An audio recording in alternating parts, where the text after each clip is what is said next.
I won't lie, I'm jaded. Why is it so complicated? All my scars are faded. Your deepest cut is painless. Switchblade love, baby, coming in too. I really can't explain how I feel about you. You're in my blood, tell me what I'm supposed to do. Blacked out before you and if I came to.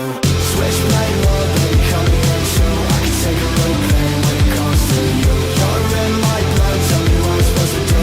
Tell me what to do. Couple things you wanna say and it's written on your face. We ain't gotta talk about it, I can read your mind. Don't wanna get you naked, wrap my hands around your waist.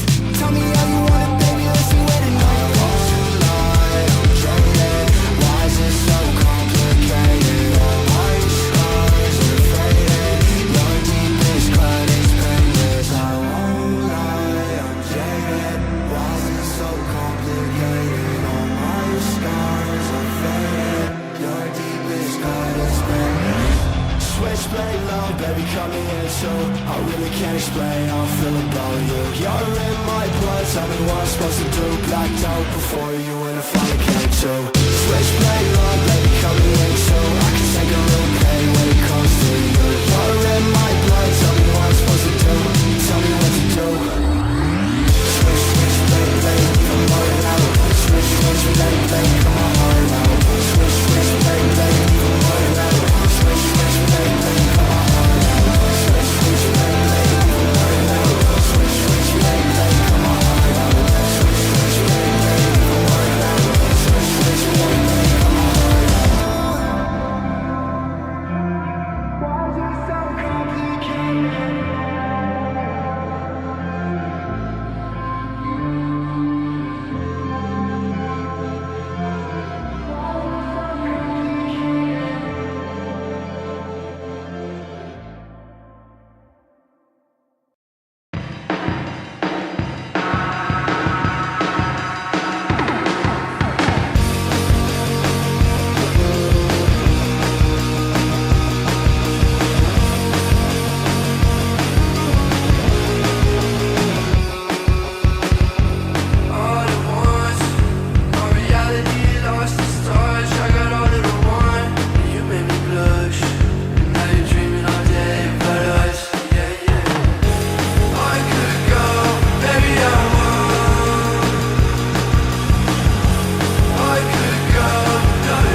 all come down. Finish what I started with now.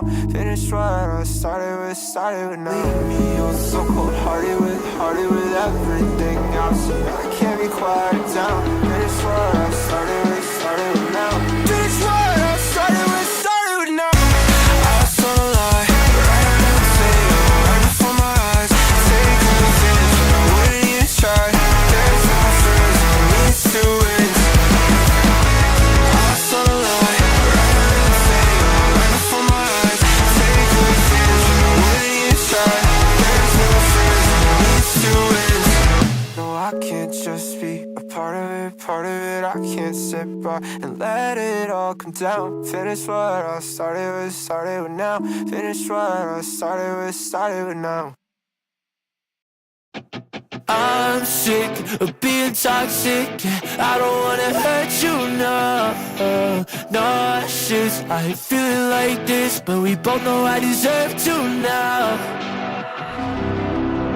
I'm secretly praying for the worst with the best intentions, cause I know how bad this is gonna hurt, so I keep my Hi! How are you doing, everyone? What's up? Welcome in. Am I late? Oh shit, I'm so late. I'm so sorry. God damn, I had a weird morning. It's not an excuse. It is. I am making excuses. I do that.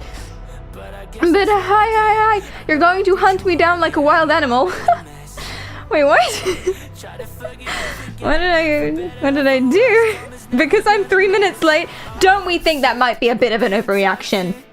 Don't we think that 3 minutes? Really? And yeah, look, Eldorado was pooping. I was waiting for you. That's what it was about. Obviously. Alright, I'm just gonna finish that. Ironic, the top with the message. Yeah, we've gone animal themed today, apparently. Which is interesting because this stream is about... not animals. I was trying to find a single thing that could loop it together, but I can't find one. Just checking if there's anything else I forgot to do today.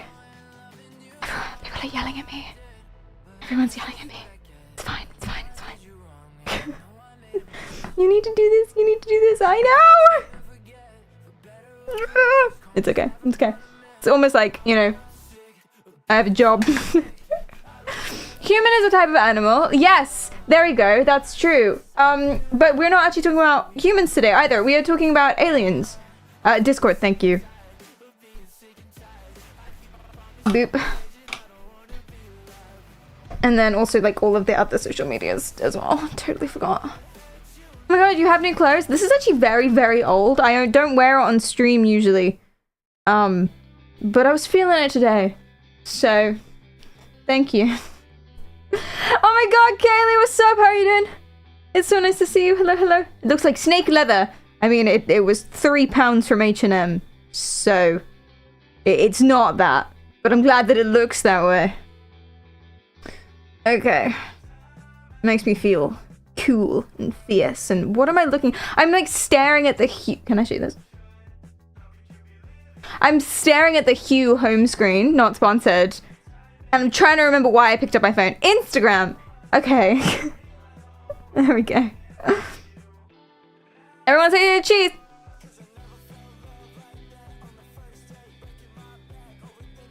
I hate myself too. I understand. I know. I get it. It's okay. Live.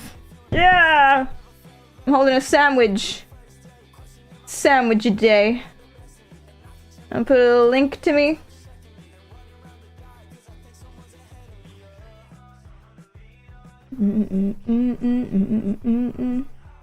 Yay. Cover up the armpit. Genuinely have to, because you know the TikTok boys are like. Can I show this as I've already shown it? Yeah. Does happen.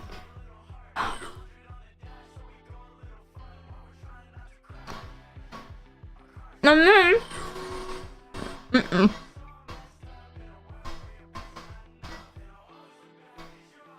we're ready. Yay. The daily going lives healthy. Absolutely. Apparently they're weird and reveal me to be older than other people might think. Apparently there's a distinction between... Microphone. Microphone. Microphone. Microphone. See, I don't know. I don't think it's me. It's outside, but you can only hear it when I talk, which might be a good thing. Maybe. It's a guy drilling in the road. It's what it is. Is what it is.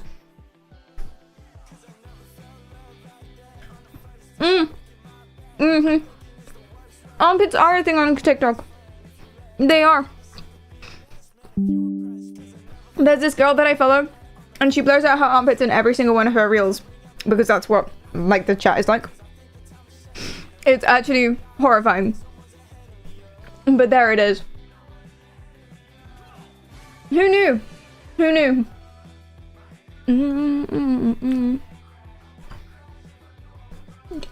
Okay.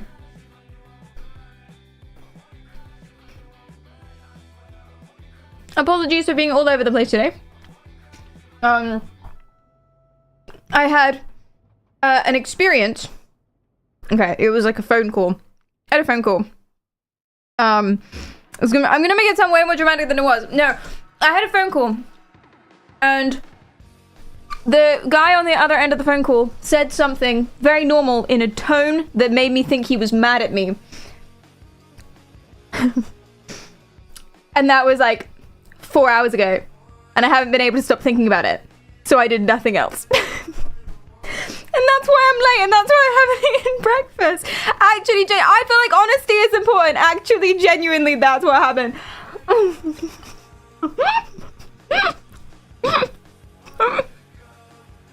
It's so bad. Where were you are receiving this phone call? On the shitter. No, I'm joking. I was right here. Right here. I still remember it. As if it was yesterday, which is weird because it was 4 hours ago. It do be like that sometimes, thank you. Did you forget to do this thing again? No, I've gotten used to that now, that's fine. And listen, if it's valid, then it's valid, you know? I'm a logical, reasonable human being. So if I've done something wrong and someone's mad at me, valid, based, carry on. Give it to me more, hit me harder, slap me, you know? Super valid, no worries, no qualms. Zero, you know, bad vibe between us. Well, you might have bad vibes towards me, and but again, that's valid. Cheer, cheer. I'm all here for it. I hate me too. Yay. But if I haven't deserved it, if I'm just little old me out here doing my thing, and someone has tone with me, ooh, you keep an eye on your tone, sir. Yeah. Please don't slap Perry. We don't condone violence in general. Are you doing something wrong? Not usually. The coffee cup is very full. It's also not very structurally sound. It's very flimsy. It's like, it's a plastic one, this. For children. It does look really full, actually. Be a shame if something went... I won't do that. I drop these so often. Some people are tone deaf. No. I mean, I agree with you, and usually I would. No, he knew what he was doing. He knew his tone. There was an accompanying eye roll.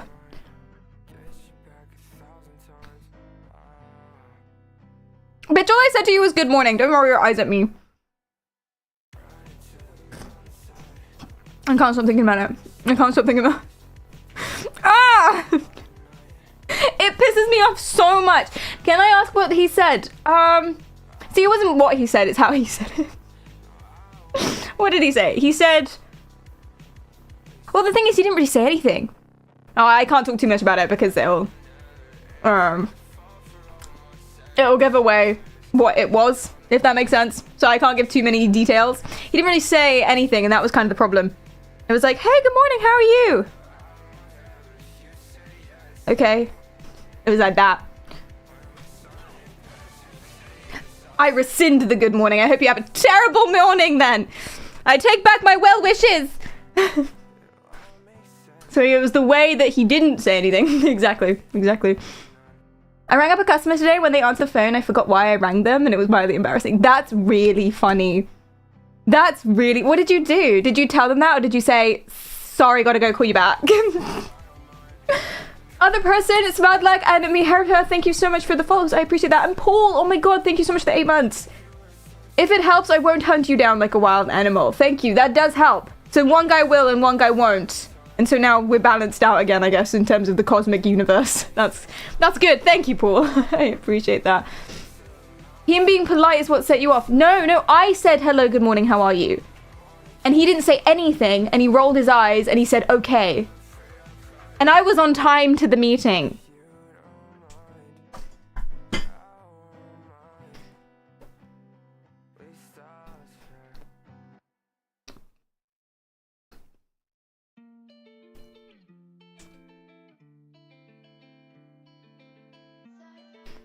Maybe you had a bad morning. Guys! Thank you, Nelson. That's what I'm looking for. That's the energy that I want. No, you're right. Oh, you're right. Yes, no. Actually, no. No, you're not. No, you're not right. I'm right. 99% of the other times I would be like, oh, there's a reason he had a bad day. We don't know people's situations. He might not just have... There's like a million other things, right? There's so many other variables. Maybe he had a bad day. Maybe his cat is dying or whatever. Or maybe he didn't really hear you and that was like an appropriate response on his end, you know, etc., etc. All of these different things. 100%. Completely, 100%. I'm totally with you there. I like to think of myself as someone capable of self-reflection. I'm a psychology person. We're going to be talking about clones today and conspiracy theories and why people are scared of the unfamiliar and what they do about it when they do that. It's Are You Real Part 2, carrying on from Tuesday stream. But in this one specific instance, I'm right when I say, fuck that guy. Thank you, Zone X. Thank you. What I meant to say was bro chose the wrong dialogue action. Yes. Although the funniest thing happened the other day. It was so unbelievably funny. I actually kissed him on the forehead when it happened because I never usually do that to my friends because that's a bit weird. It's a bit intimate. I just grabbed him and kissed him on the forehead because it was like the most magnificent thing that happened. So last night I was talking to one of my friends and he is incredibly logical. Everyone knows this about him. He's very like, thinks things through, never really has an emotion. If he does have an emotion, you know some shit's gone down. You know what I mean? Really, really logical, really thinks everything through. He's very, very intelligent. He's like engineer in something. Very demure. Very quiet. Sometimes a little boring, if I'm going to be honest with you. Sometimes a little boring. Ask you to share your greatest fear with me and you say you don't really fear things, and I say that sounds like you need to go to the doctor, and you say no, I have a moderate level of anxiety like other human beings, I'm not sociopathic, and I say okay, good. It's not an interesting conversation, is it, Darren? Anyway, that's the sort of person he is, right? His name's not Darren, but still. And he's lovely. He's absolutely lovely. My mother had me tested. He's absolutely lovely. But the best thing happened last night. It was really late. We were all really tired. He got home late from work. He was working till like 10 o'clock at night. He was really, really tired. Probably annoyed that I was there. But anyway, really, really, really tired. And he just sat down and I asked him, I started talking to him about something. Can I have your advice on this? And then I look at him and he's exhausted. I'm like, dude, we can talk about this later. It's okay. Just... It's fine if you don't want to now. I'll text you. And he just goes... And so I take that to mean, okay, he wants to talk about it later. So I'm like, cool, no worries. And I start to leave. And he goes, wait, where are you going? And I say, well, you don't want to talk about it now. And he goes, yes, I do. That's why I didn't say anything. You said, if I don't want to talk about it, just say, and I did want to talk about it, so I didn't say anything. What in the Python is that?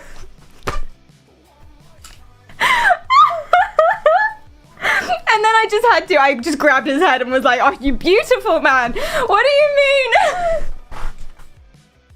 He skipped code block. And just sat there and was like, that's so sweet. That's the cutest thing ever. He is single if you're interested. Oh my god. Am I real? I don't know. I go through cycles like this. Sometimes I think I'm an NPC in someone else's universe. He's a very good listener. Yes, he's such a good listener. He doesn't even want to interrupt you when you ask, is it okay if you listen to me? So sweet. Is he autistic? Probably. And then he said, nice armpits, by the way.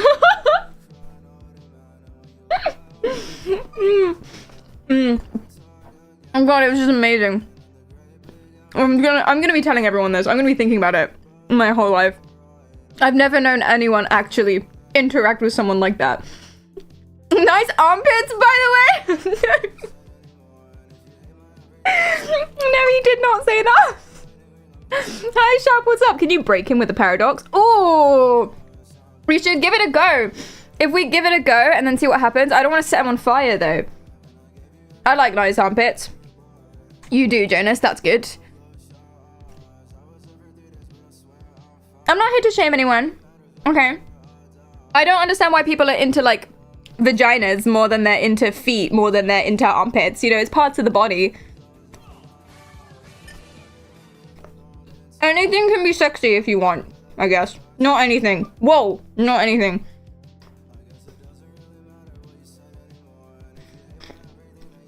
That sounded sneakily judgmental. I'm just out here eating my sandwich. I don't know what's going on. It is nice. It is not nice to try and blue screen your autistic friends.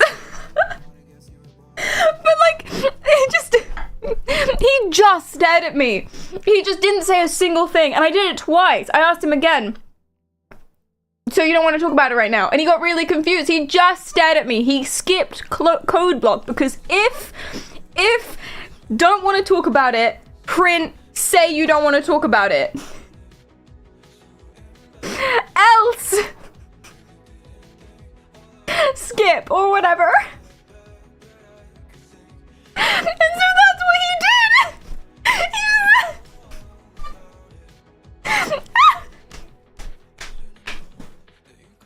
And I spent a lot of time with this guy. I've never seen him do that before. He was just so tired. He forgot to like put on his human face.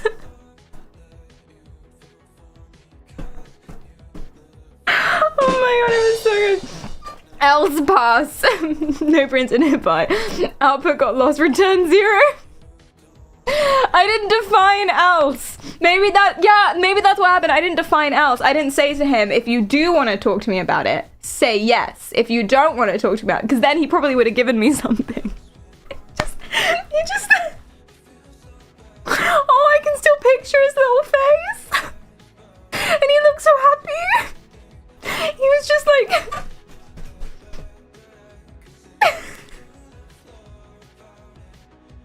sorry, I'm losing it. I feel like if you were there, you would just be his little face looking up at you like ready to receive information. Okay, I'm done. Maybe he didn't think it was a choice. See, that's what I thought as well. I thought he was staring at me to be like, I really don't want you to talk to me right now, but I don't want to say so. But that's not what it was. That's what I assumed it was. So I started to leave. Oh.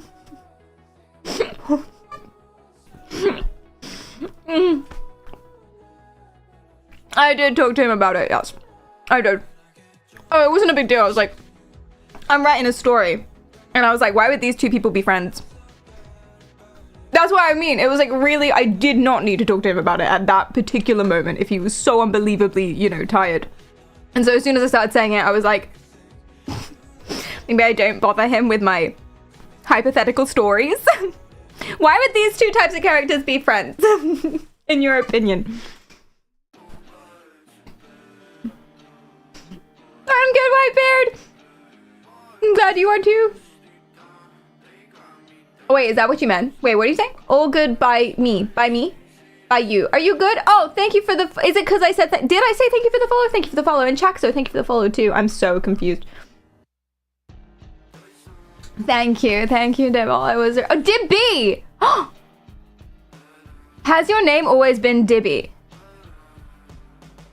Oh my god, it's happening again. I've been saying Dibble for like a year.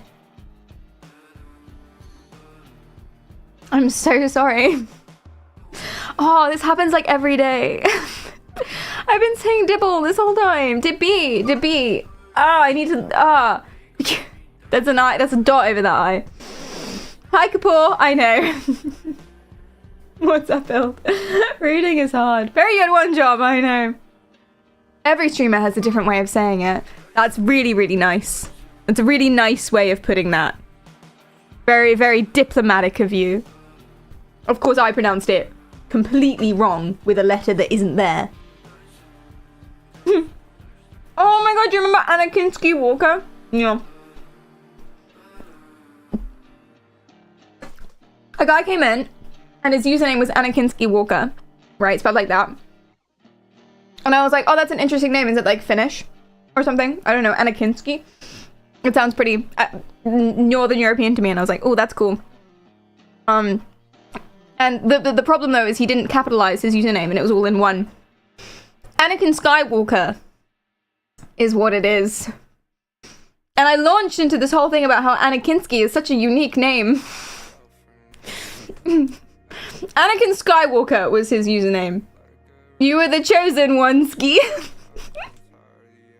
My bad. Whoopsie daisies, what am I like? The chosen one is apparently from Norway. He had the high ground. Thank you, Strawberry. Exactly. When people don't capitalize their names, I have big trouble. Capitalize your name. It's free. You can do it right now. Although, to be fair, I only capitalized my name like 2 days ago. I cut out the Perry. I put the Perry and the Cariel. The Perry and the Cariel are now separate things. So you can just say Perry and then not get confused anymore. Because I get it. It is free. It is free to capitalize your name. And you can do it. And it doesn't need to be like unique or anything. Sorry, Calais. My name is Paul. I know someone with the surname Sith for real. I feel like I do too. Indian? I want to say. Question mark. Southeast Asian? South Asian? Is it? Sith? Am I thinking about something else? Haven't been. Don't know. That's why the name changed. I thought I was watching another streamer and was looking for regular Pericaria with the lowercase k. I didn't want to freak you guys out. This is actually very, very topical, by the way, about y'all getting freaked out about small changes. It's very, very, very topical. I just want you to know that. Are you thinking Seek? No, I wouldn't do that. No, I wouldn't have done that.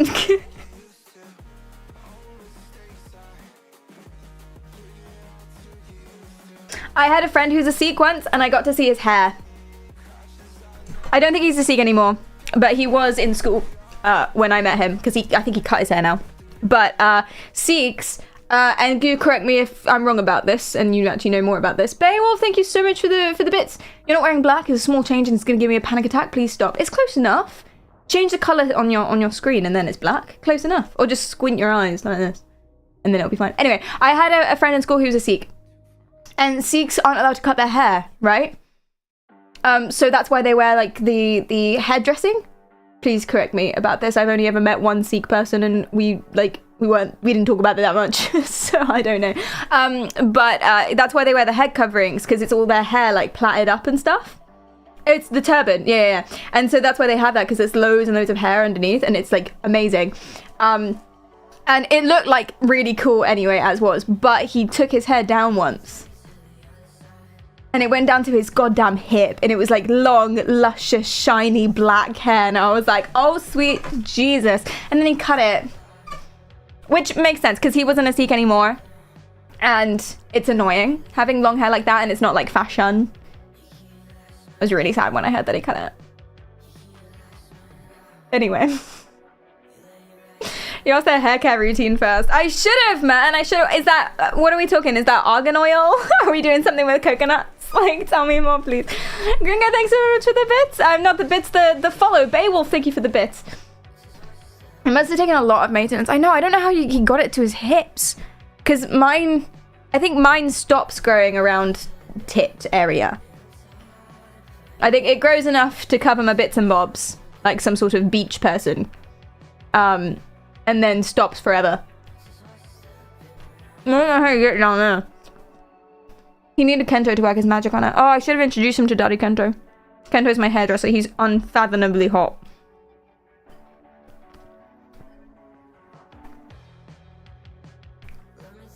It grows better when you don't touch it. Hence the turban. Oh, maybe that's what it is. Question. Do we have any Sikh people in, or anyone with Sikh friends and family who might know answers to questions about them? Do we have anybody? One's in chat. Woo!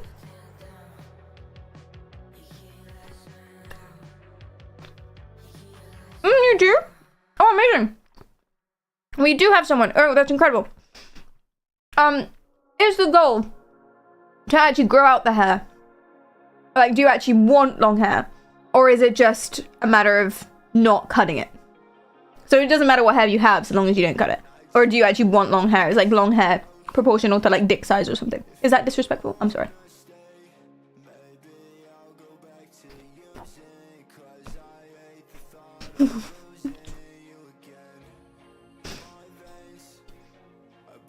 Everyone has different hair stoppage points. It's true. It's true, man. It's a sad, sad world. Full of, injustice.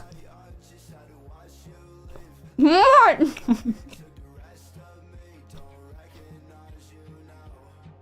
They're all hair max now. I'm sorry. Mine stops at the roots. I'm sorry, Jonas. I'm sorry.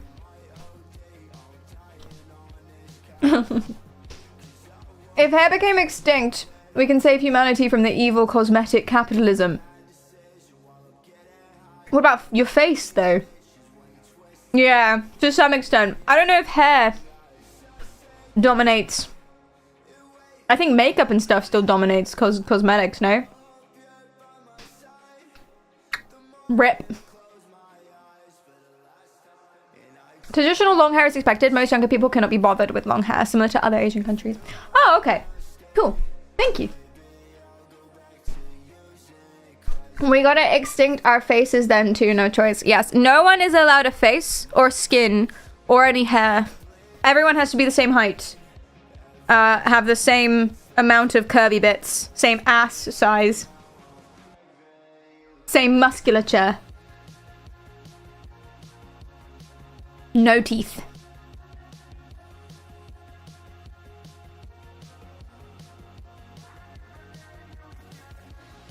And then it'll be the same for everyone, I think. That'd be hella boring. We'd just be like... What's the word? What's it called when you print something out with a machine, but it's like real now? It's like 3D. 3D printed, oh. I thought that was like a more interesting word for it. It's when you print something in 3D. Yeah, 3D printing, yeah. We all look 3D printed. Speaking of, I saw a weird creepy thing today, and I'm going to show you that now. So basically, I was on the TikTok, or was it the Instagram? I don't remember. I made a screenshot. Have no fear. Fabrication, corporealization, printedness. Oh no. It's interesting seeing old Sikh men with long beards. Some haven't cut it in like 30 years. Yeah, it comes all the way down to the belly buttons. It's amazing. Excuse me. Yes, I took a screenshot of something to show you all. Metaverse on Instagram. Okay.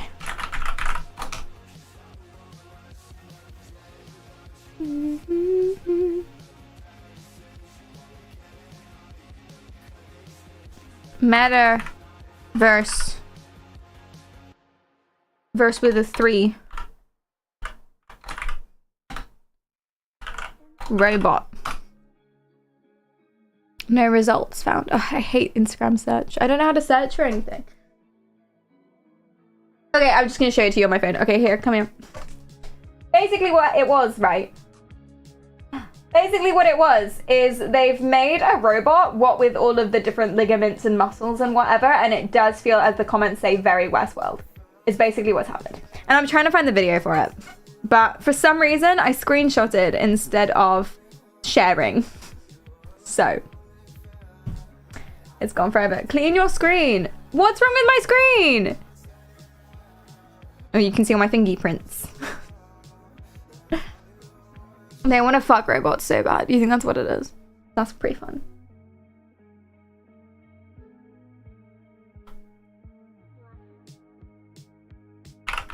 Bimanual musculoskeletal. Just gonna search for that. No results. Really? Really? No result. How is that possible, Instagram? Your screen is disgusting. Well, I'm the only one who uses it, so it's fine.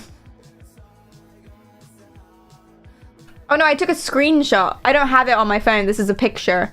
So, you know.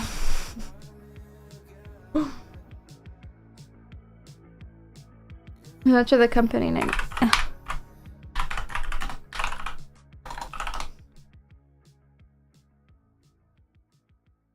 Disney has a robot now too. Oh dear.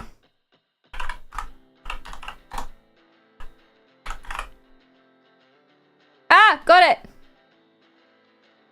There we go. GG. Come here.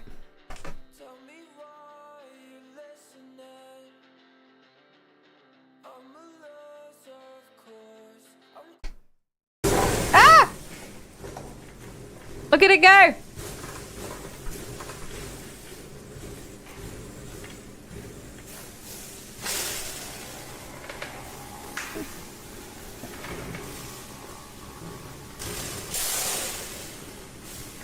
So, you know, he's got like, he's just woken up, allowing me stretching out.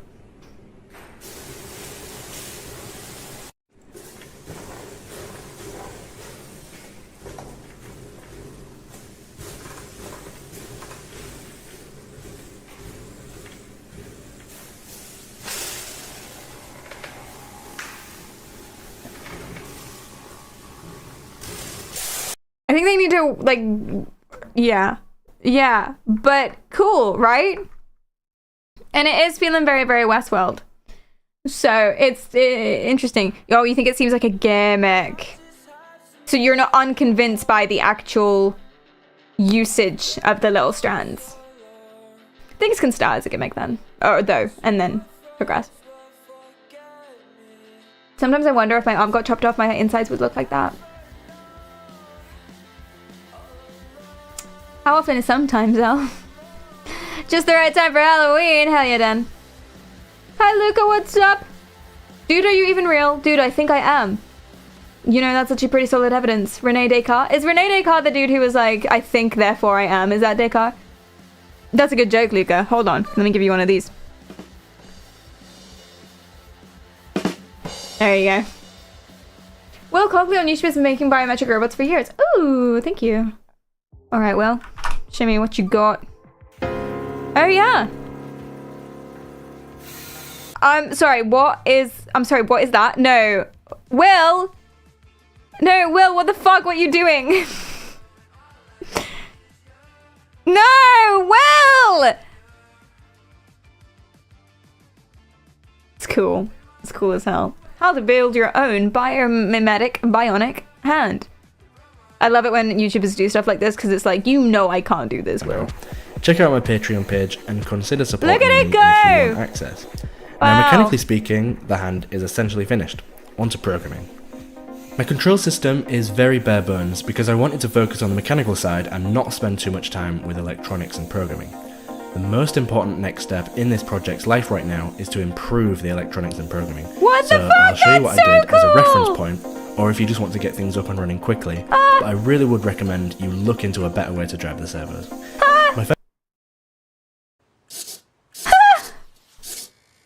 So I've been wanting to tie up a few loose No, ends. no, Will, stop it! Oh, he sucks. This is great. Will, stop. What is he doing?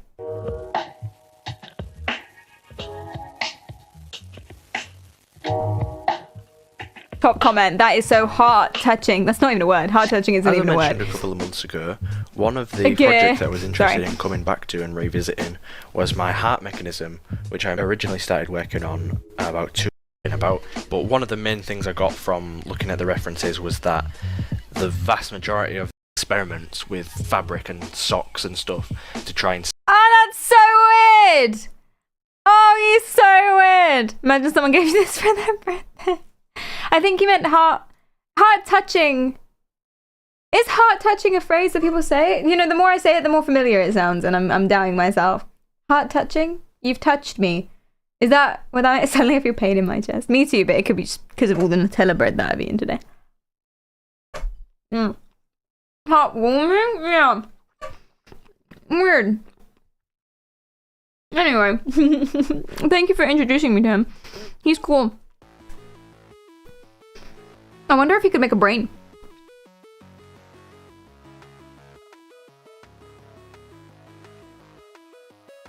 I don't know what exactly for, but I feel like we can come up with something.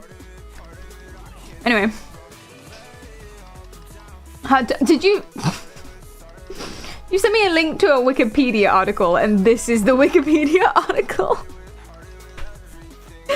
Thank you, Grace. Thank you.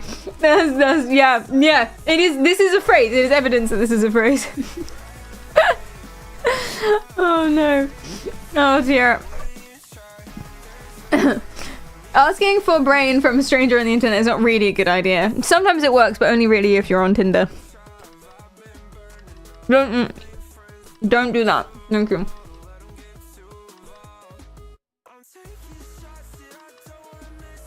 Kidney touching. That's your second bottle of soju. Okay, so today, Chatterinos, we are going to be talking about Are You Real Part 2. So last stream, we did Are You Real in terms of the Eliza effect. So Eliza was a program from the 60s, first ever chatbot, and basically Eliza was supposed to be a therapist or like act as a therapist, and it blew people's minds. It blew people's absolute goddamn minds because it replied as if it knew what you were saying. No, it didn't really. I feel like if we use it today, we'd be like, this is clearly an AI. But 60s, you know, bear that in mind. I spent half an hour talking to a woman on Tinder about fruit tea and then she unmatched me.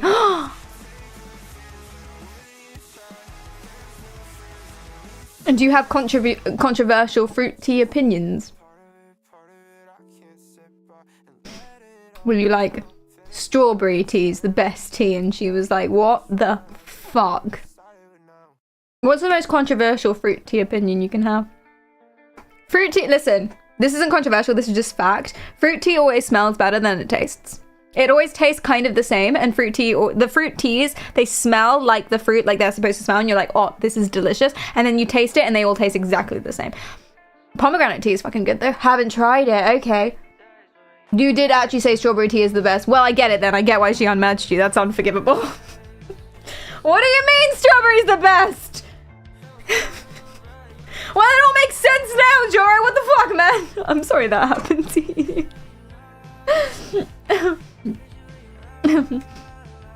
Do they taste like water? Yes. Like it's sour water. Is it because you cracked a tea pickup line? It is the best! How dare you? Primordo and Metaphysical Mind, thank you so much for the follows. I appreciate that. Void Gecko, hello, how are you doing? And hi, Rambo, what's up? Respecting wrong opinions too. I don't respect wrong opinions. Well, maybe. Hold on, let me think about this. Rambo, thanks for the follow.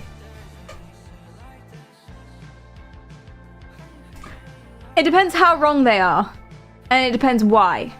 Because there are lots of opinions that are neither wrong nor true. You know, or not like provably so. You know. Are we sat in the dark today?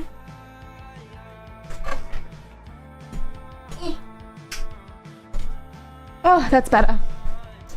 Yeah, there are opinions that are kind of, I don't agree with. It's not what I would go for, but they're not wrong, just like I'm not right. You know, and that's probably most opinions. And then there are some opinions that are wrong and also harmful and stupid and based in nothing. And I don't respect those ones or the people that say them out loud. Well, define respect. I can understand why someone could come to that conclusion, but I also think if you're an adult human being, then it's your responsibility to fact check yourself. This is actually very important for the rest of the stream. It's your responsibility to self-reflect, think, why am I thinking about this? Identify your biases, work on your biases, and fact check and research before you say things that could potentially be harmful. And if you're saying things that could potentially be harmful to be edgy or to be cool or to feel better than other people, then you just suck as a human being. Sorry, did I go out? I went too hard, I think. I went too hard, sorry.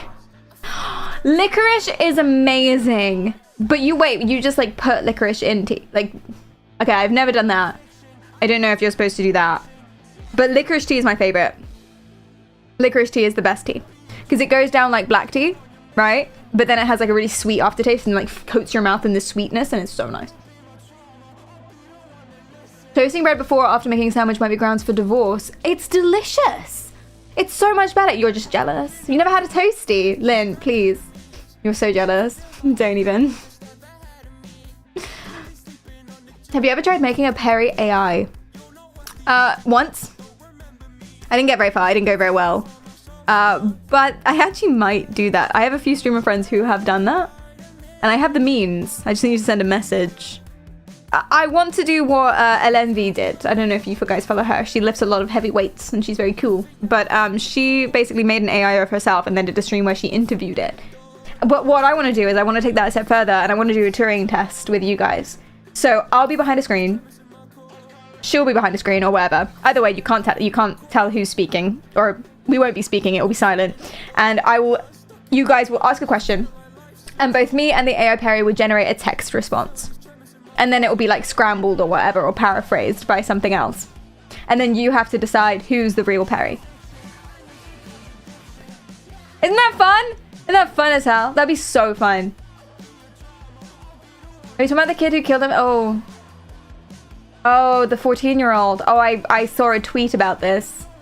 I wasn't planning on talking about that, but we perhaps ought to. Hi, I'm good. How are you doing? Yeah, it's Sag. Pairing test, not the Turing test. Exactly. AI probably types faster than you.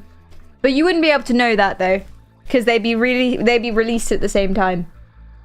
And they'd be remixed. Like chained together but with higher stakes. I think we've played a different game. How is that like chained together? You're the Mind Control Gamer. That's me. Hello. How are you doing? Ego, hi. How are you doing? What's up? It's also weird because those AI often try to convince you they're real when they're very obviously aren't. Yeah, they do give it a good go, don't they? They really do. Yes. So, but today, so that was yesterday. We were talking about ELIZA, the ELIZA effect, and critically what the ELIZA effect is we try to anthropomorphize. So we insert a human personality onto things that aren't real, even if they're clearly not real or not humans. So you can be looking at a lion, for example, and you could be thinking, oh, we're connecting so much, he loves me, look into my eyes, he's thinking about his hopes and dreams, when really he's a lion and he's going to kill and eat you. Or yeah, Ghoul's Pet Rock, exactly, who loves you, definitely loves you 100%. Anywho. But that's what the ELIZA effect is, and we went through the psychology and neuroscience of why we do this, why do we anthropomorphize stuff, etc, etc, etc, mirror neurons, blah blah blah blah blah blah blah blah. But today, and the Turing test and what it means, and then there was a paranoid AI chatbot, blah blah blah. But today we're talking about clones. Fuck it, we're talking about clones. Let's do it. Are you real? Part 2, Section B. Could you be a clone? And the reason why we're doing this is because, and let me check who sent it to me so we can clap, clap, clap, clap, clap, clap, clap, clap, clap, clap, clap. Hi, Hale! Panda, thank you so much, or Pandin, thank you so much for the follow. Send in the clones. Who is more real, clone or you? Exactly. I feel like I'd be the sort of person to just let it have its heyday. Do you know what I mean? It's like, yeah, I've had some time as Perry, you take over. Do you want to go to work for me? GG, friend.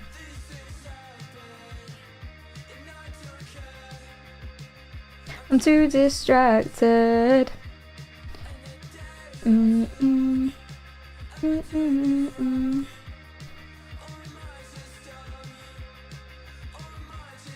Ab! Wait, not abs. 11. Sorry, you've got a different name on your. How can 11. You put this in the I don't know if you're here. It doesn't matter. But you're 11. It was 11 Ask's idea to talk about this today. So thank you very, very much. This is Gabba Homestead. Now we've talked about Gabba Homestead before. She basically a rundown of Gabba Homestead. She is there's a word for it.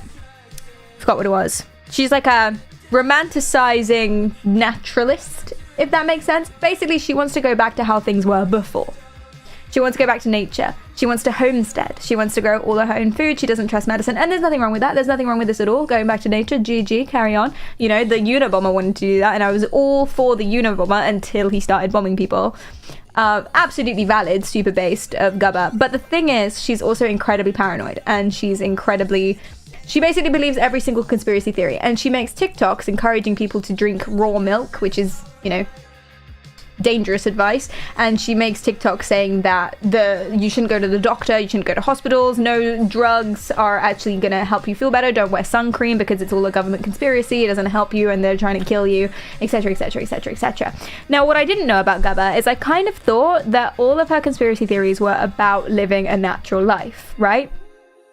But it turns out that she actually just believes everything. And this is actually the true, I don't know why I didn't think of this. This is actually true for most conspiracy theorists. If you believe one, you kind of believe them all, unless they're true, because my faith is shaken since MK Ultra. Anyway, that's irrelevant. Here she goes. how can you tell if somebody is a clone? I think you potentially could be. You think the president may not even be Joe Biden. Thank you, I Yvonne. am not going to gaslight myself into believing that is the same person. You're saying that these mass shootings are some kind of government conspiracy to control us. The internet is so censored. So that's a different woman. I don't know who that they're is. going around shooting up schools to advance gun control. That is an insult to people that have lost children.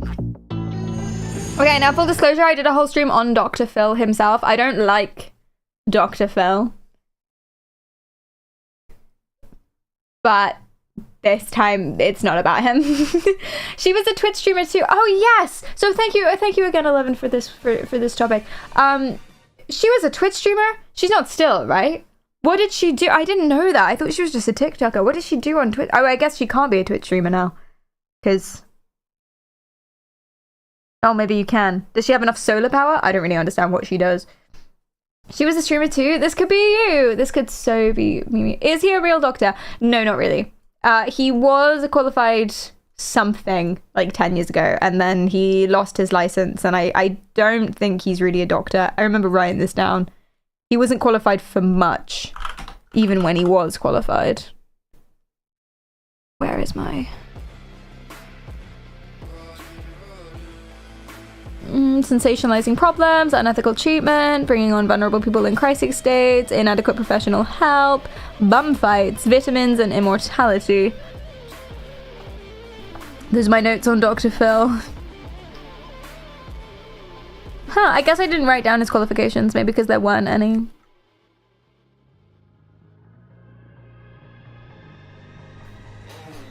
I don't know.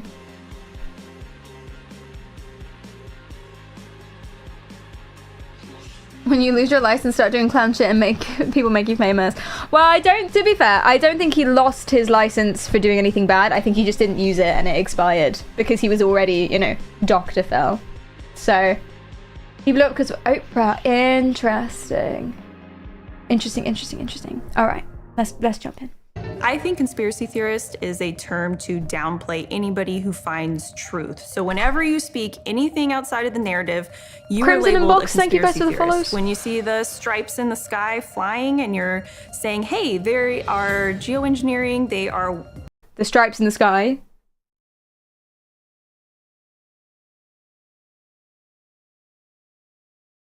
Chemtrails! Clearly.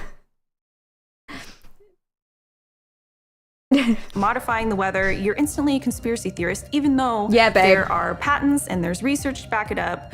Whenever you say, hey, they are say poisoning patents? us in our food, or sunscreen is causing serious health issues and not actually protecting you from the sun, you're Hi, Gary. labeled a conspiracy theorist.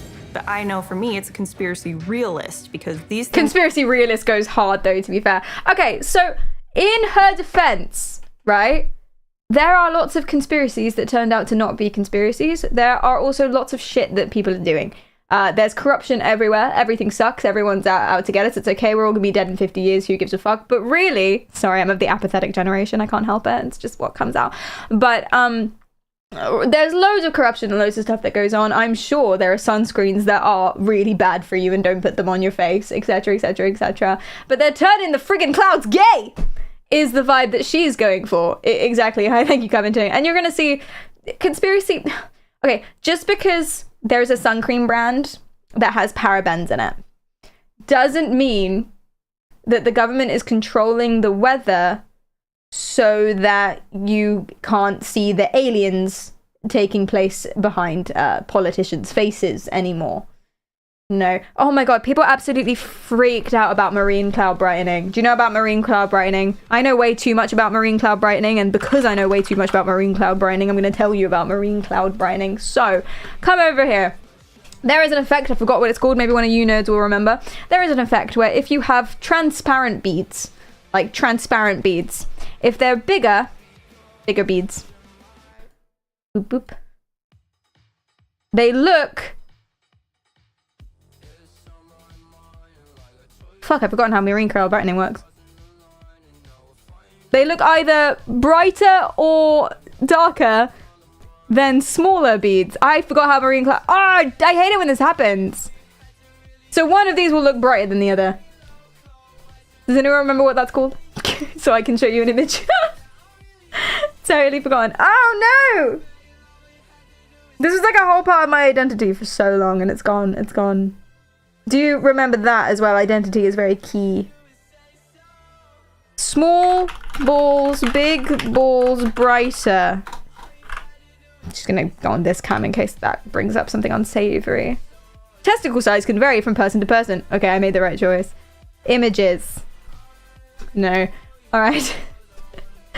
Small beads. A science effect.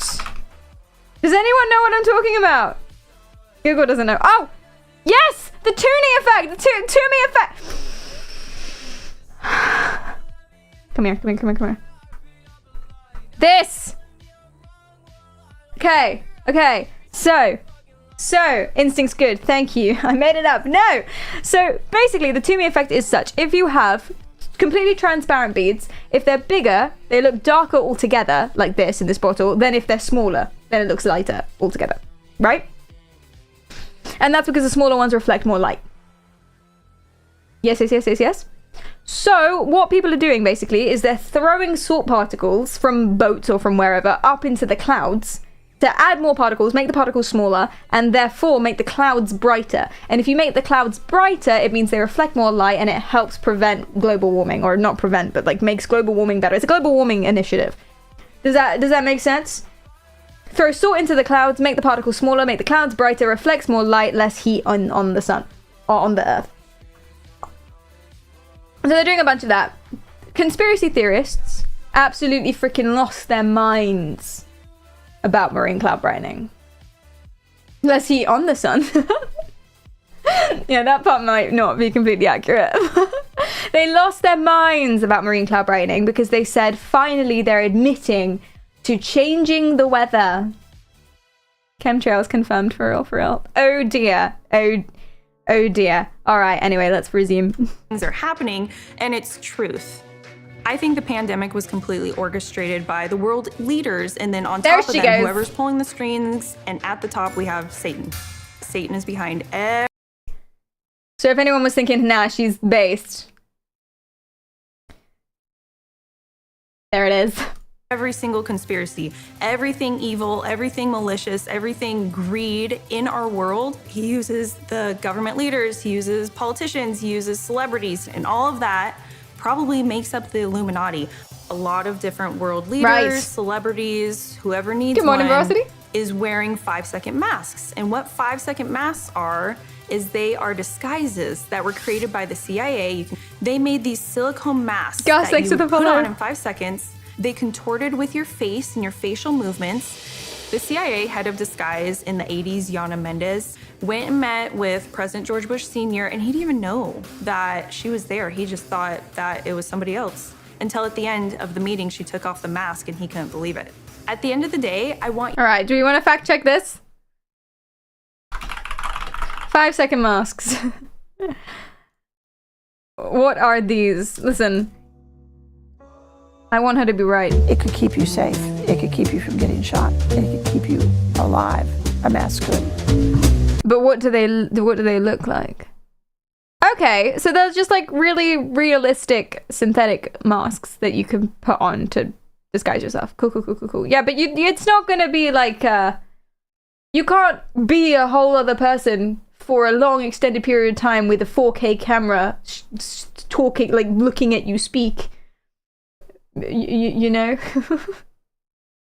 Conspiracy bingo? Oh shit, that's a good idea. Oh, look at you go. Yes. Oh, someone had a better bingo site, but I was gonna look at it and be like, oh, I figured out how to use this site and I didn't. So I'm gonna use my old site. Okay, come here. Give me buzzwords. Give me conspiracy theory buzzwords. We've already got Satan and COVID, pandemic, etc. Illuminati, she's already said it, unfortunately. Okay, flat Earth. Yep. What hasn't she said already? Moon. Aliens. Just anything about the moon. Simulation. Lizards. CIA, I think she said. Quantum, always. Quantum. Although that's more to do with like metaphysical conspiracy theorists. I feel like she's more of a religious conspiracy theorist. She might not go quantum route. Vaccine. Mind control. Global warming. Not true. Oh, is she a metaphysical one as well?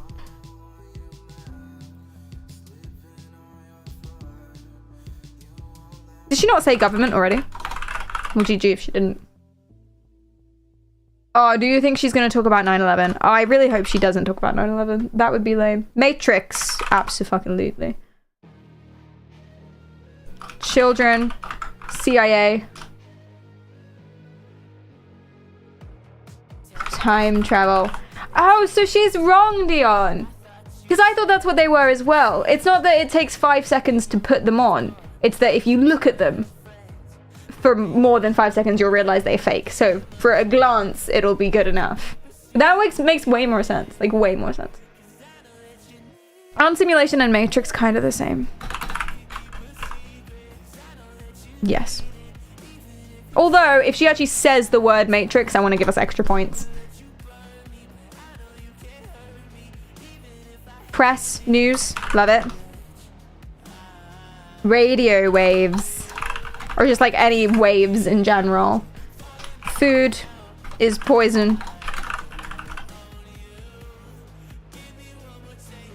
Chemtrails.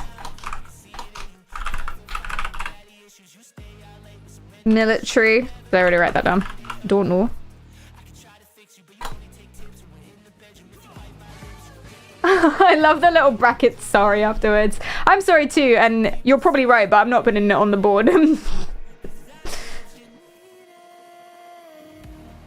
What's chip ingress? Oh, maybe MK Ultra. Oh yeah, maybe she will say MK Ultra. Oh god, I hope so. Elites. Jesus. What if she quotes the Bible? Okay. How many we got? 1, 2, 3, 4, 5, 6, 7, 8, 9, 10, 11, 12, 13, 14, 15, 16, 17, 18, 19, 20, 21, 22, 23, 24, 25. Perfect. Oh, Hollow Earth would have been good. Sheeple would have been good. I think I like the ones we have. Do we have weather control? Oh, we don't have weather control on there.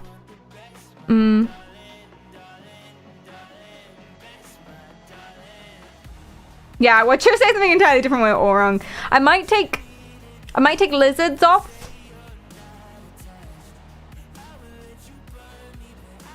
I might take lizards off and put like 5G. Oh, there's just so many. Weather control. Weather control. Mole people, crab people.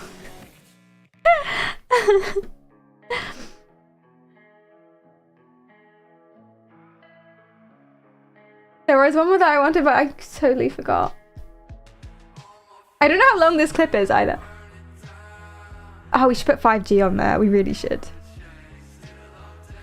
I'll count that as radio waves. If she says 5G, like any kind of electromagnetic wave, any wave, we'll do it. All right.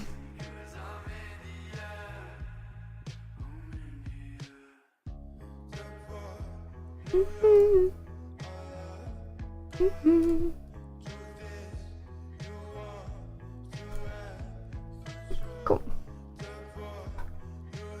Sick. Let's do it. Where are we? Here. We're gonna just go from where we were and hopefully it won't repeat.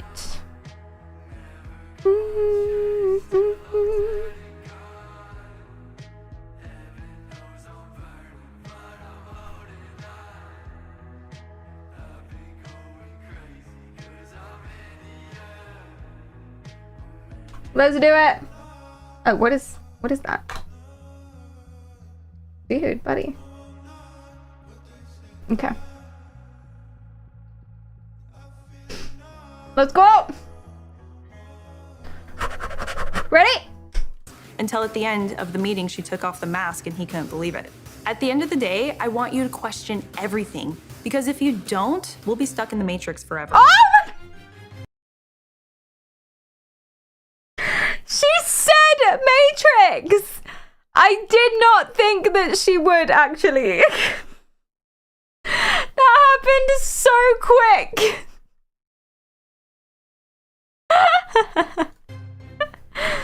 Oh my god. How can you tell if somebody is a clone? I'm not sure how you'd be able to tell somebody is a clone exactly, but I do believe in the example of Taylor Swift. There is a theory that Taylor Swift is a clone, and that goes into We're gonna be talking about that later. ties back into the Church of Satan. You have Anton LaVey. He was the founder of Church of Satan. Oh, why don't we put and Satan his on the daughter, board? Zena LaVey, who is on record talking about how they use music to The Church of control Satan. It's a good people. meat substitute. And she has an uncanny resemblance to Taylor Swift. What are the odds? I think very slim. Okay. So you Very slim that one blonde American white woman looks similar to another blonde American white woman. Super slim odds. Couldn't have seen that coming. Okay. Okay, thank you so much for the follow, and Iago, thank you as well. you think that I could be an Illuminati member? I think you Illuminati? potentially could be an Illuminati Then we didn't member, put that on Dr. Phil. I don't think that you get this amount of power and influence and media coverage without taking a deal.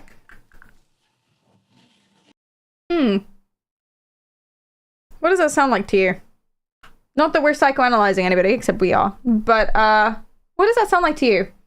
I don't think anyone can become famous, have money, be, okay, not respected as Dr. Phil, but like, you know, have influence and power without taking a deal with the devil. What does that sound like?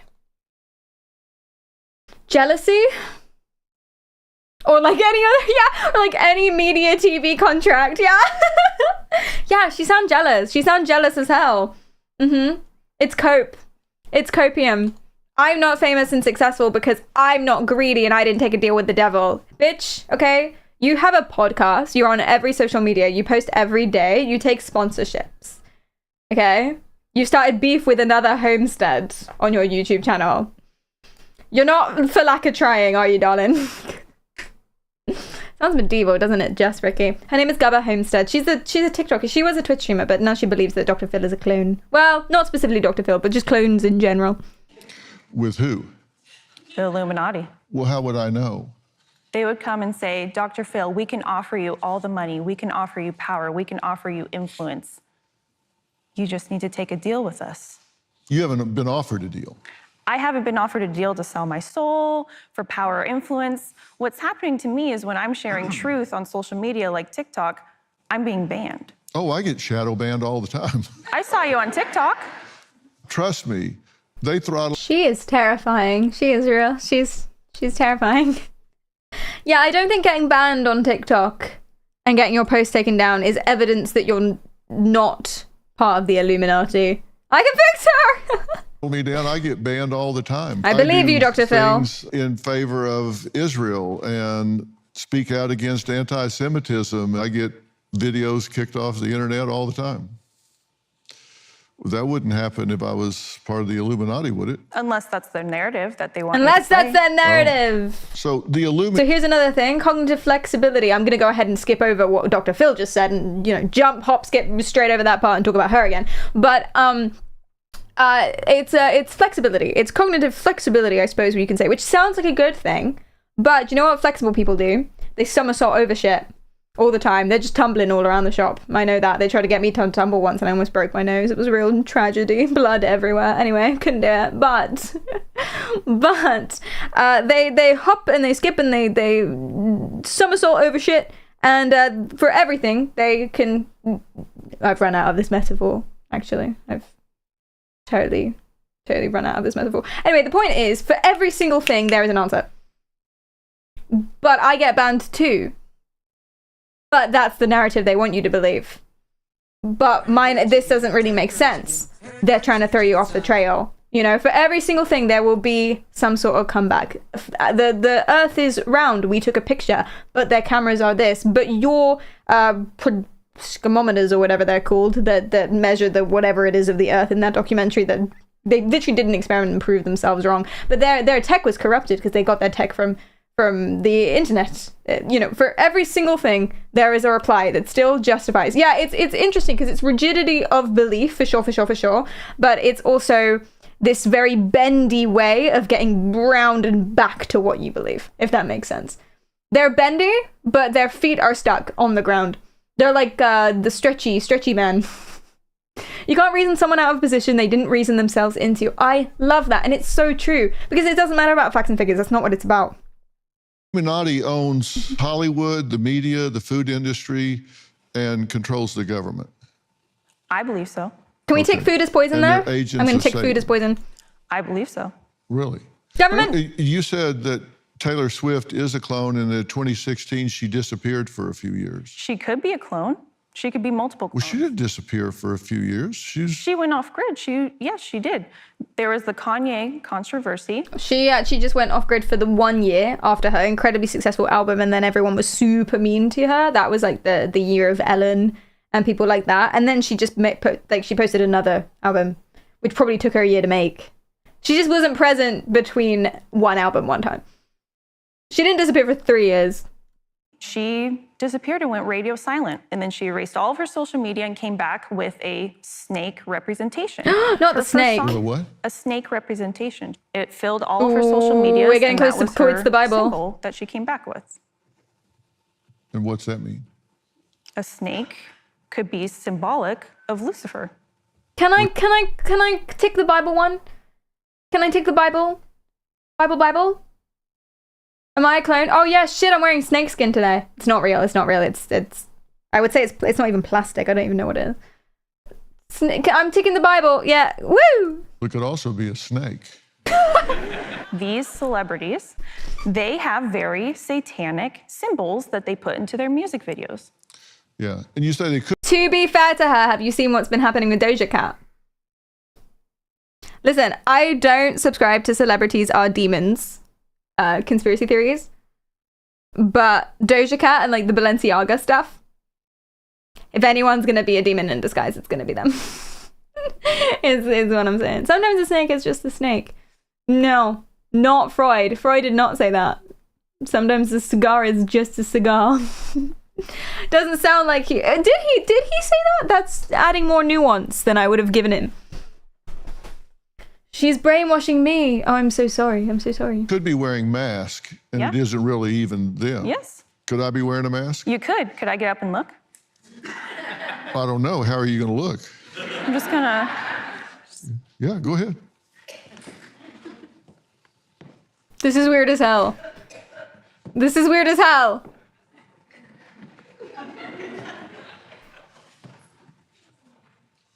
Okay. I don't know. Hi, Danielle. What do you think? I think that the technology is so advanced. So advanced. Too advanced. That Let me tell you, sister, if I was wearing a mask, it wouldn't look like this. I don't want to laugh at Dr. Phil's jokes. I don't want Phil's dirty laughing at his jokes. It'd look a whole lot better than this.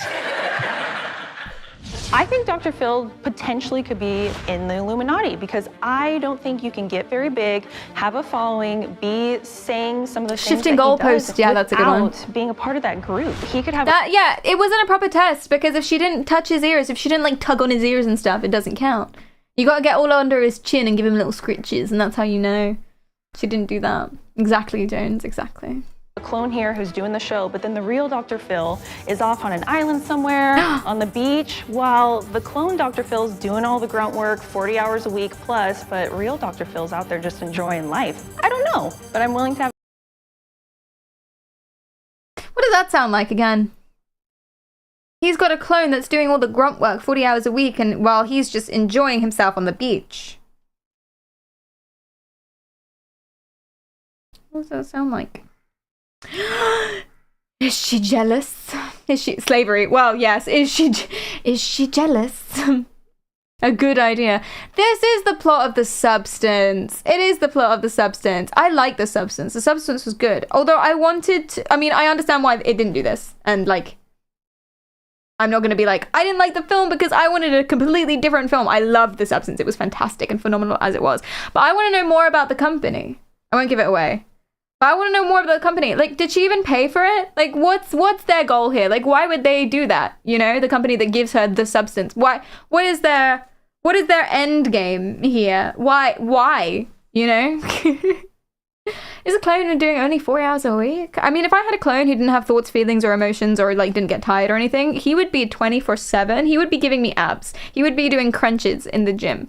Is what he would be doing. Wait, I forgot it wouldn't actually give me crunches.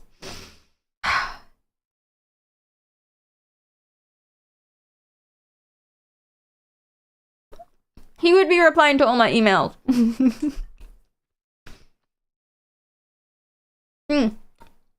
One person is working for two and somehow they're still financially stable in this economy? Why stop at one clone? Have a team of them. Yeah. Imagine just lots of little versions of yourself, like doing your garden work while you sit in a sun lounger. Wait, is that just what having kids is? I think yes. That's what having kids is. Do your chores. Have that conversation with him. Well, I'm here with Geba, who says she thinks the president is a clone or being played by a member of the Illuminati using CIA disguises like a 5-second mask. How many of you in the audience think there's such a thing as a 5-second mask? Okay. You might be surprised to know that the 5-second mask is real. Yeah. That's something that a member of the CIA, Jonah Mendez, who was in their disguise department, right? Mm-hmm. Talked about this as one of their tradecraft things that they use, kind of like you see in Mission Impossible movies, except a whole lot better, because they're real thin and they can use them in the field for disguise purposes. And this was some time ago. My 5-second mask is when I'm holding in a shit and you try to talk to me about Jesus.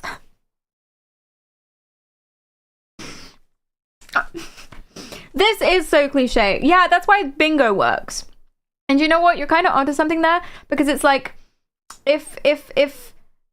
Sorry, I didn't like where this was. It's in the wrong place. Why is it so out there? You know, get up in the corner. Corner. There. Okay.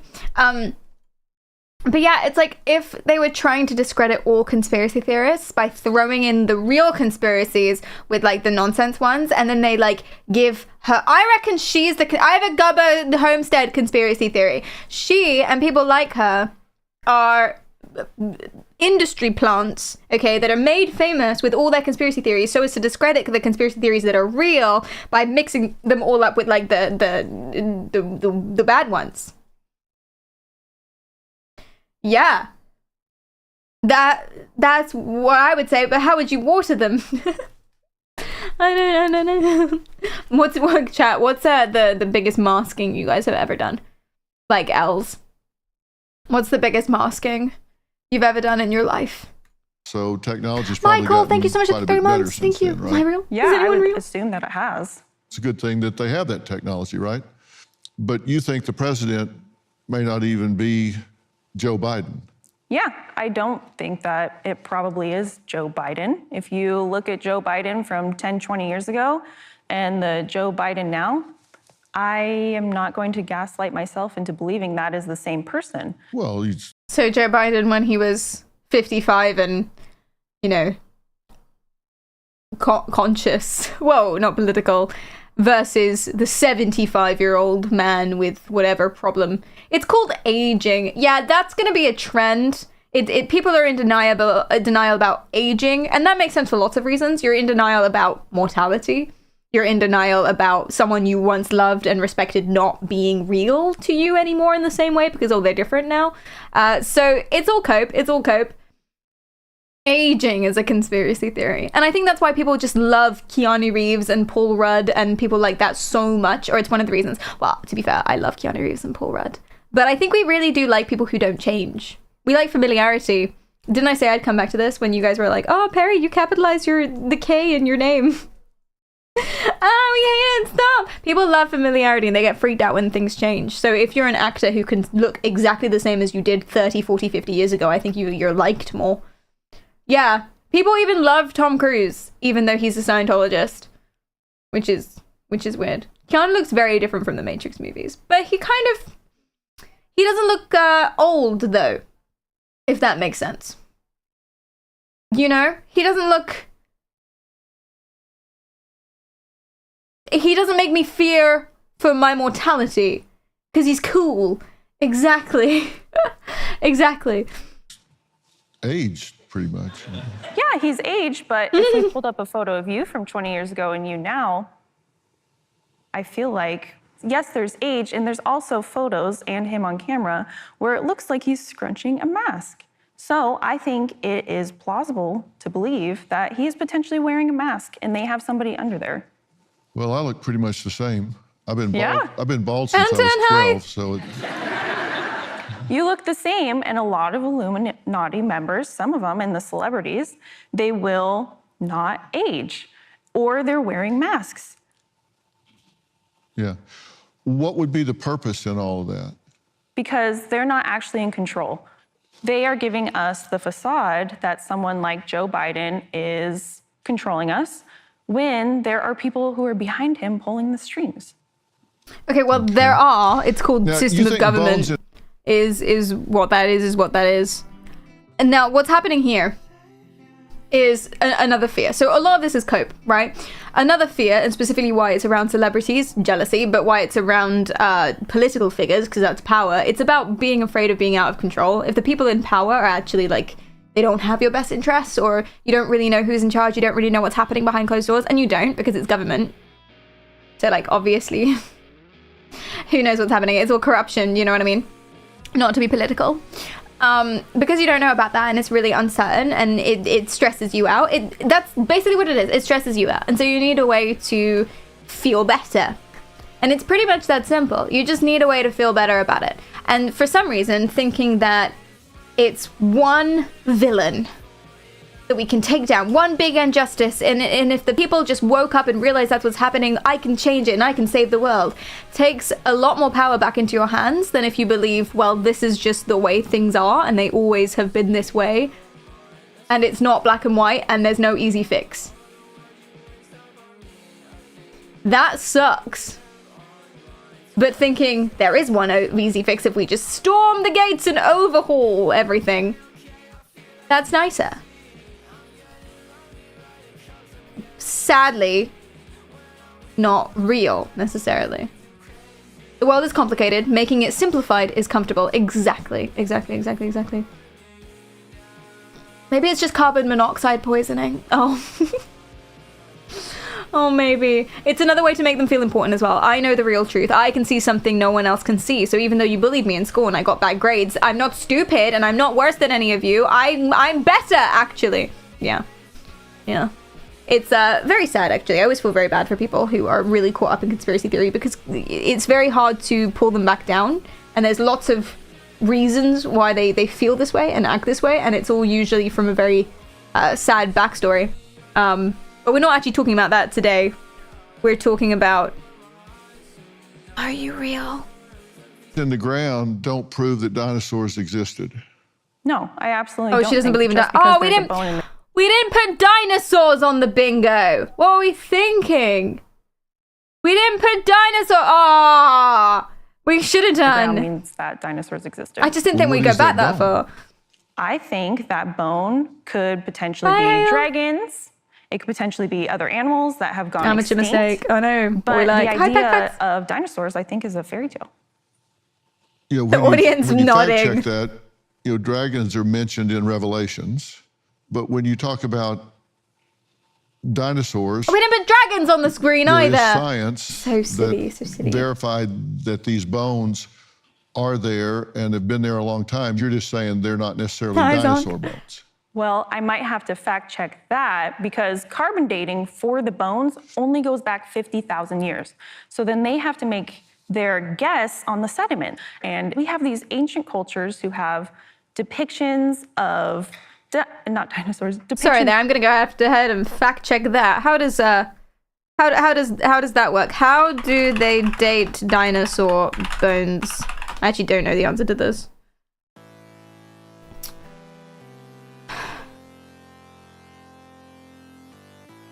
They use relative dating and absolute dating.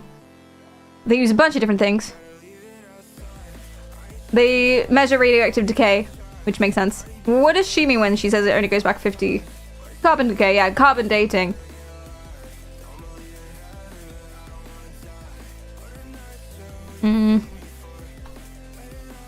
She's just, oh, she's lying. Oh, she's just wrong. Oh, I see. And then they can compare. So this is what she's talking about. So they do the carbon dating. Carbon dating only goes back so far. Right. She's saying. And then they use that and then compare it to other fossils. One is clearly older than the other. So they're like, okay, this one's more than this one. But they can also use other things. Absorbing different chemicals. I'm just gonna go ahead and be like, I'm pretty confident that they know what they're doing. So carbon-14 dating goes back about 60,000 years accurately.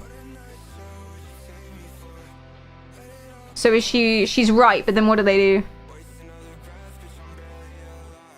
I wanna die.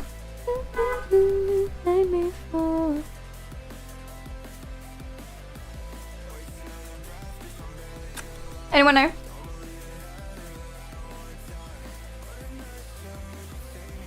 She said 6,000 because of the Bible. She said 50,000. 50,000. Apparently the real answer is 60,000, but like it's similar. It's similar enough. It's in the same category. Should we watch an informational video? Ah! Let's do some learning.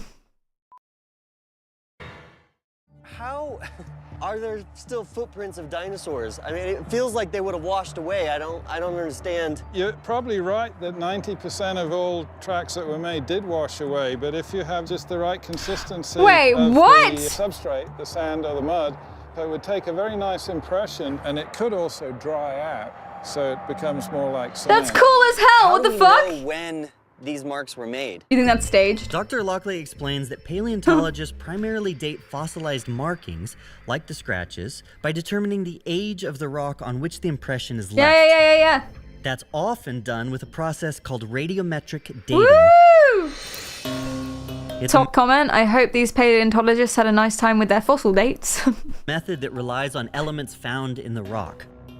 Over time, each element will shed neutrons and decay at a known rate that scientists can measure to get an approximate date for the rock's surface.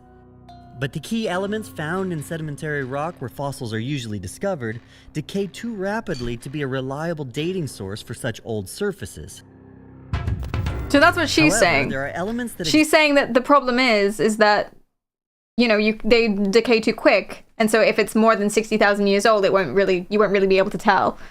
exist in volcanic ash like uranium and potassium. But then you just don't use so the answer is you just don't use carbon then, you daft bitch, is the answer. You use something else, like uranium, that decays slower. Is that really how simple it is? You just use uranium?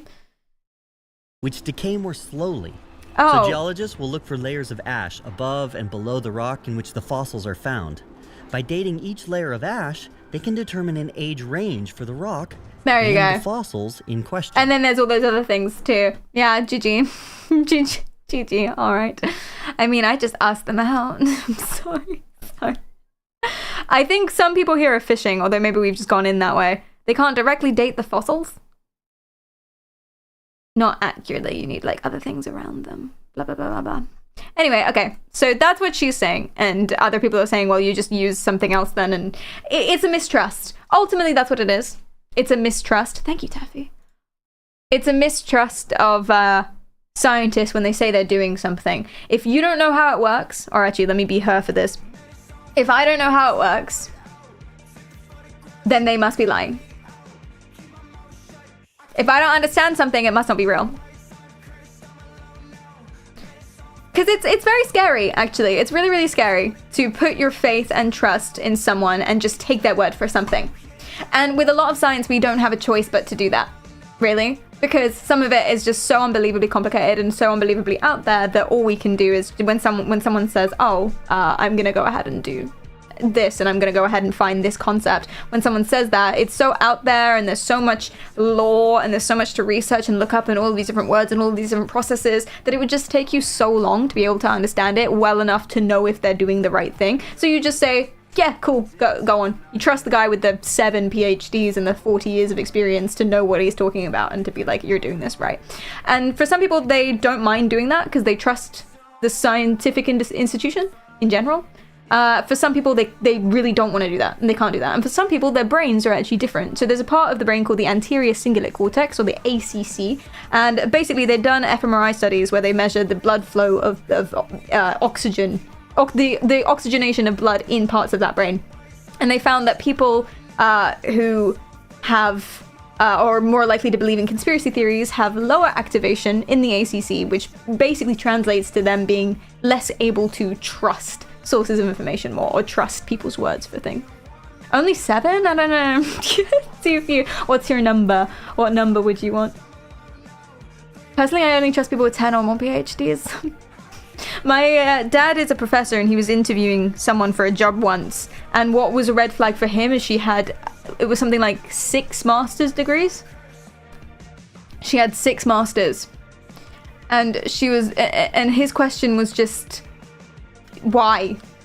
You know, surely at a certain point you would like start working in connected fields. Not really, they're all in different things. Surely at a certain point you would stop working.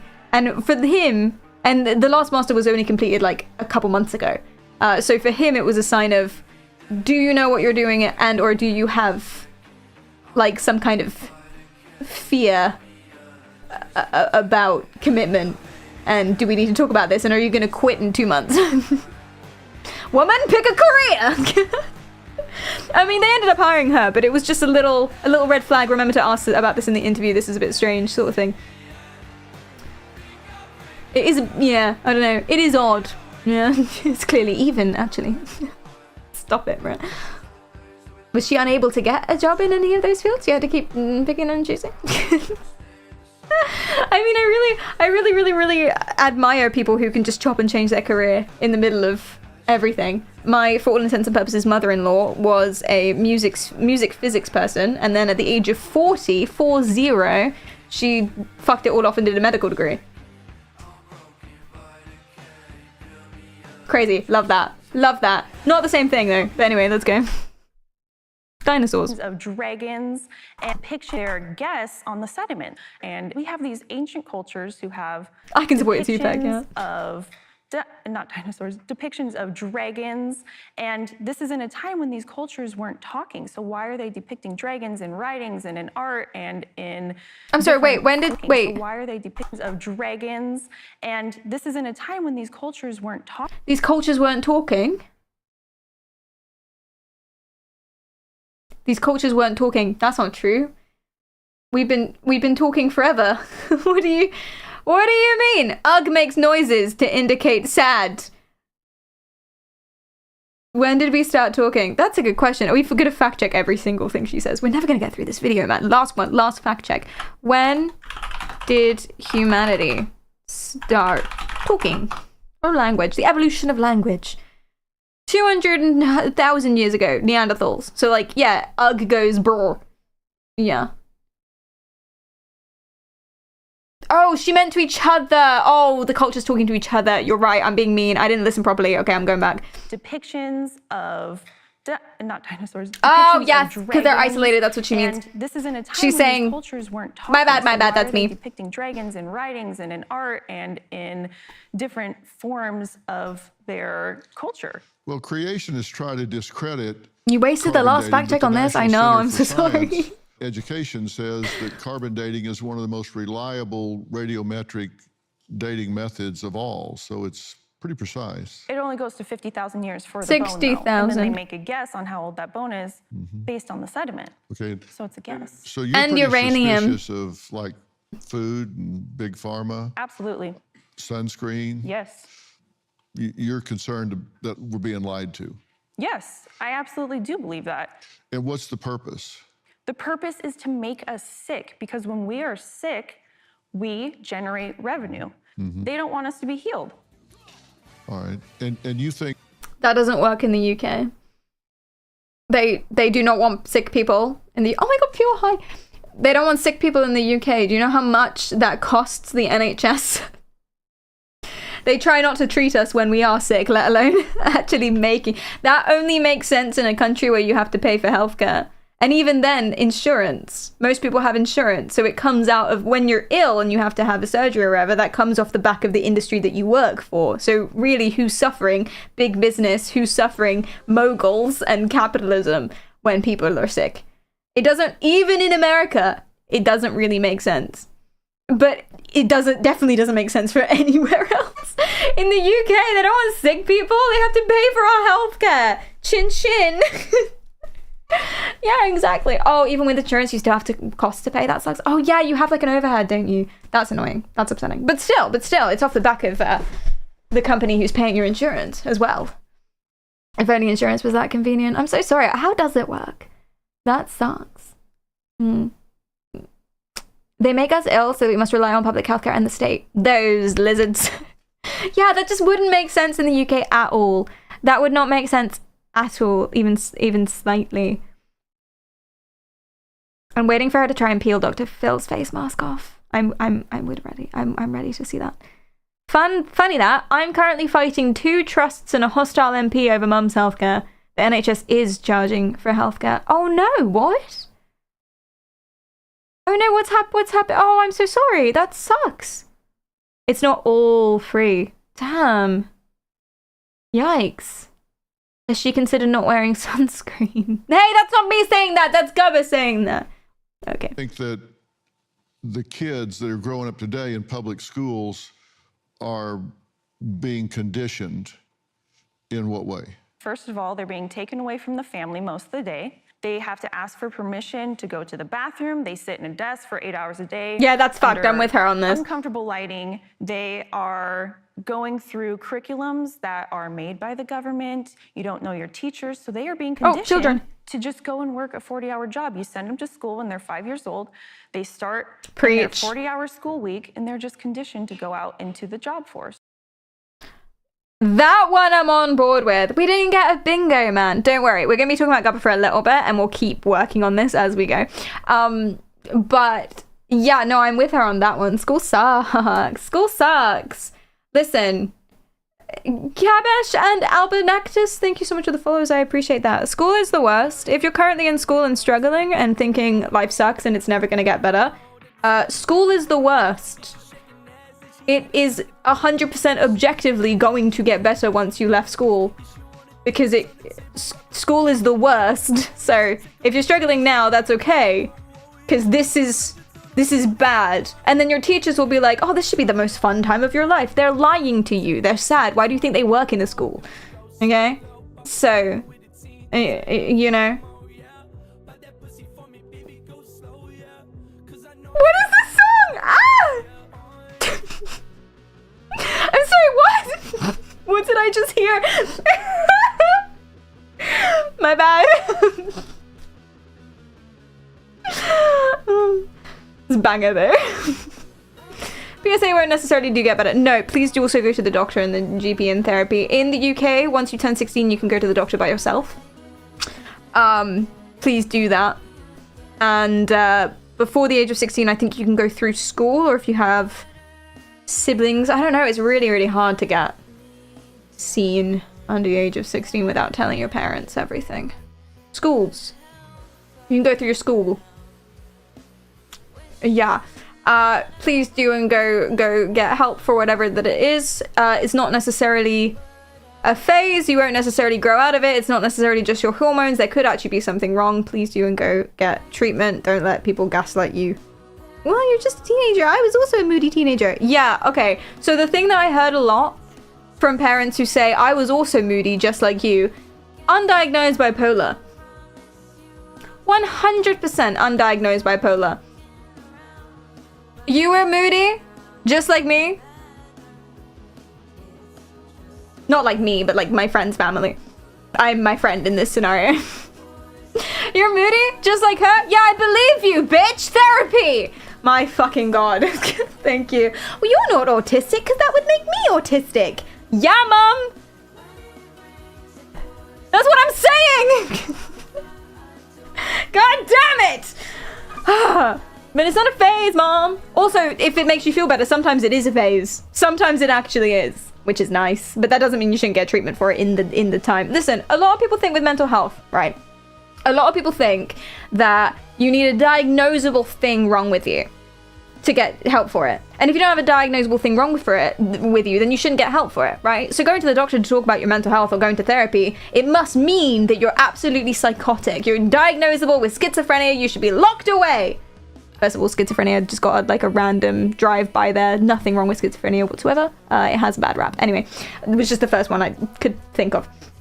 Right? It means you're diagnosable with such and such and such, and you should be locked away forever, and you're crazy! You're a crazy son of a bitch!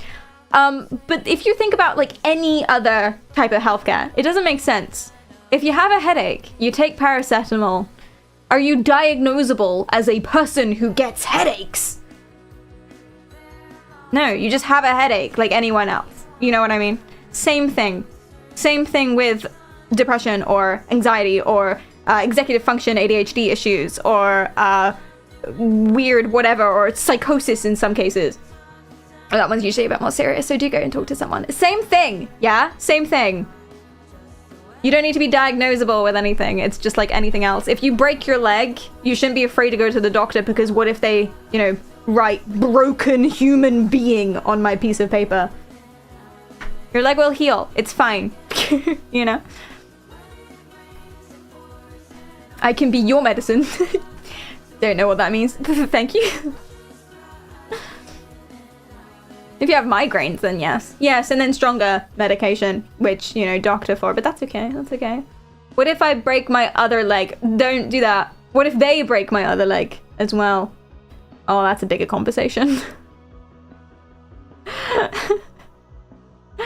Yeah, I am, to be fair, I am simplifying it, that is how it should be.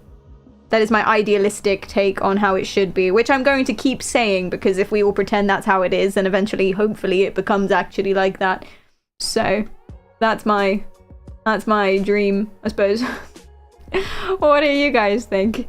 Oh my god, Satan! Thank you so much for the 10 pounds.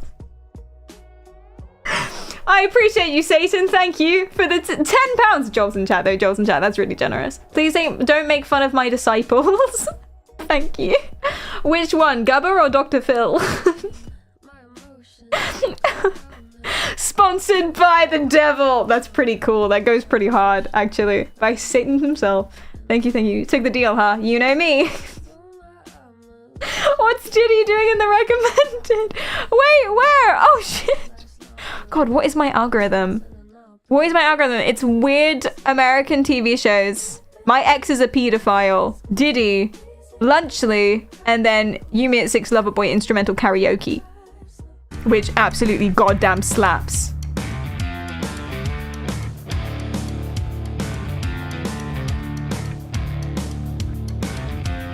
I'll had you by the throat.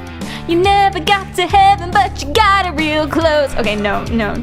You in a chokehold, and you. I'm trying to find my notes for the next thing. Never told, blah, say what you want, and then oh, I'm out of time completely. Lover boy. Oh, snakes. That's what we're talking about. Don't you feel bad? Feel bad for them. Snakes, come with me. In conclusion, my algorithm is perfect and I don't need to change anything. Taylor Swift. Is Taylor Swift a clone? That's what's next. You have a background in singing. Did it seem like it? Just then. Hi, Kat, what's up? I do, actually. I did a music degree, lol. Alright. Oh. I dropped my water bottle. It's really sad. Really sad. Anyway, so this is something that Gubba was mentioning. And we'll come back to our little, what is this? Window Capture 14. Remember that. It's Window Capture 14, that one. Out of 25. Jesus Christ. And they're all called Window Capture number. I need to organize my OBS. Anyway, we'll come back to the Gubba Homestead conspiracy theory bingo. But something she mentioned was Taylor Swift. Taylor Swift being a clone of the daughter of the founder of the Church of Satan, Zena LaVey. Which is very, very interesting. So that's Zena LaVey, as you can see. And this, in case you don't know what Taylor Swift looks like, I'll try and find a picture that's like kind of similar lighting, I suppose. For maybe. That's Taylor Swift. So as you can see, they share no similarities at all, except what one would expect from two American, small, blonde, white women. You know?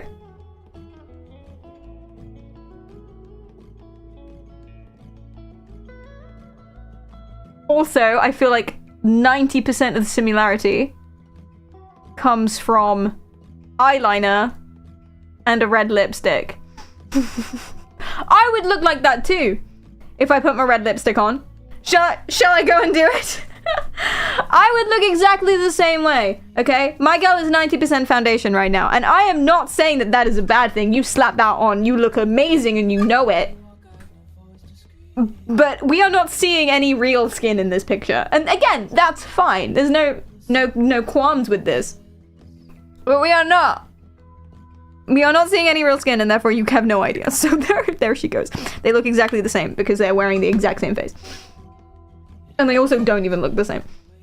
They have the same eyebrows. Their eyebrows are completely different. Completely different. Taylor Swift's are straight and flat. Her eyebrows do a weird eyebrow, whatever that is, a weird eyebrow thing. But that's not even real. That's not even real. You can tell her actual eyebrow goes like this, and then she's penciled that in.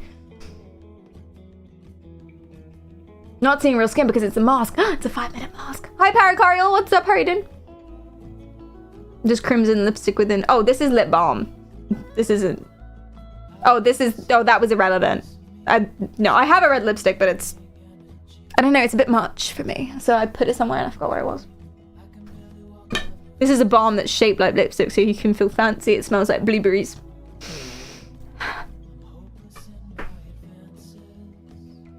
She got a bomb! Sky Guy, thank you so much for the 9 months! I really appreciate that. Thank you, thank you, thank you. And Kieran, thank you for the follow. Have we seen Perry and Taylor Swift in the same room? Sus. Right. But this is a real conspiracy theory that is very funny that people believe. So people believe that Taylor Swift is actually a clone of the daughter of the leader of the Church of Satan, Zena LeVay. Her. Which is very interesting, very interesting. It hinges on the fact that they look a bit similar, but like I say, they look similar in the same way that any two blonde white women do, and that's it. In my, my particular opinion. Yeah, so she was a spokesperson for the Church of Satan. So her father, what even is the Church of Satan, man?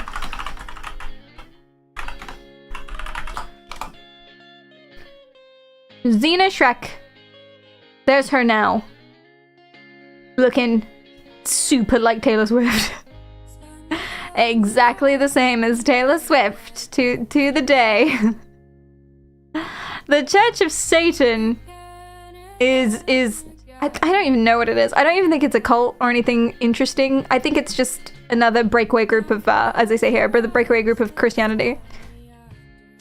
Satanism is often not as scary or complicated as you'd think. I think a lot of people say Satanism, or a lot of people think that Satanism is like, oh, we kill dogs and we, spit on Christians and stuff.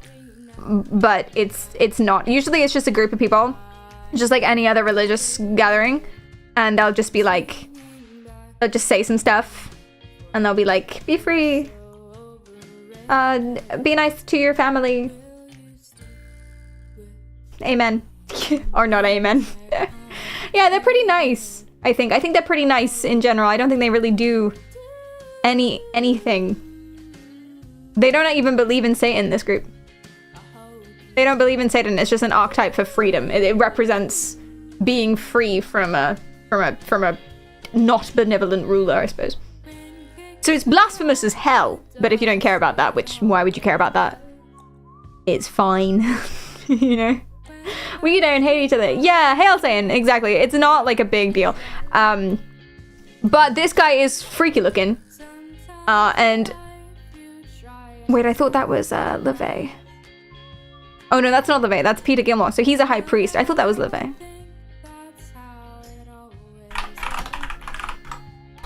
This guy's the founder of it. He has a lion? So you get it. God, he looks like my friend's dad.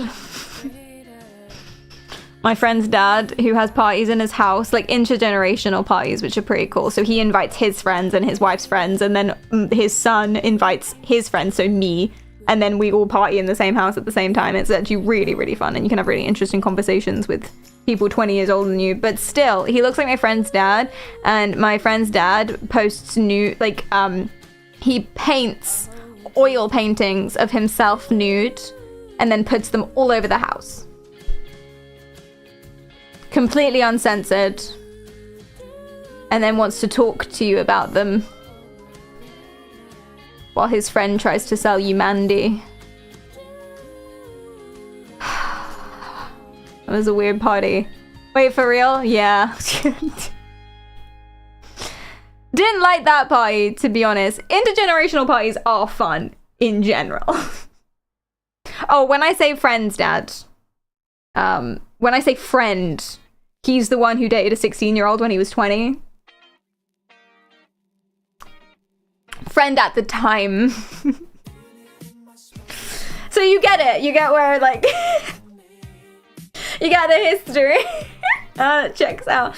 Yeah, this guy, not this guy specifically, but my friend's dad, who looks like this guy, sat me down and was talking to me for a while about when teenagers start realizing their own autonomy and get in touch with their feelings and are able to make choices for themselves, and it's a really big growth period. And he argues that it's the moment that you...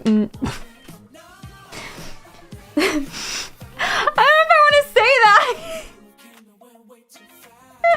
The moment that you do for yourself what you probably haven't done with anyone up until that point, and you realize you don't need your parents for everything. Genuinely, that was his argument. Genuinely, that was his argument. And I was like, oh, okay. What do I do with that? I don't know. I'm 17 at this point, and I'm like, cool. Sick.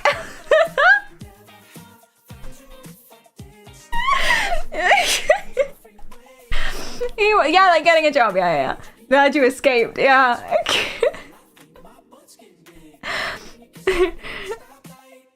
That's not a red flag, that's a fucking flare. I thought so too. I thought so as well. Anyway, he just really reminds me of anything. But that's not Anton LaVey. Anton LaVey didn't say any of this to me, as far as I'm aware. But he did found the Church of Satan. But everyone is obsessed with the Church of Satan. Obsessed with it. All the conspiracy theories are obsessed with the Church of Satan. And there's like 600 billion different theories about it, and a bunch of different things that they might be doing. So they believe that they were doing satanic ritual abuse, where they were like murdering and brainwashing kids and stuff. Not true. This was during the 80s, so it was like height of satanic panic, or that was more of a 70s thing, I guess. But height of satanic panic, everyone's freaking out, and they were like, they're abusing the kids. No, not a thing that they did. Well, there's no evidence for. Then they also believed that they had really tight links with high-ranking politicians and corporate leaders and stuff like that, so they were maintaining control of the society in a sort of Illuminati way. No evidence of that either. I think people were just freaked out about the Satan thing in general and the fact he wears all black leather, but that's neither here nor there. They thought they were doing human sacrifices and trafficking. No evidence for that at all, and that they're in control of Hollywood. But ultimately, I don't think anything untoward has come out about the Church of Satan. They don't even believe in Satan. It's just an icon. They just believe in, like, independence, I guess. They're just super chill. Yeah, they're super chill. And he is lying all the time. Nice. You have the Bible. You do. Is it good? We could give it a read. We so could give it a read. Is that difficult for you to do to the semi, or should I can try and find it? Church. I don't know if I want to do this, actually. This is not what the stream's about. They believe in taking the piss out of actual religious nut jobs. Yeah, I wasn't gonna say it. I think, honestly, the point about Satanism in general, and there's lots of different kinds of churches, the point there isn't anything to do with Satan. The point is it's anti-Christian. And so Christians obviously don't like that because there are people who are anti to them. As someone who's not religious any way at all, it's neither here nor there to me. But it's just anti-Christian. It's not pro-Satan. Usually they're atheistic, even. They just don't like churches. And corruption in there within. So it's reactionary. I think kind of all reactionaryism is lame in general, but everything is a reaction. Therefore, everything's lame. And now I sound 17 again. So everything is lame. Leave me alone, Mom. Get out of my room. I did my homework. I did it. God. Is that what 17-year-olds are like? I don't think so. I don't know. All I know is that my 17-year-old little brother refuses to do the dishwasher. He refuses. He uses so much cutlery and he's like, no, I'm not putting it on. Next thing you know, he's going to start doing drugs and joining the Church of Satan. The Church of the Inverted Coffee Mug welcomes you. Exactly. Okay, so that's probably the Taylor Swift one is probably the least interesting clone theory. What's my favorite? Well, I've got two more for you. Okay. Here's Kanye West. People think Kanye West was replaced by a clone. Proof that Kanye West has been cloned. Tell me, strange man. In the early stages of Kanye's career, he had a fatal car accident in 2002, which led to his transformation into a stronger artist. It had caused dramatic change in his appearance, behavior. Wasn't exactly fatal then, was it? Over the years. Man, I fear and love God. When you remove the fear, so this is before the accident. God, you create the fear and love of everything else. You talking to somebody right now that only fears God, and Jesus has won the victory. Like, I am a God. Everybody says, who does he think he is? And this is after the accident. I thought I was a God. I just told you. That's who I think I am. Kanye West also disappeared in December 2022, and his demeanor changed upon resurfacing in January 2023. The change in his height has also played a big role in confirming the allegations about him being an actual clone. Okay, I have a theory about the change in his height. So, the change in his height, right? She's slouched in that picture. Whereas here, she's popped up. Also, he's, like, older. Also, he was probably wearing lifts. Yeah, they do that. He's also, like, 20 years older. So, you know, Perry, they just lie. No, they're clones. God, they're clones. Look how different his face is in these pictures where he's tilting at a completely different angle. They're like, look, these lines are shorter. Yeah, this is my head now. This is my head now. It looks different. Hi, Hassan, what's up? How are you doing? Do you not see the red line and the blue line? What is the red line and the blue line supposed to be showing me? No, genuinely tell me, what is the red line and the blue line supposed to be saying?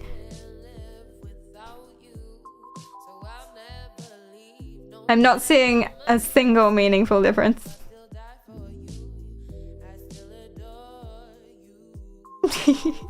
Perry, do you not see the red line and the blue line? I do. You're so right, I do, yeah. When people learn about camera angles. Also lighting, which brings me... Oh wait, there are more of these. Although there's one of these I'm not allowed to hover over because it's just straight up porn. Like it's actually straight up porn and it's like hidden over a... Oh, they took it down. Okay, good. It was weird. Is Kanye West actually a clone? 4 signs prove that today's Kanye West is a replacement. Let's go.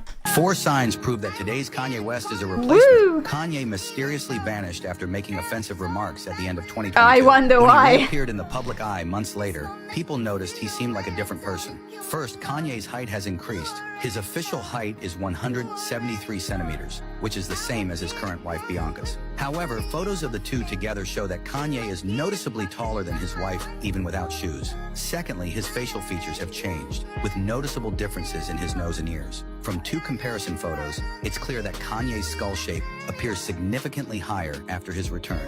The previous Kanye looked vibrant, but now he appears quite disheveled. Moreover, so he had a mental health crisis, divorce, 20 years of age, and his nose is a bit different and he looks tired.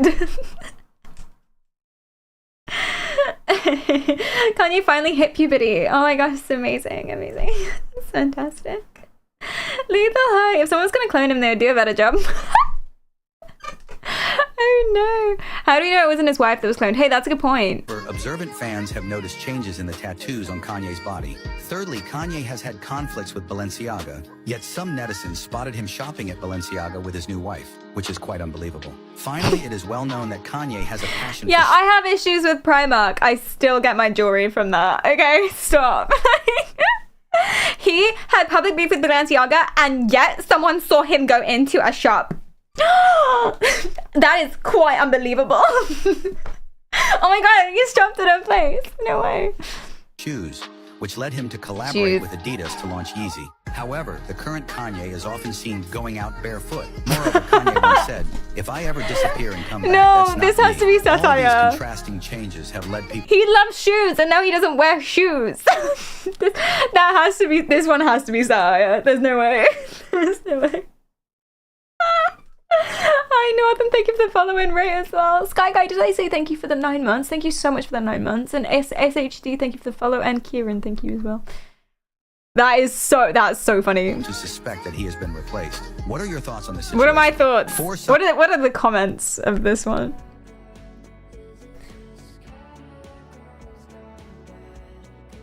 It is Kanye, look at his tattoo. Someone just discovered that at different points of life, humans look slightly different. Yeah, it's called aging.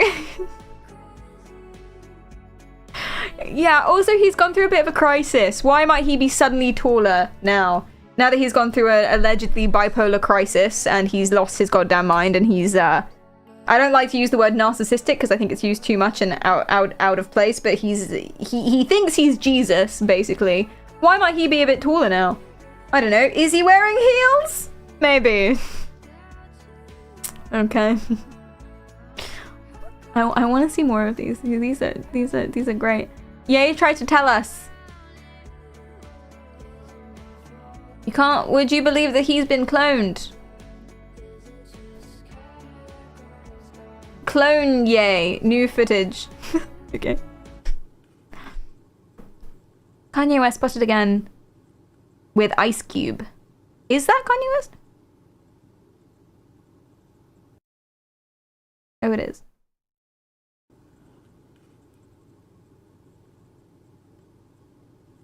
What? Why is this evidence he's been cloned? Brand new footage of Kanye West out in public. What, just like in general? He's just out in public. In general. Oh, it's because he's barefoot and, you know, he loves shoes.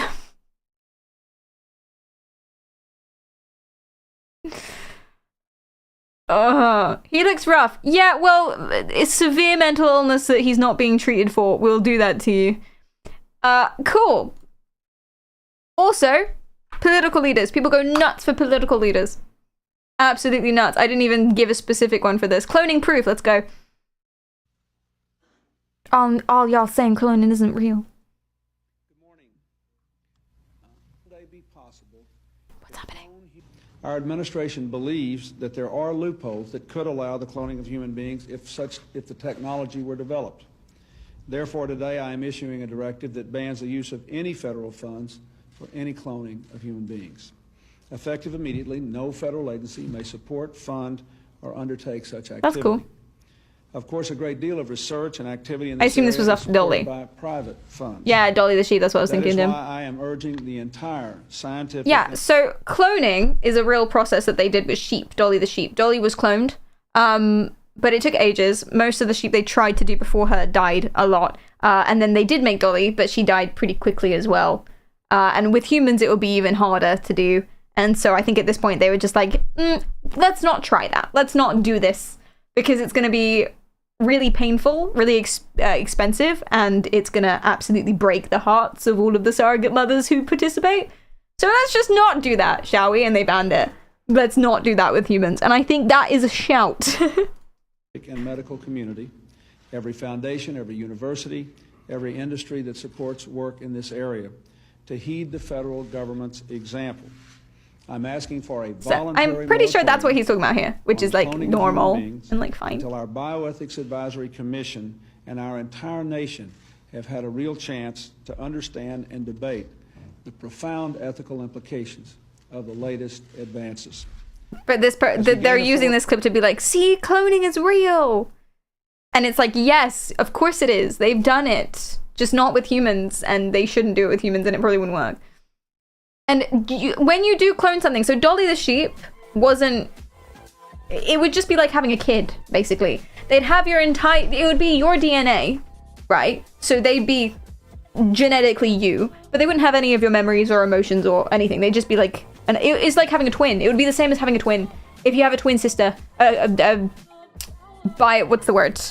Identical twin. If you had an identical twin sister, it would be the same thing. They're not you. They just look like you. Like, genetically, they have your DNA. Yeah, exactly. There was a doctor from Hong Kong who did it with humans. Jesus fucking Christ, how did that go? Did the baby die? Magoo, thank you so much for the follow. I appreciate that. Wait, the Putin one in the second row. All right. Oh, oh no. Oh no, his hair. Evidence he's been cloned. Wait. Let's go back. Evidence he's been cloned. This is 20 years. His nose has gotten a little bit bigger and he's lost some hair. In 20 years.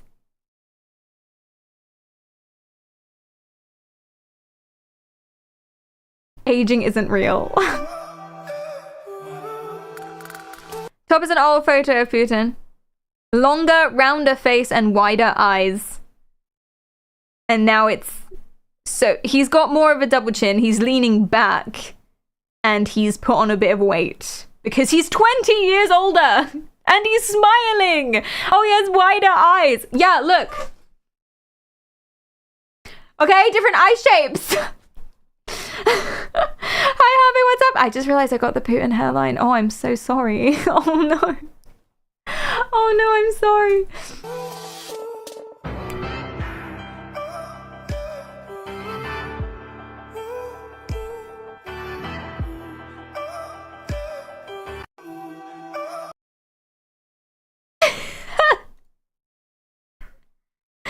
I don't know, man. I don't know. What's the deal with let's not do that. I just is what it is what it is. Prove that Taylor Swift is a clone. Let's do it. Is Taylor Swift, Queen of the Clones. One look at this photo, and you might think that this is just so here she's what, 18? Not even in this picture. A younger version of Taylor Swift, and that's just it. But despite their uncanny resemblance, okay, this girl's name is actually Becky. So it's not Taylor Swift, it's just another white girl. That Taylor Swift is the successful Queen of a Clone program, which sampled their DNA from this lady, Zena Shrek, the former high priestess of the Church of Satan. See the resemblance? No. Shrek was a pop star and the high priestess of the Church of Satan till 1990. I can fix her.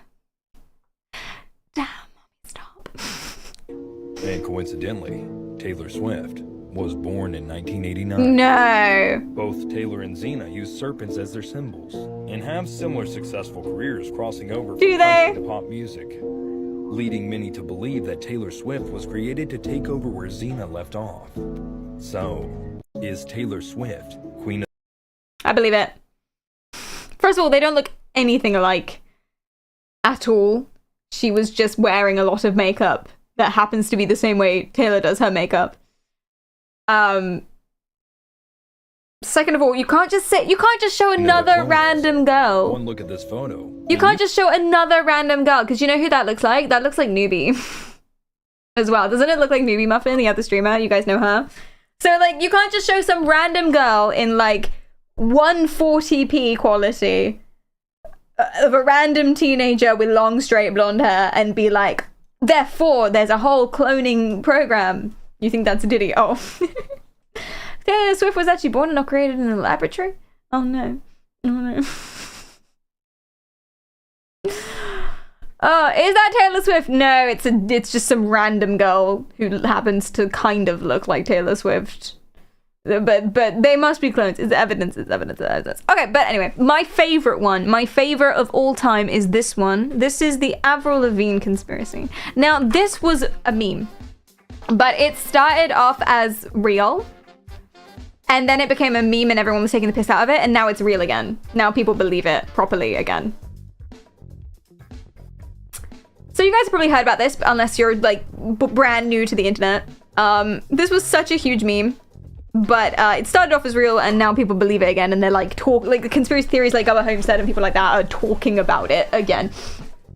Basically, Avril Lavigne, right? She is a singer. You know who she is. She was a skater boy. He said, "See you later, boy."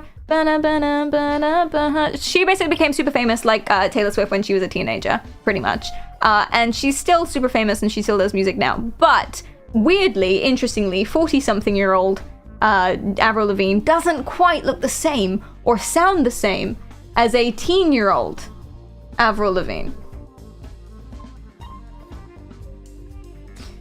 Interestingly, they don't look the same. Ain't no way. I know. So she must be a clone. So what they think is that after Complicated and Skater Boy, like the main ones, that she, you know, Sudoku'd herself. And then this other actress called Melissa Vandella took her place. So that's Melissa. They do look very similar though, actually. They look so similar, what the fuck? Wait, do they? Well, she's like twice the age of that one, so I don't... Do they look so... I don't know anymore. DNA test. Expert, thanks for the follow, and Navi, thanks for the follow too. Conspiracy confirmed. But basically they think that, Wait.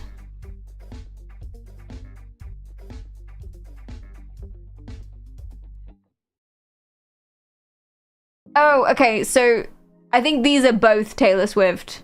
Taylor Swift, these are both Avril Lavigne. But they're just saying, look how much she's changed in a year. These girls look identical to me. Just different lightings.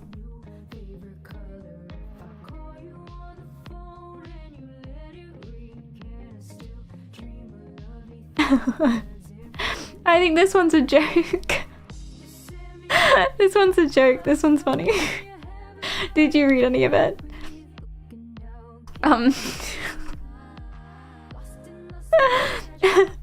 Oh my god, teeth! Imposter Avril in 2013, 10 years later. She has her hair in the back. Where's her shirt?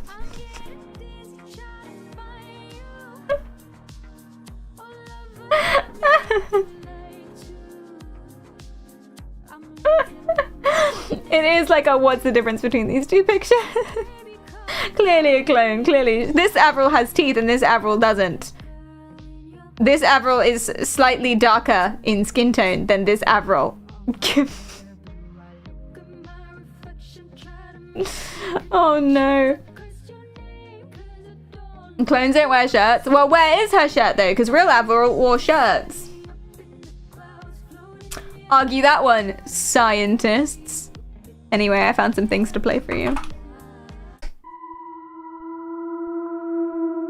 So this whole short is just him zooming in on her face. Spoilies.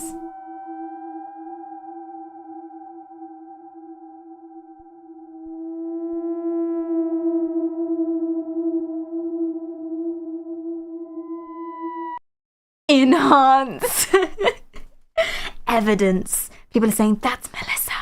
That's Melissa. Replaced. Melissa's her name. It's almost as if she's aged. No, ignore that one. Ignore that one. That one's crazy. That one's insane. And then this is my favorite comment, personally. Why did it take you so many tries at zooming in on her face, bro? I don't... Bro would not be a good farmer with those cropping skills. Nice. Nice. Got another one for you. Previously selected. Okay, wait. I need you to be ready. So in the beginning, this is Avril now, okay? And then you're gonna see Avril before, and you're gonna be like, they're clearly different people, okay? Avril now. Avril now. Now. Previous Avril. When she's a child.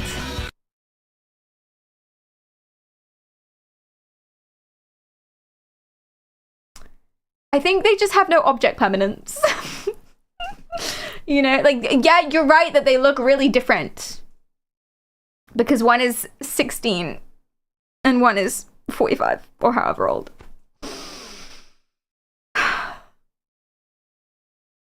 But it goes beyond this. It goes beyond this because it's not just what she looks like. It's also how she sounds. And we know voices, like singing voices don't change with age, right?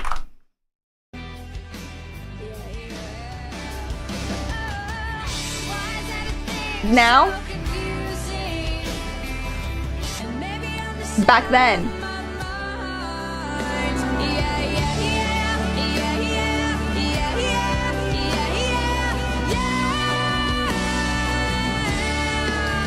It's a damn cold night.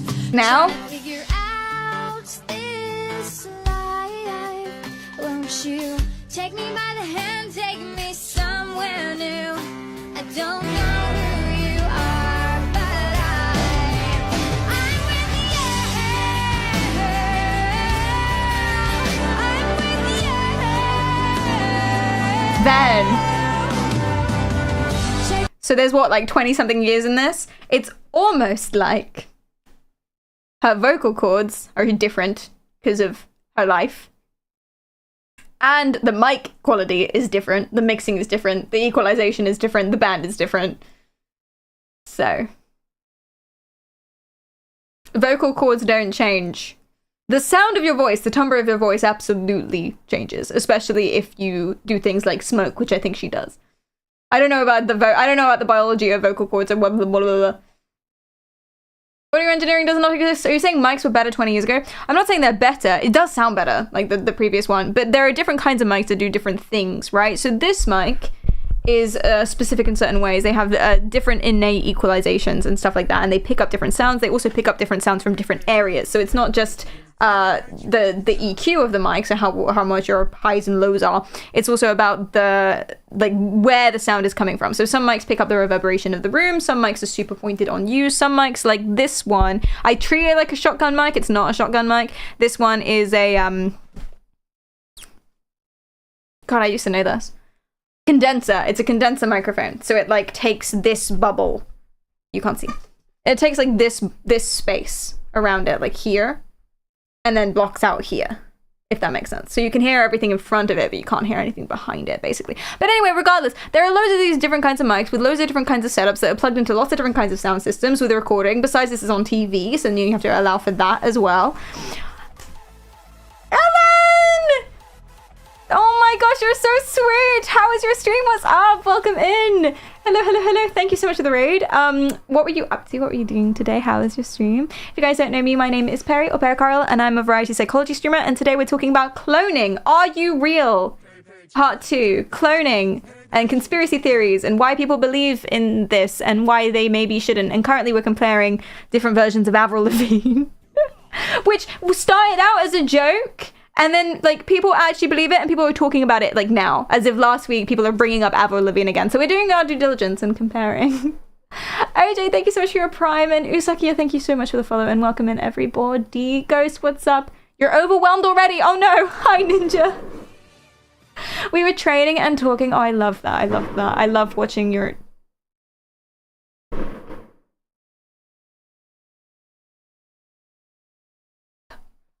What the fuck was that?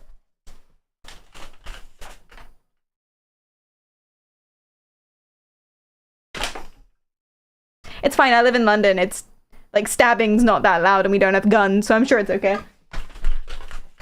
Okay. Anyway. Welcome in, welcome in. Is she actually a clone? Avril Lavigne? Definitely. There's irrefutable evidence. Irrefutable. Melissa has come for you. It's Melissa just running at 200 miles an hour. Trail of smoke in her wake. She knows too much. The government is sending the MIB. Stabbing isn't that loud. What's it gonna be? Hi Ben, what's up? How are you doing? Tim, what's up? How are you? Thank you. Can I share a TikTok that feels appropriate for this topic? Of course you can. We need to hold me. Oh, I was like, what the fuck is that? Look at her go! If you guys don't know Ellen, please go and follow and enjoy Ellen, because she's very, very, very cool and very nice, and she picks people up. It's not the only thing she does, but she picks people up sometimes, and it's invigorating. It makes me feel alive. She challenged Cleedum to an arm wrestle. Cleedum obviously lost, but he enjoyed it. He enjoyed every single minute. He was like...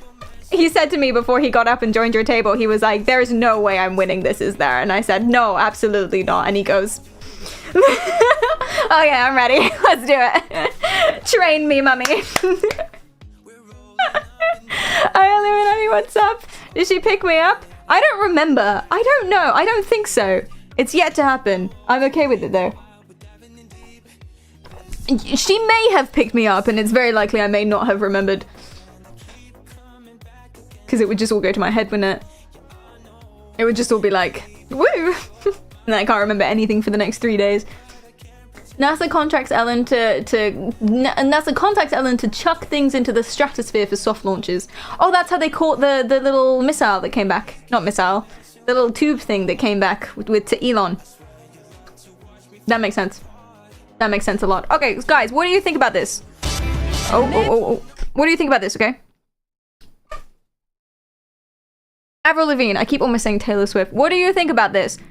How is it possible? How is it possible that they sound different? This is Avril Lavigne now. This is Avril Lavigne before. 25 years earlier.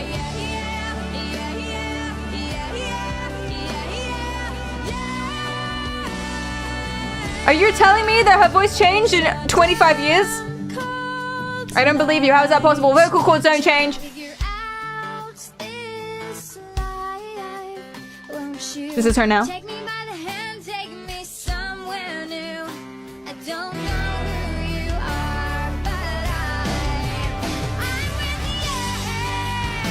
Also, by the way, you can just sing like this. You know that, right? They're like, oh, she has a higher tone. And before she has a deeper tone. You know, you can change that. You can just do that. Yeah, exactly, Grace. You can just do that. It's real easy. Especially easy if you try and imitate someone. What is this? I don't even know. It's especially easy if you just try and imitate someone. For example, if I was to sing a London Grammar Wicked Game song like this. Okay, she has a very, very deep tone. If I was to do it like her, then I'm pretty sure I could imitate her low tone, even though I don't know if that's necessarily where I would fall. Because you can just do that, you know? And when you had angina, your timbre and range change. Yeah, even if you're a smoker, and if you're 25 years older. So, for example, here she goes. So super low. Strange what desire can make foolish people do. And that's not how I sing, but I'm pretty sure I could do it if I give it a go. Maybe not like her.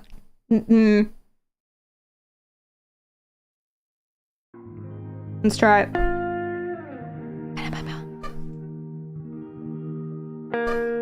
World was on fire, no one could save me but you. Or whatever. It's strange what desire will make foolish people do. So I don't usually sing with that like deep of a tone, but you can put it on, and then if you were to do, I don't know, Sleeping with Sirens, for example, he has a stupid high-pitched tone. Stupid. He sounds like a goddamn mouse. I love it more than anything. Okay, then you can throw it all the way up if you wanted to as well. You can do Squeaky Mouse Boy. This is gonna be harder, actually. Fortnite, if you want to, I can show you what my dreams are made of. As I'm dreaming of your face, I've been away for a long time, such a long time, I miss you there. I can't imagine being anywhere else. Two completely different voices that sound like two completely, I assume, different people, hopefully, if I've done it right. Okay? So, Taylor Swift, so Avril singing like this, I feel like if in the moment they asked her to sing it with a higher timbre, she would have done. These are different ranges. What do you mean? Do Barry White next. Give it a go. How did you clone yourself so quickly? Now sing like Tom Waits. Shut up. Shut the fuck up. I feel like you're mocking me.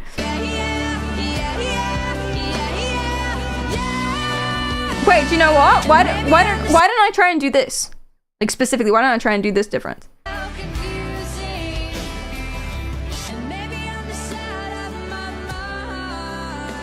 So I'll just sing that line. Lower. Maybe I'm just out of my mind. And then if you want to do it higher, you can go, maybe I'm just out of my mind, or something. right? Not very good, but you can do it in like 2 seconds. Sorry. And that's within 2 seconds, let alone within 25 years. Point made. I feel like I don't know who I was trying to persuade. Obviously, you guys know this already. But then, yeah, you also got things like, oh, the mic and the editing and the sound quality and the blah, blah, blah, blah, blah, blah, blah. But it's not even about that, man. It's not even about that. It doesn't even have to be about that. Same mic, same moment. Was that chest voice and head voice? No, that was all chest voice. Head voice is, my head voice and my chest voice are super detached. It's not good. It's supposed to sound like the same, but I'm not very good at merging them. So head voice is like, out of my... that's chest voice too.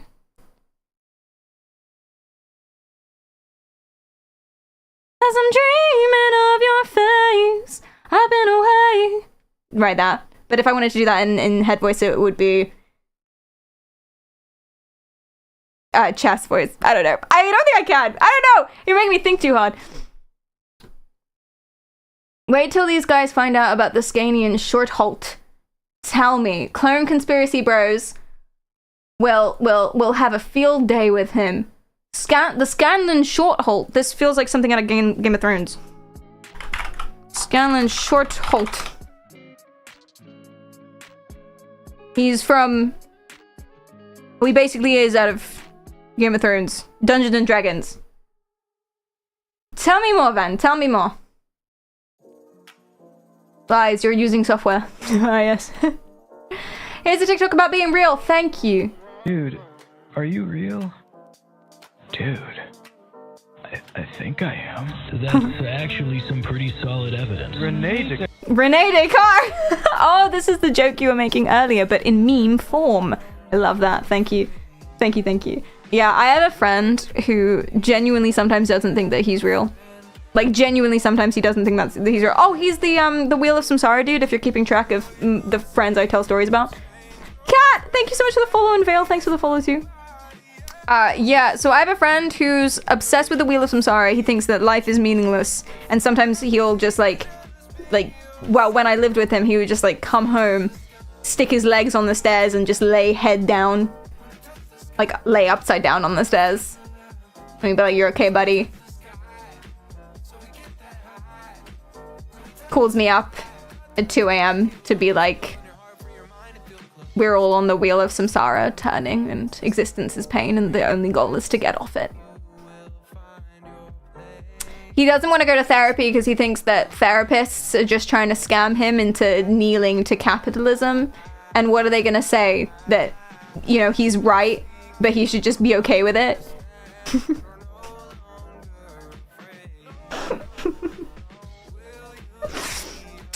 Anyway, he's the same dude that sometimes doesn't think that he's real, and he's like, how do I know if I've actually, when I leave this house, and I for some reason he thinks I'm real. He's pretty confident that I'm real, which is, I don't know how to take that. I think that's insulting, but I'm not sure why. But he thinks I'm real.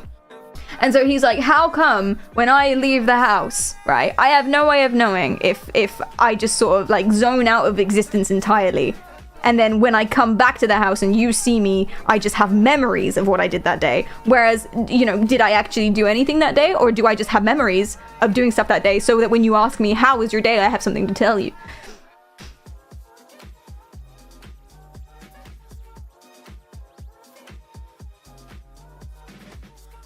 Babe. I think it's a bit of a stretch. I think maybe he did go to work that day. He only feels alive when he's with you. Trust you to take it like that. See, I'm thinking it's insulting that he thinks that we're different breeds of people. But you think it's a compliment. He's a convincing simulation. Did he smoke the wacky tobacco? Yes, when he was 12. Which is why you don't do that. Okay? That's why you don't do that. Don't smoke a bunch of weed or take any drugs or get into like alcohol and stuff when your brain is still developing. Please and thank you, because then you'll be like my Wheel of Samsara friend and you'll see demons in the corners of your bedroom every night. You know? The wacky tobacco is crazy. That is crazy. That goes hard. So, you know, don't do that. Okay, I've got one more. Avril Lavigne. So people told Avril Lavigne about the conspiracy theory that for some reason people are really like, they're bringing up again now. And this is how she reacted. Conspiracy theory that I'm not me. Cool. There is a crazy rumor out there about you that I obviously have to ask about. And I always ask people when they come on my show, like, oh, what's the craziest rumor that you've ever heard about yourself? Chat, what's the craziest rumor you've ever heard about yourself? What would you answer before I ask you? Oh, yeah, that one. I know what you're talking about. I mean, it's just funny to me. Like on, like, one end, everyone's like, oh my God, you look the exact same. You haven't aged a day. But then other people are like, you know, there's a conspiracy theory that I'm not me. There is a... And that's kind of what it comes down to. Actually, genuinely what it comes down to. Oh, that I'm smart. That's the craziest rumor about yourself, that you're smart. Oh, I'm sure you're very smart. In your own special way. What even is intelligence, am I right? I don't know if I've ever heard a rumor about myself. See, that's what I was thinking too. Have I ever had a rumor about myself? No one really, like in school and stuff, no one really talks about me. I didn't say anything to be talked about.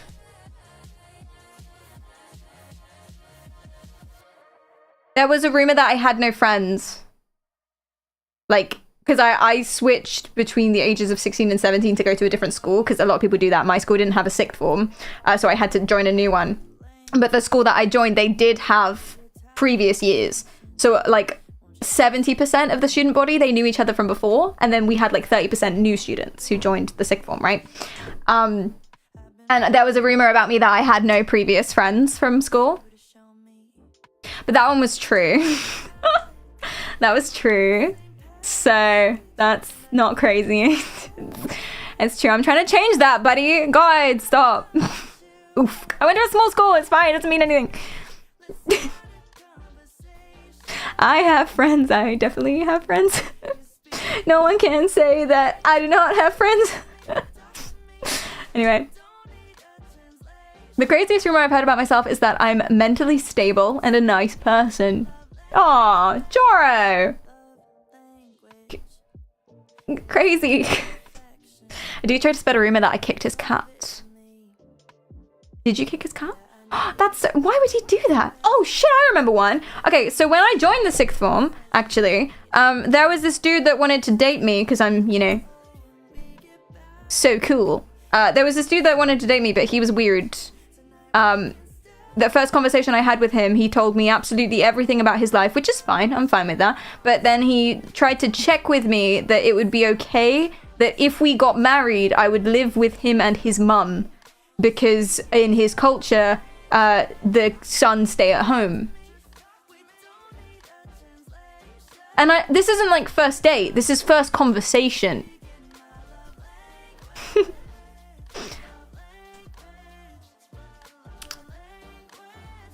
No sevens in chat for my guy, because... So would you?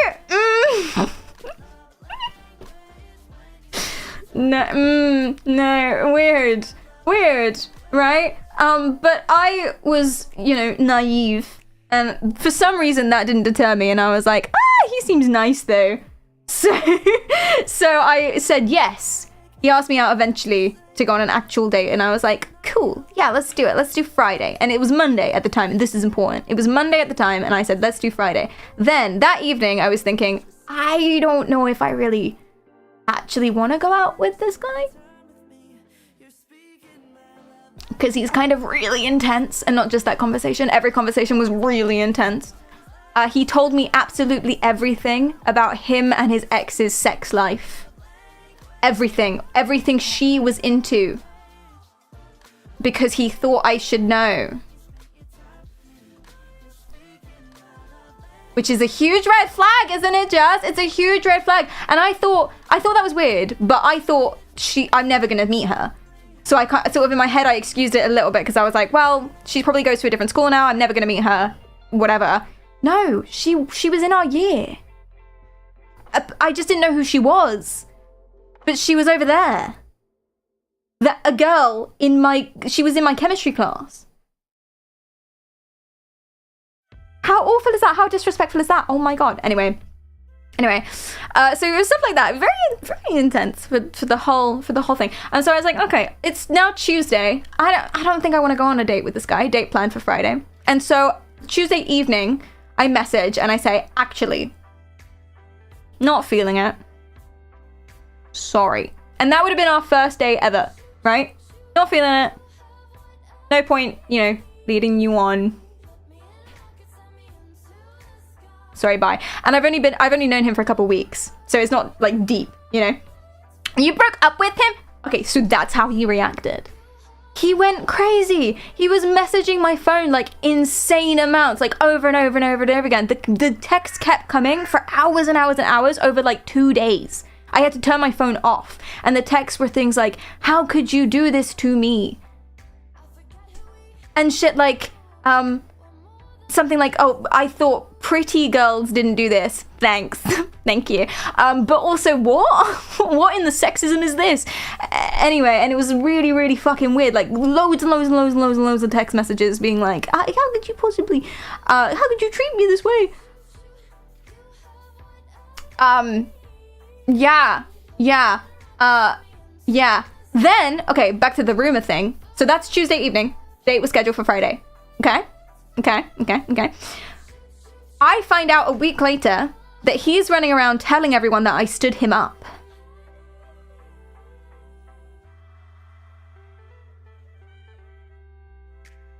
And that he was waiting for me on Friday, and I never showed.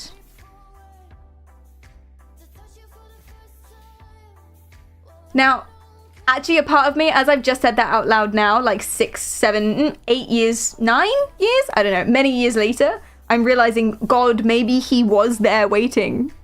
Actually. That's not my fault though.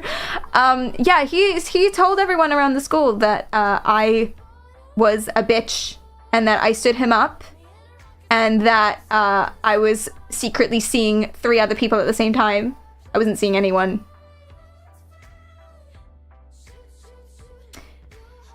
Because I'd only been there for 3 weeks at the school. So, leave me alone. Yeah, and so I didn't know this. I didn't find this out until a week later. I found out from one girl who hated me because of this. I don't know. I think she liked that guy. I don't know. But she hated me because of it. And so she set up group chats and that I was in. And then she went on those group chats and like made mean comments about me. So it was really stupid shit. It was like, I would say something like, "Oh, has everyone, what did you guys get for this answer on this piece of homework?" Right? Something normal that other people were doing too.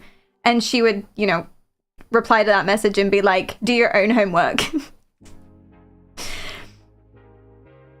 To be 16 and bullied. And I didn't even know this girl. I had no idea who she was. I hadn't talked to her before. But anyway, she told me, or she let on what the rumor was. And that stayed with me for 2 years. 2 years. People were like, "Oh yeah, but you were mean to my friend." Because remember, they were all previously friends with each other. "You were really rude to my friend, so we're not going to be friends with you now." Like, whole groups of people didn't want to talk to me because I was mean to their friend.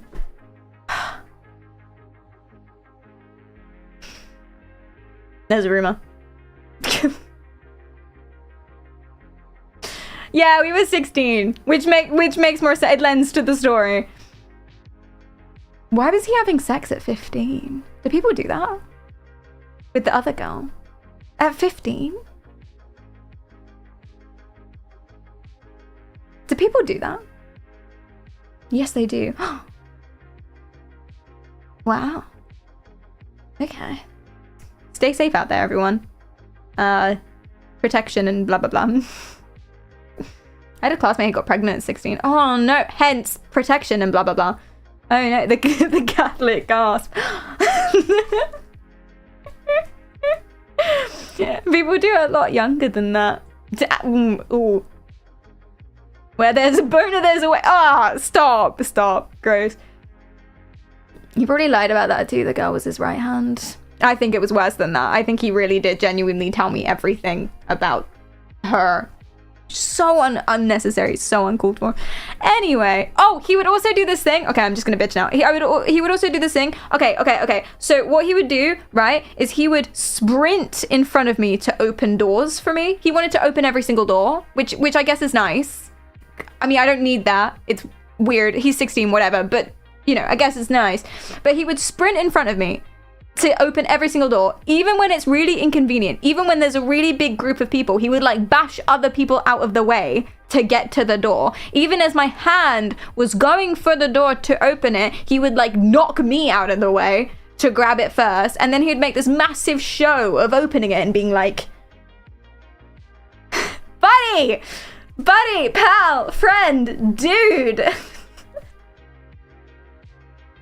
Like, I guess he's making a new Olympic sport. Like, oh my god. And now when I met Cleedom around a similar time, it was just me and him, super quiet, no one else in the room. He opens the door, he forgets I'm there, and it slams in my face. And it was that contrast for me that did it. I picked Cleedom. What a man. It was just a nice breath of fresh air, you know? I'm like, there you go, cool. And then he was like, oh god, I'm so sorry, are you okay? GG's. And he was like, I thought you'd catch it. Yeah, anyway.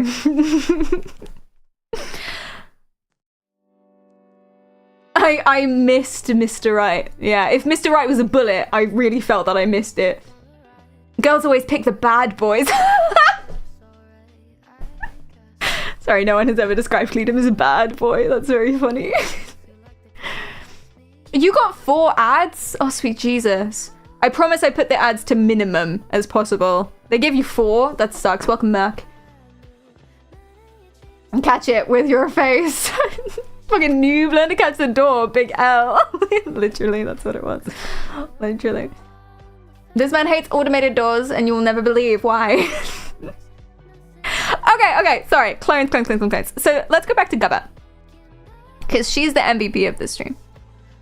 So if you guys don't know who Gubba is a lady. She's part of Gubba Homestead, and she believes in all the different conspiracy theories. We've done a stream on her before about her homesteading and her like traditionalism and stuff. She drinks the raw milk. They're poisoning our food so that we give money to medical doctors, which doesn't make sense in the UK, but apparently in America that's what they're doing, and blah blah blah blah blah. But she also crucially now believes in clones, and the politicians are clones, and maybe Dr. Phil is a clone, and Taylor Swift definitely is, because she came back after a 1-year hiatus after the release of her album, and then being bullied by all of these other celebrities with snakes on the stage. I know, crazy things.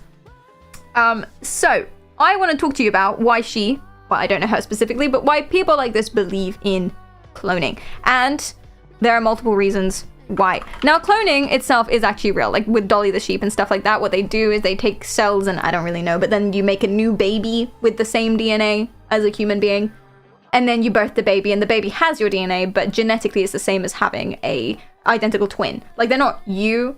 I don't think we can clone memories or experiences or personalities. You can't just pop out another Perry right here and she can talk to you. It's not like that. You'd have a brand new baby that's genetically you, but actually in effect a completely different person, because that's how genetics work. It's, 60% experience and the expression of genes based on what's happened to you rather than the genes themselves. For example, you might be genetically predisposed to being a crazy bipolar bitch, right?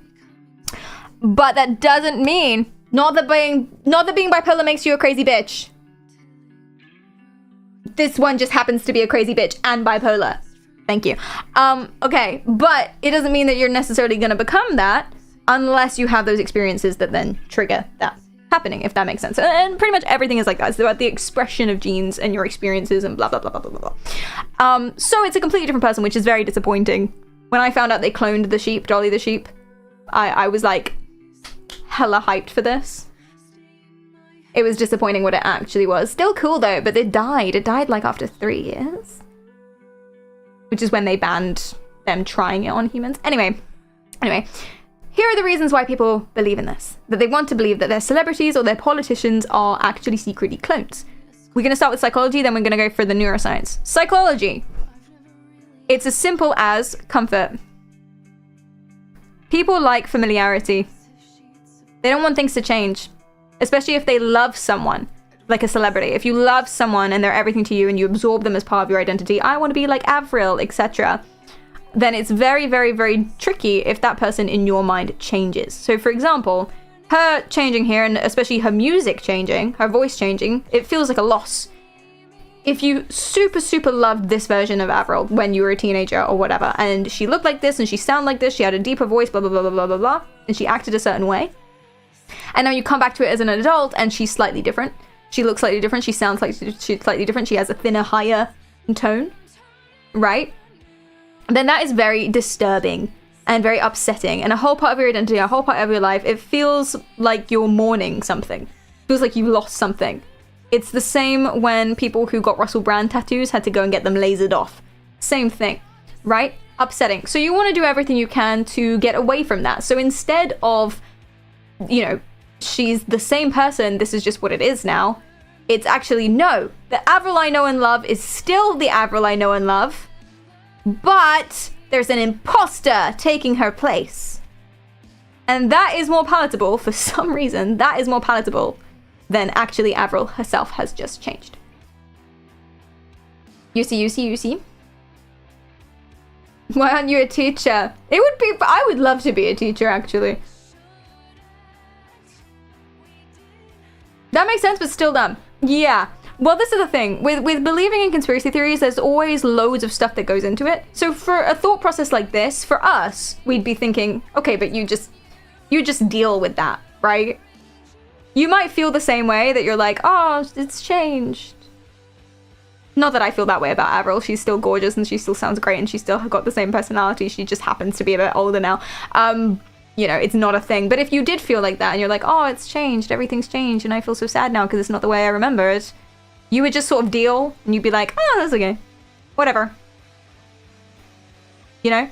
But the people who subscribe to beliefs like this, like Gubba and other people, it's not just that. There's loads of other things. So, number 3. It's all about them coggy Ds. Coggy Ds. A coggy D, otherwise known as a cognitive dissonance, is basically when you have some information and then new information comes in that disagrees with that, what you already believe, and you don't know what to do with it. Hi Sledge, I'm drawing with my mind. Yes, my mind, which is controlling my arm, which is controlling my wrist, which is controlling my fingers, which is controlling a mouse. Back then, the grass was more green. Yeah, that's such a, I haven't even put that on my list, but I'm gonna put it now. There's a fallacy. I don't know what it's called, but there's a fallacy of like, nostalgia. Or the 12-year-old fallacy. I'm gonna call it the 12-year-old fallacy, actually. There was a study that showed that the time in people's lives that they considered to be when the world was the best, so like politics was the best, things were easier, the Coke tastes better, etc, etc, etc, was when they were about 12 years old. For everyone.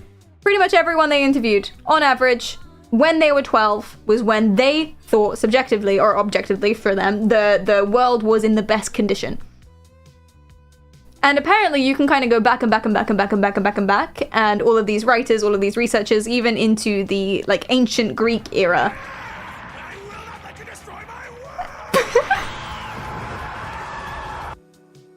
So true. So true. Thank you for the bits, Ninja.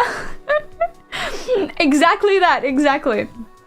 Yeah, and apparently you can go back and back and back and back and back, and people still said shit like that.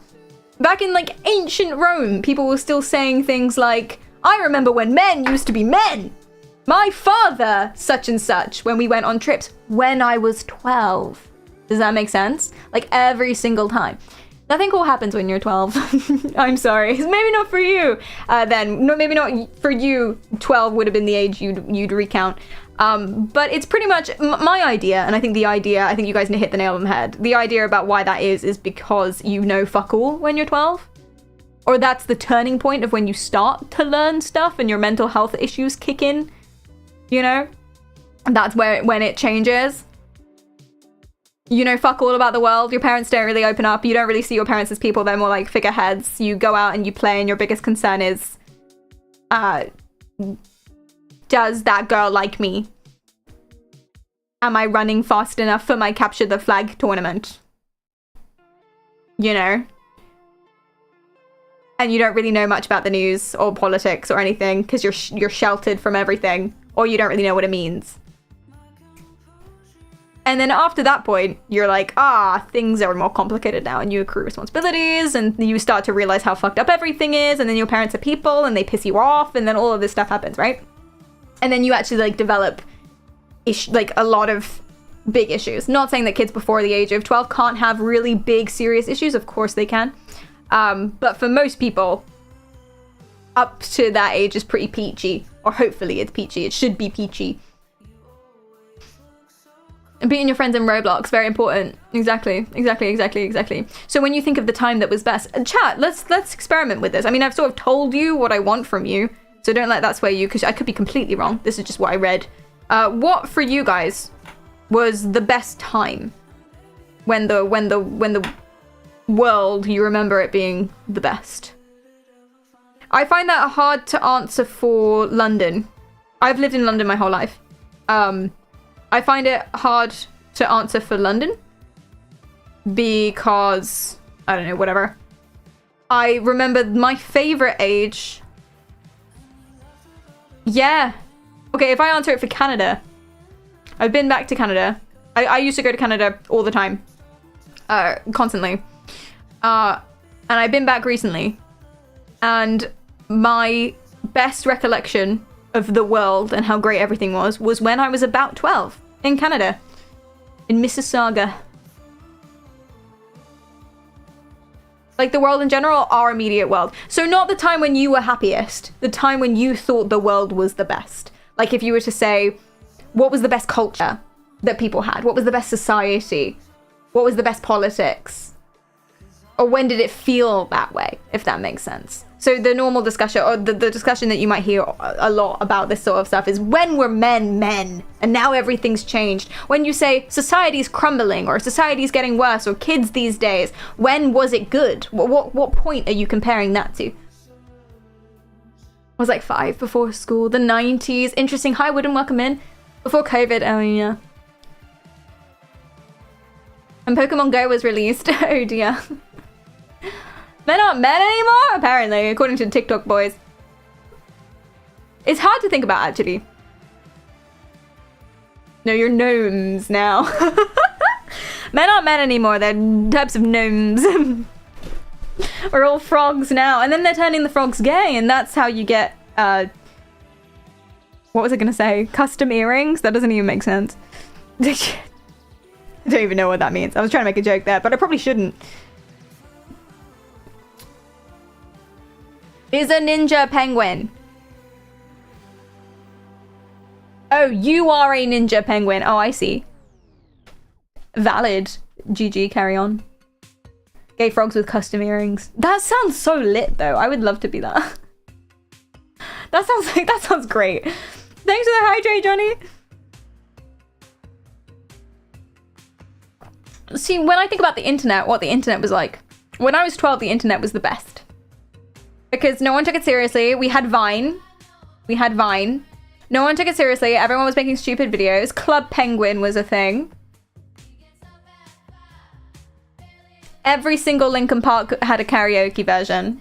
I mean, it still does, but that's when they were made.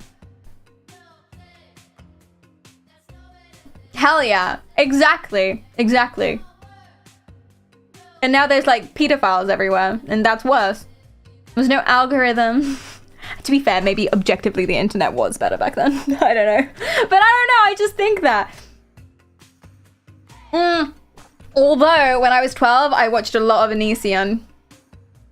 Allegedly. I did watch a lot of Onision. So. Maybe it wasn't great. You know, he's back now. That's a different stream. What is that? Onision is a person. He's a person. Allegedly. I never heard of Onision until I was 18. Interesting.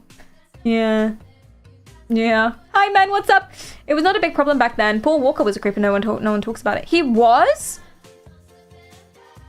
Allegedly?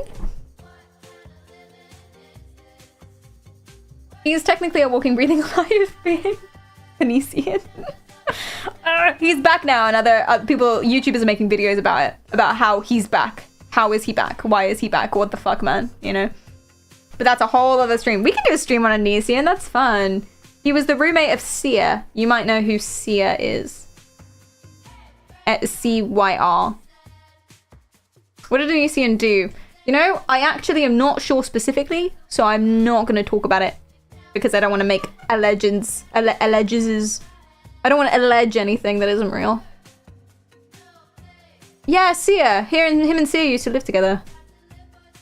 Hi, Chucky, what's up? Yeah, I know that because I watched their vlogs. Because it was Onision and... Yes! I used to watch their vlogs when I was 12. Skia? Like the yogurt? No, not like the jog hurt. Anyway. So... Okay, where do we get to? The fallacy was nostalgia. Right, so why do people believe in these cloning conspiracy theories? Why is Avril Lavigne a different person and replaced by a clone because she, you know, died instead of just someone who has aged? Same thing for Taylor Swift. Same thing for... You stop clicking on these if I don't know what's on the other side of them. Same thing as Taylor Swift. Why is Taylor Swift a celebrity clone of the Satanist, right? Instead of just being... older now and different. Why is Kanye West not actually a 40, 50 something year old man with mental health issues, but instead he's been replaced for a dangerous car crash? One is for comfort and familiarity. We don't like things changing and them being important to our identity. It's destabilizing. We don't want them to be different because then we have to mourn that something that we used to love doesn't exist anymore. Cognitive dissonance, new evidence has approached us and we don't know what to do with it. So if we have an intrinsic belief, Avril Lavigne looks like this. And then there's new evidence that suggests no, not so much. Very uncomfortable, don't know what to do with that. It's like why people defend celebrities when there's so much evidence against them. It's the same thing. It's because you love this celebrity. You love this person. I wonder if there were any like really big fans of Epstein. Like before they found out. You know? I wonder how they reacted. I mean, Michael Jackson is a good example. Not saying anything. Michael Jackson's a very, very good example. Still doing it. Really. You know that guy was a creep even before everything came out. Oh, well, did he not really have any other... Did he not have any friends that weren't also creeps? Hee indeed. And then also you've got the fallacy that everything when you were 12 was better than it is now. And then a celebrity might be an icon of that. So Avril Lavigne when she's a teenager reminds me of times when I was a teenager and when the world felt good, and now that doesn't exist, and now, oh god, the world is awful again, and everything sucks and everything's dark, and oh dear. Also, it critically, it reminds people of their mortality. People don't like accepting that celebrities age and that makes people look different, like Kanye West. They don't like accepting that, because then they remember that they're aging too. And we're all gonna die. So they're like, no, it's a clone!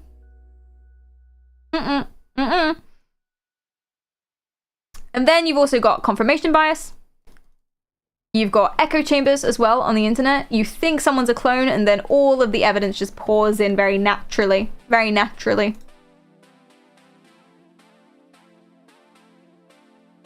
Couple that with pop culture. So just, you know, TV shows about clones. And historical precedents. So, well, the government could be doing this because we wouldn't know about it because the CIA did MKUltra, right? If the CIA, American and Canadian governments can dose people with LSD without them knowing about it to try and create super soldiers that would forget their assassinations, anything's possible to justify that clones are real. And people also, you're gonna like this one, overestimate their own abilities. And again, it's that ego thing. I can tell, I can see it. I see that Avril Lavigne is secretly a clone. I've known this whole time. I'm better and smarter than the rest of you. Same thing behind any conspiracy theory, really. But people do often overestimate their inabilities. Dunning-Kruger effect. Right? MK Ultra doing so much heavy lifting in the could be real. That's so true. That's so... It really does. MK Ultra has totally shaken my faith. Whenever anyone like says a conspiracy theory that sounds crazy to me, if it involves the government, I do a double take. Because I'm just like, well, hold on there. Let's just check that because they be doing things. Totally shaken my faith. I'm not a conspiracy theorist at all, and I think there are like all of the ones that I've heard on the internet are obviously batshit insane. But there are probably some. There are probably some that are 100% what's happening. I don't know which ones though. Because MK Ultra. Don't you think we should just accept that Paint grew older, other than trying to clone it to suppress our need for nostalgia? No, I don't think that, because I don't think that. What do you mean? I don't like the new Paint app. It's different. I don't like it. I like this one. The new Paint app is scary and shiny and it's all like smooth and I don't like it. Well, I want my squares. Yeah, like Flat Earth, exactly. Like Flat Earth. Flat Earth is very clearly not real. But the main reason why people believe in conspiracy theories has nothing to do with the conspiracy theory itself, which is why usually when you believe one, you believe all of them. Because it's nothing to do with the conspiracy theory itself. It's nothing to do with the evidence or the science behind it even slightly. It's to do with all of these things and the mistrust and the ego and the apathy or jaded bitterness that people have towards society. Pretty based if you think about it, but still. All right, and your place in the community. You make friends via conspiracy theories, as we talked about before. Then there are two psychological theories that I like a lot. I'll start with the less interesting one, but it's still interesting and it's still important and it links a lot to confirmation bias that we mentioned before. It's called apophenia. Apophenia. Woo! Apophenia. Apophenia is basically when you over-recognize patterns. So we talked about this before in Tuesday's stream when we talked about pareidolia. Pareidolia is basically in visual noise, like if you imagine white noise and stuff. People are very, very good at spotting patterns, so you'll often see things. It's why you can see pictures in clouds or like faces in your wall paint and things like that. We're very, very good at spotting patterns, especially for visual, for your faces. Our perception of faces, human faces, is amazing because it's like the first thing we learn how to do as babies. Little babies who are only like a couple months, not even born, they can recognize what a human face is. They are very, very good. That is something that we do so unbelievably well. And so if you're staring at like tree bark or something, you see a face in it. I see faces. That's good. What's the context of this? Chunky, thank you for the follow. L, thank you for the follow. Octopus, thank you as well. I appreciate that, you guys. You should try the magic eye thing again. No, I can't do it. I can't do it. I don't like it. So you're just really, really, really good at recognizing patterns and stuff, especially for faces, which we all are. But if you have this part of the brain that is responsible for this overactive, or you've like confirmation biased your way into really believing in something and really wanting it to be true, so you spend a lot of effort looking for things specifically, then it's going to be overdone, basically. Which means that when you look at Kanye West's face, for example, where did she go? Yeah, if you look at Kanye West's face, this guy's weird TikTok.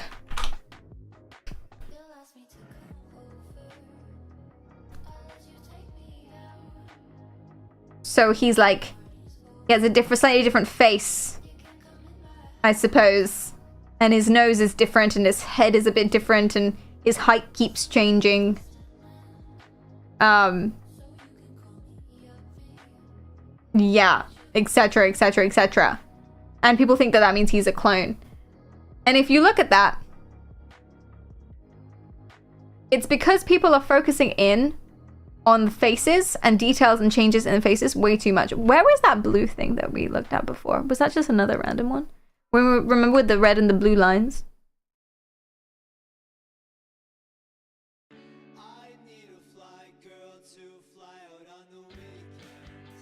What is this one? This is not Kanye.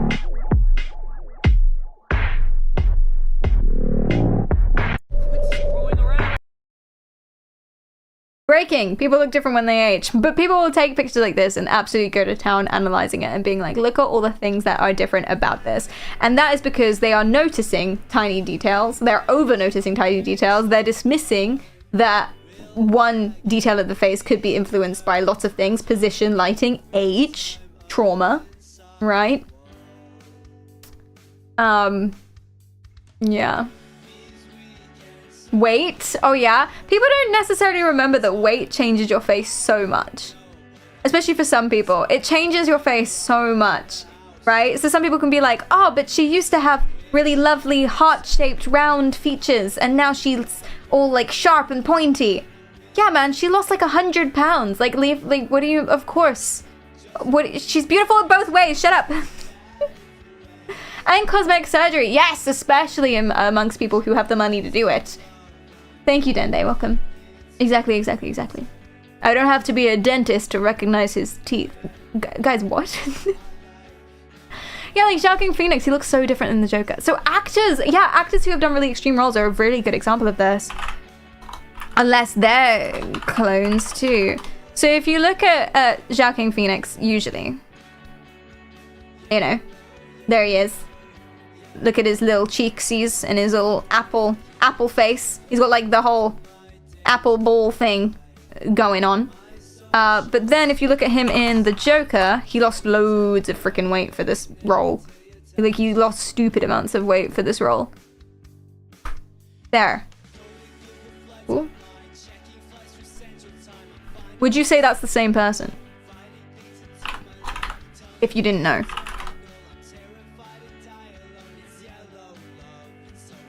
Okay.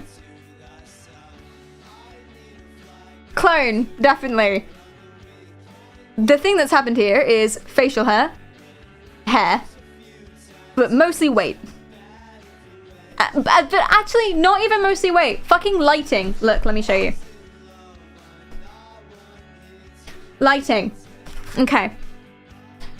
Remember what I look like. Memorize me. There we go. You've been looking at me for a while now, so GG. Okay, I'm gonna go ahead and... Excuse me. I'm gonna go ahead and do that. Alright. Bye-bye front bits. Now you might think I'm a boy. Bye-bye bangs. Oh, I got my necklace. Oh, I'm choking myself. Okay, it's fine. Alright. Okay. And now I'm going to turn this off. Okay. And I'm going to change the color of this. Make it like fucking red. I don't know. Okay. And I'm going to turn slightly to the left. Where did Perry go? Right. Need a baggy hoodie. This is seriously, this is ow. Why the, whoa. Oh shit.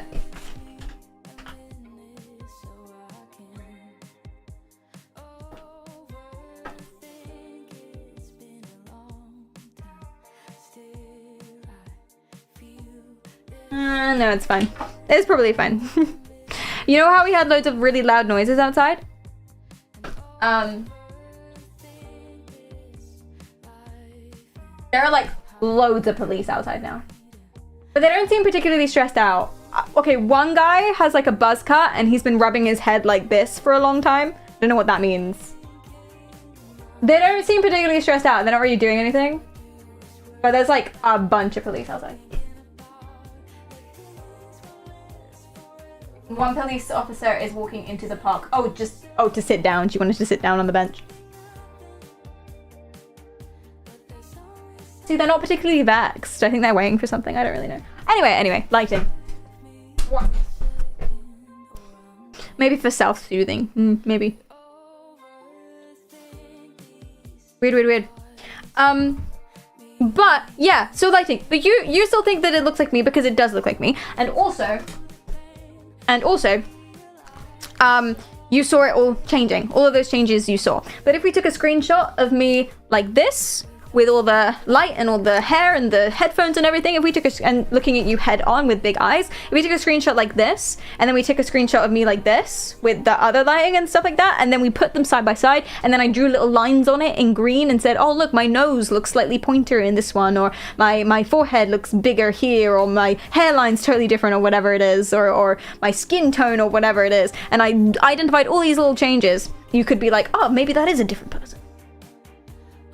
How's Polo doing? Oh, I miss Polo. The TikTok boys found you. Hide. Oh, they're on the move.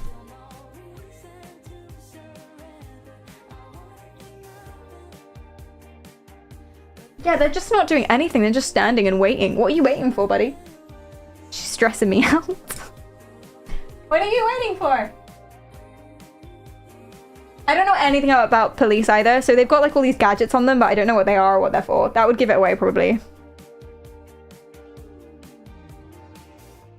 Didn't believe this was the real me from the start. I never wear snake leather. It's like, this is from Primark. This is like plastic. Also makeup. Oh yeah, especially for, oh yes! I was gonna say especially for women, but Zhao King Phoenix. Makeup. 100%. My guy 100% got contoured in this. I mean, he did lose loads of weight, but 100% she contoured. She contoured as hell. Definitely, definitely. It can do so much to your face. Oh, for sure. See me without eyebrows. Different picture. Actually, not so much anymore, but different picture. Dude also has clown makeup on for the majority of the film. Really?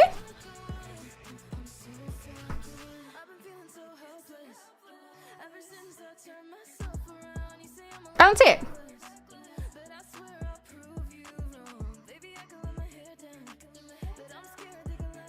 Isn't that just how he looks?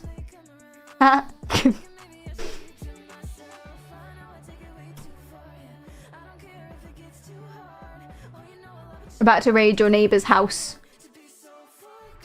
Well, one of my neighbors is a lawyer, and the other one of my neighbors is a blind, deaf old lady. So I hope it's the lawyer. The other one of my neighbors is a very, very sexy history teacher that used to teach me history at sixth form. He lives 3 doors down now. I didn't know that. I walk past his house every day. He says, hi, Perry, because he remembers my name. He is married and has a baby, but he's still just as dreamy as he was 10 years ago. Stop. Teacher Crash, the entire school. His nickname. People didn't call him. Wait, I need to make up a name for him so as to not dox. People didn't call him Mr. Christ. It's clearly not his name, but he might as well be Jesus. Anyway, people didn't call him Mr. Christ. They called him Spicy Chrissy. That was his name. It was actually a really big problem because people, like, one girl got caught. People kept being like, oh, are you going to Spicy Crises? And she'd be yelling and he would look over and be like, what? I mean, Spicy Christ, I mean Mr. Christ. The only name you can think of? Yes, Jesus Christ. Yes, that was the only male name I could think of in this moment. That would do him justice. Oh, sweet lord. Sweet lord. Bryce? That would have been a better one. Bryce would have been a better name. That at least is a name. Why did I think Christ? I needed it to rhyme with spice, though. Spicy. I think I did pick Kleist last time. Spicy Kleisty. If he doesn't watch the stream, I hope he does. I know for a fact he doesn't. That's the only reason why I'm doing this. Yeah, I thought Rice, but I thought, oh wait, Rice is a name. I thought that wouldn't work because it would be like... Anyway. If he was white? If he was brown, that changes things a bit.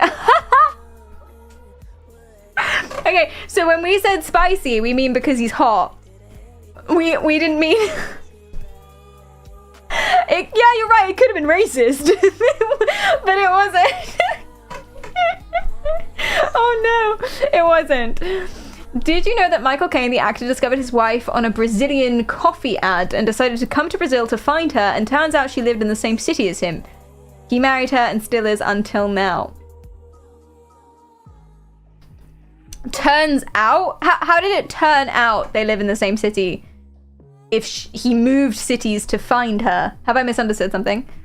If that feels stalker a little bit.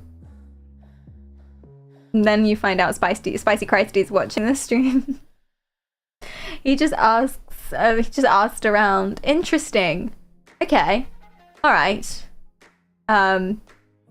Anyway. Police are on the move.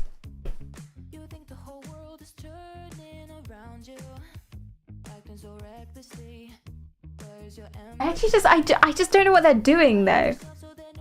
Oh, they're leaving. No, they're just walking down a bit. Are they expecting something to happen on this street? Which alarms me, because, you know, as someone who lives on this street, that's alarming me. Maybe something happened and they're waiting for them to come back. Are they gonna cut off my street again? They keep doing that. They keep putting police tape up and cutting off my street. It's really annoying. You have to like, you have to fill in your name and address on a little piece of paper every time you want to leave and come back. You guys ever done that before? But one time he wrote it down wrong. Oh, this was so stressful. Okay, so I left the house, and to get past the police tape, I went to the guy, and he has this like form, and you write your name, your address, your phone number, etc, etc, etc. So I said, you know, I live at this, this is my name, blah, blah, blah. And he wrote it down, and I was like, cool, and then I left. And then when I came back, he wrote it in the wrong place. So I could see my name, and I could see the address, but they were in 2 different boxes, like 2 spaces apart. And so they weren't matched up. And so I was trying to tell him, I'm Perry, who lives at blank, blank, blank, blank. And both of those pieces of information were on the thing, but he put them in the wrong place. And so I had to stand there for ages and ages and ages, and someone had to come get me, because it was like really suspicious, because they were expecting someone to come back. It was really suspicious. We can't let anyone in and out of this area.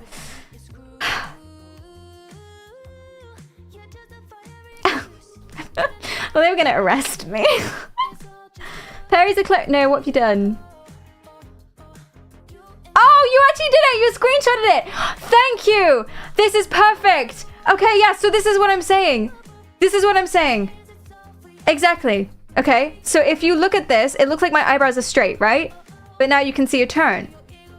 I love that you've done flat and round because of the headphones. As you can see here, she has... she has a headphone for an ear. But like the nose especially. My nose looks straighter and shallower here, but then comes out more here, right? And so if I showed you these 2 people side by side, we'd obviously know it's just me in different lighting. Now imagine the same thing, but one is from 10 or like 20 years ago. Let's say I'm literally 18 in one of these and then 35 in another one. And then someone says, as you can see, the jaw isn't quite the same. Because I think from front on, maybe not so much anymore. When I'm skinnier, from front on, my jaw goes it's like very pointy. It has a little point at the end. It's like whoop. But from the side, it looks pretty square. Or if I don't have that down, I have a square jaw. You see? Different. And all that is I changed my hair. I changed the lighting. I turned my angle of my face. And that's it, within 5 seconds. Now imagine I also did that, but then waited 25 years.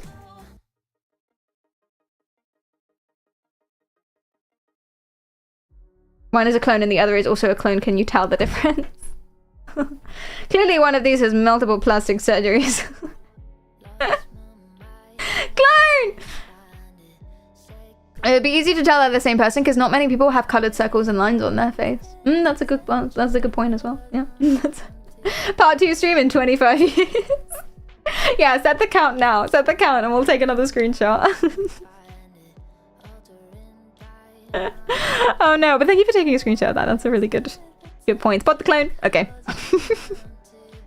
All right, let's do some neuroscience.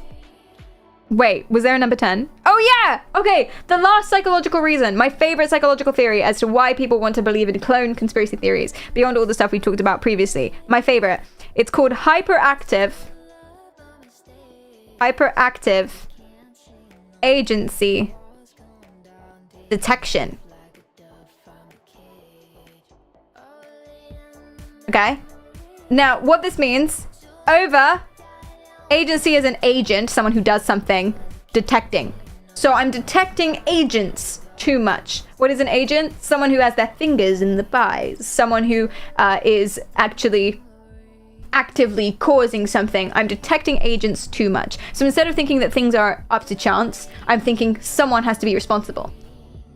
Which is why the government's controlling the weather.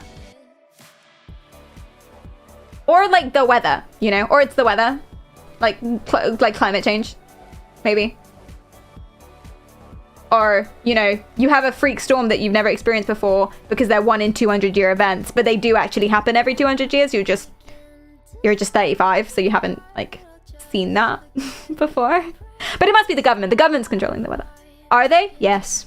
It's a very serious issue, actually. Birds are agents of the government. For example, yes, exactly.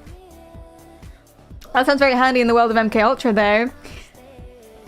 And this is why my faith is so unbelievably shaken, because it's like,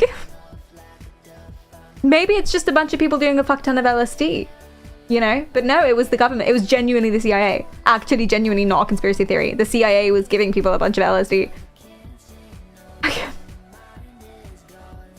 The government's hogging the thermostat. Don't touch it.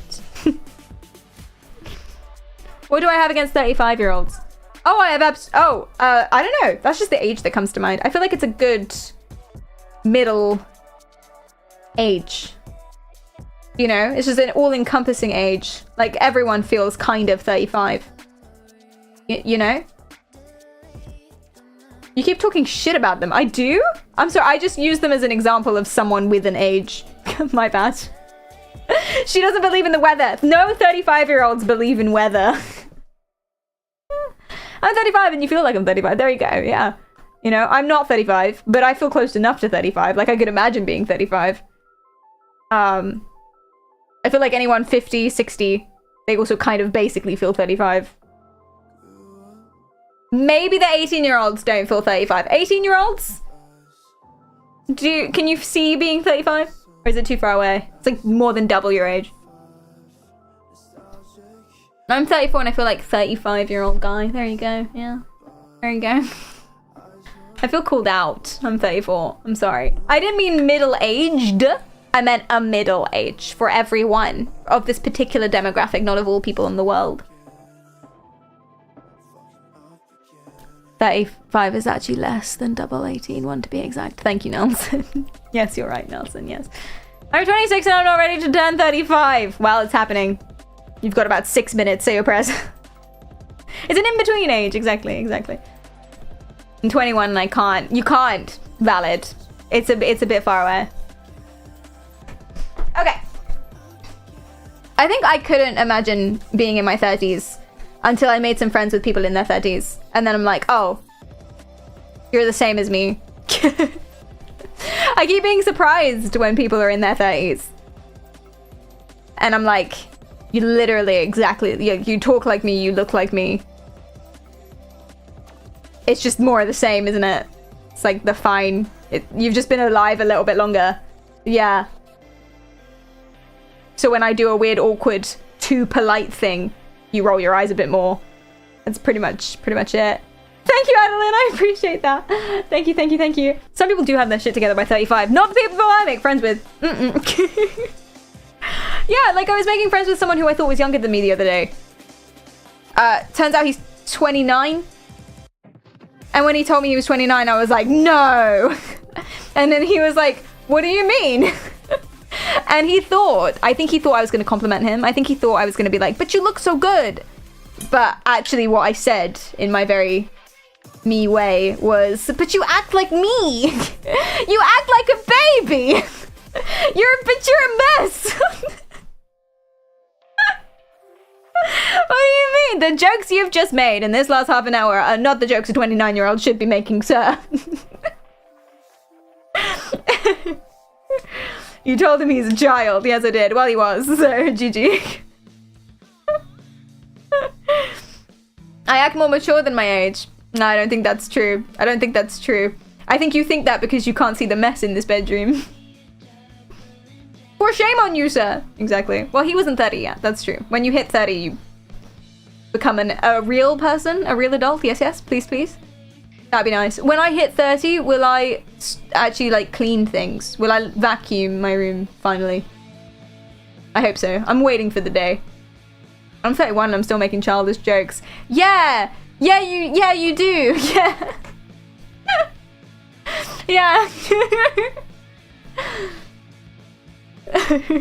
Yeah, what I'm realizing is that guys, age is just a number. No, what I'm realizing is that it's just more of the same. Everyone's the same. Everyone's about the same age in their brain. And then you just acquire responsibilities and you get progressively a little bit more sad. And then you're like a parent all of a sudden.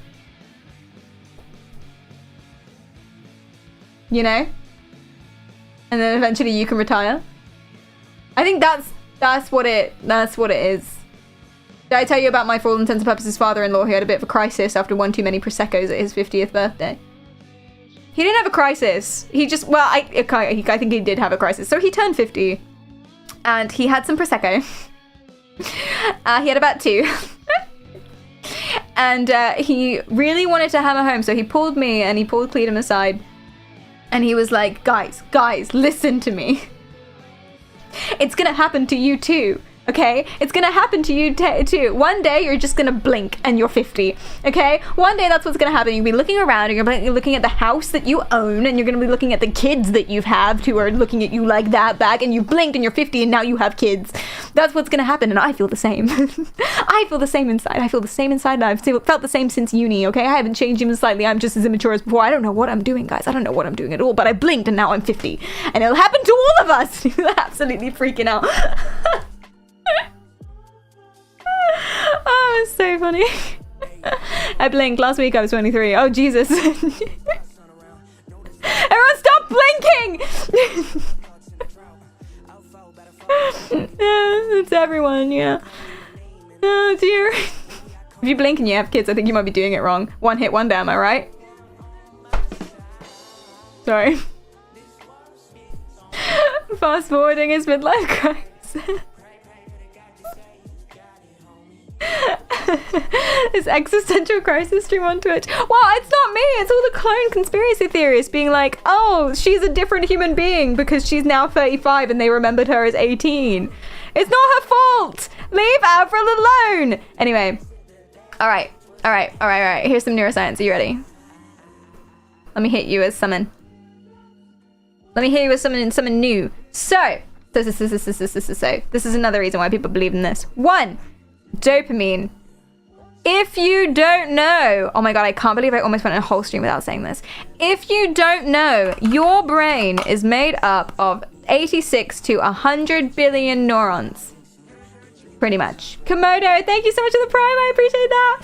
Your brain is made up of 86 billion neurons, pretty much. And the way that you do anything, think, feel, or communicate, or move, or whatever, the way you have these existential crises, the way you're watching Twitch and listening to this music and listening to my voice, is because your brain is sending chemicals to each other. All of those little neurons are sending chemicals to each other, like serotonin and dopamine, blah, blah, blah.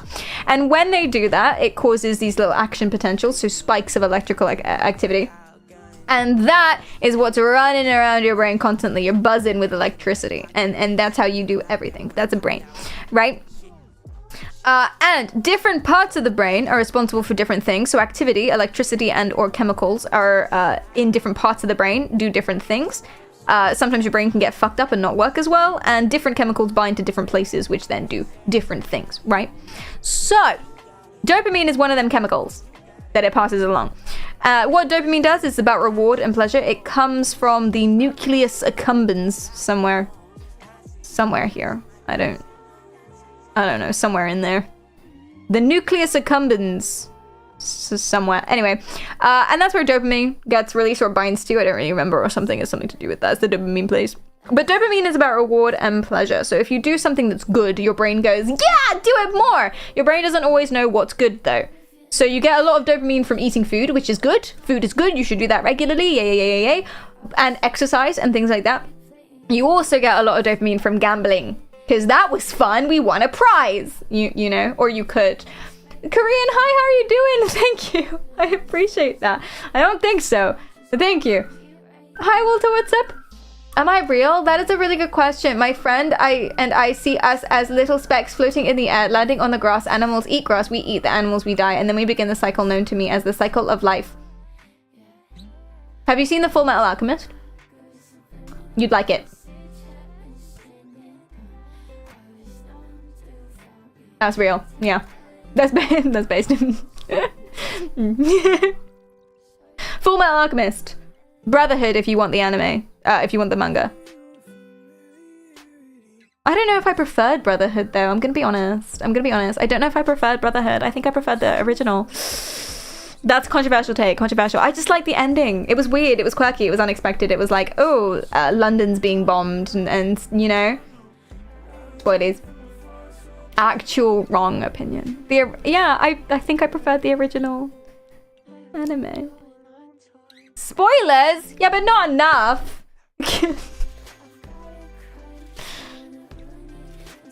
London being bombed is surprising. It doesn't happen that often.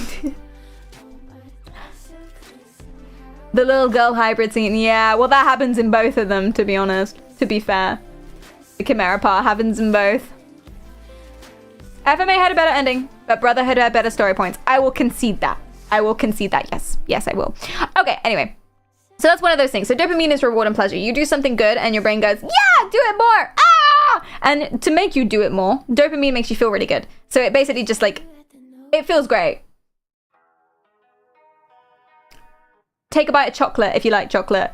And you know how your body goes, ah. That's what that is. That's dopamine. When your body goes, ah, and you've had chocolate. Woo. Anyway. So when you spot something, when you spot a difference in something or someone, like, oh, her face is slightly different in these pictures. I might be smarter than other people. Ego, ego, ego. You get a big spike of dopamine because you're smarter than everyone else. Yay. You've done good work. You've sleuthed it. And that can get really, really, really addictive. Something as small as that releases a lot of dopamine. How interesting is that? Pain indeed. Exactly. Okay, here's another one. There's a part of the brain called the default mode network. Now, I told you that different parts of the brain do different things. That is true. But also, different parts of the brain work together in teams. One of those teams is called the default mode network. I don't know why it's called that. It doesn't matter. It's just a name. It could be called the asparagus for all I care. It's just these parts of the brain working together, basically. Which parts of the brain are they, actually? It's like these parts. I don't know. Yeah, like these parts of the brain working together. They're a team, and they're called the DMN. Listen to their mixtape. I heard that sugar is addictive as cocaine. I believe that, yeah. I believe that. It's not my brain, mine's smoother. Smoother, better, smoother, shiny. Yeah, and what the DMN does is it basically builds up, well, it does a lot of different things, but one of the things it does for our purposes is narrative construction. So you know how we remember stuff better if it's in a story? If you didn't, now you do. We remember stuff way better if it's in the form of a story, because that's how we see the world, that's how we fit things together, that's how we decide if something is important, does it tie into things that come before it, and things like that.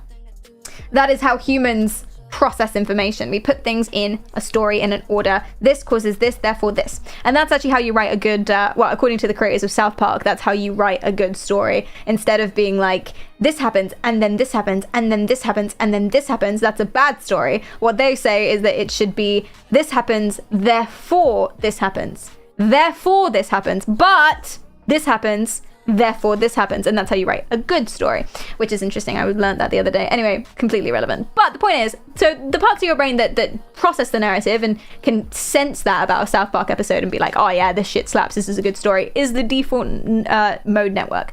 And it's also the part of your brain that figures out where you fit into that, your identity. What's the story of your life? What fits into that and what doesn't? And so, because that's producing connections between events, sometimes, if it's overactive, if it's doing too much than it should be, it can produce correlations between unrelated events. As in, it can see similarities or correlations between stuff that are not connected at all. Like, I moved to a farm, I started drinking raw milk, and I don't have hay fever anymore. Therefore, milk gives you hay fever.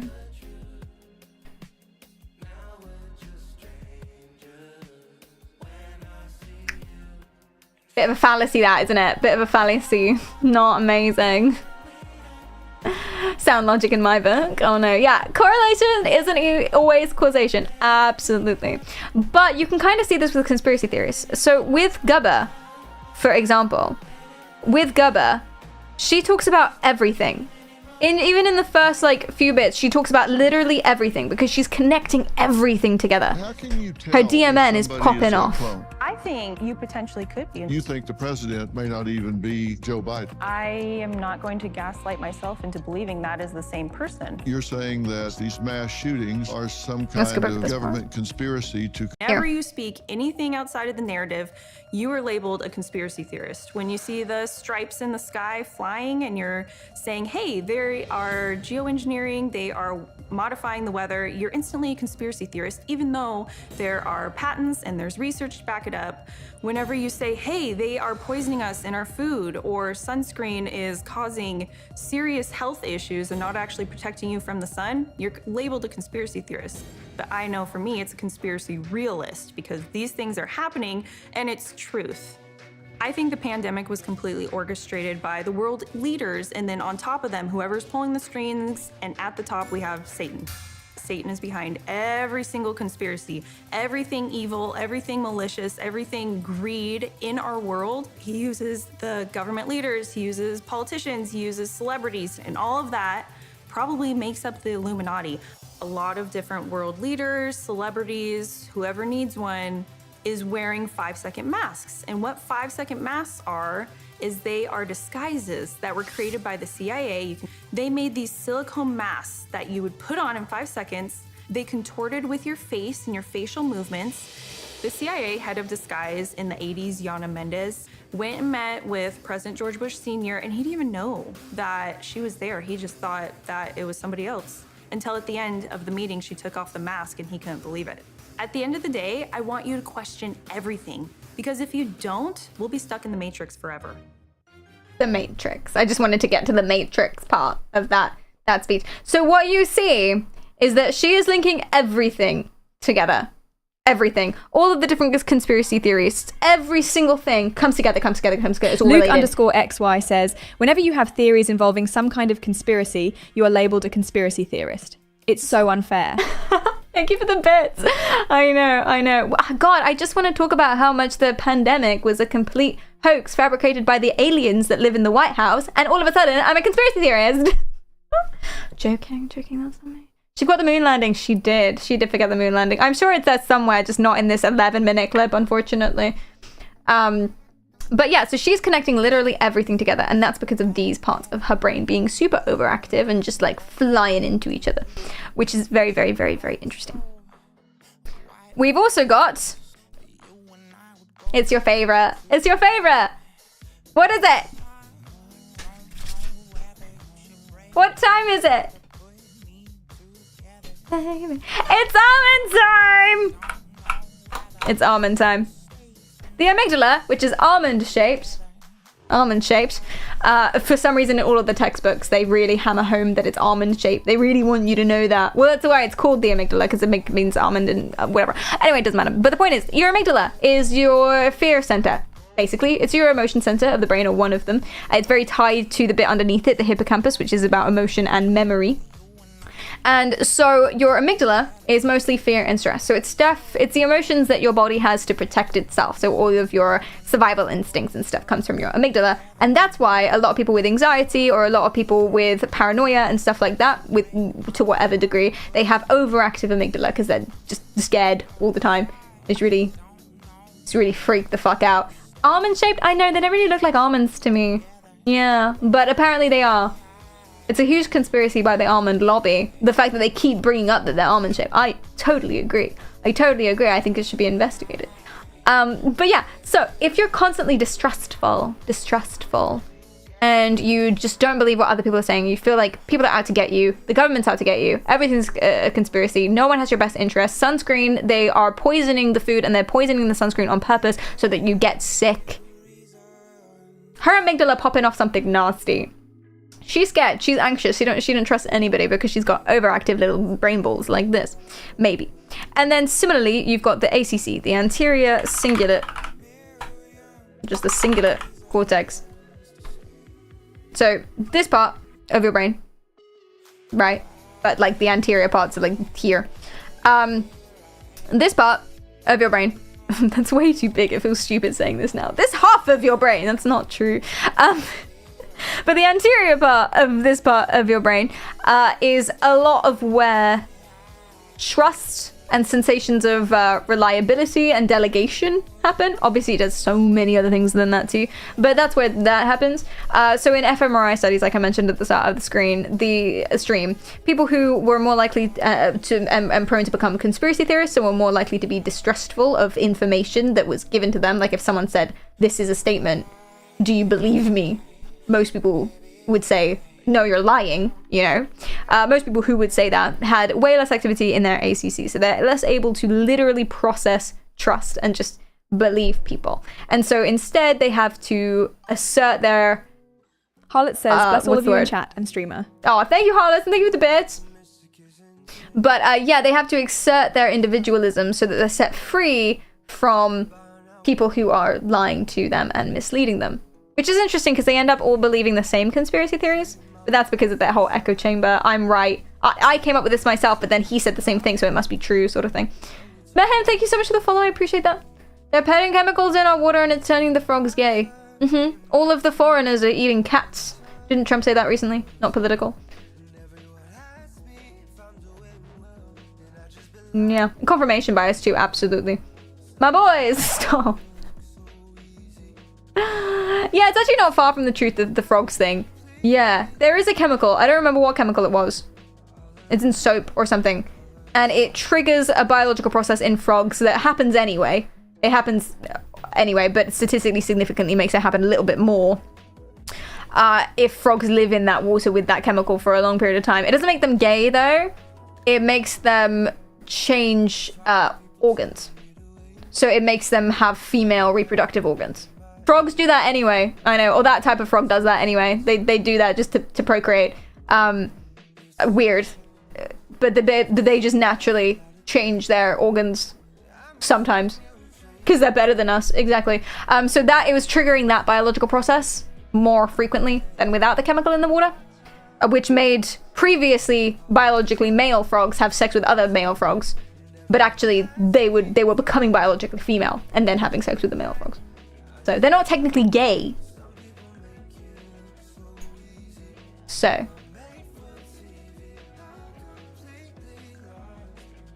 And also it wouldn't affect humans, and also it was only those types of frogs in that type of place with that amount of chemical for that amount of time. So it's not like a big deal. It's not gonna, you know, change our organs. Because we don't do that, you know. Not, you know, like naturally we don't change our internal organs on a whim, so I think we're safe. Imagine calling a man gay just because he has sex with another man. It's so close-minded. I know. It's Jurassic Park all over. Oh dear.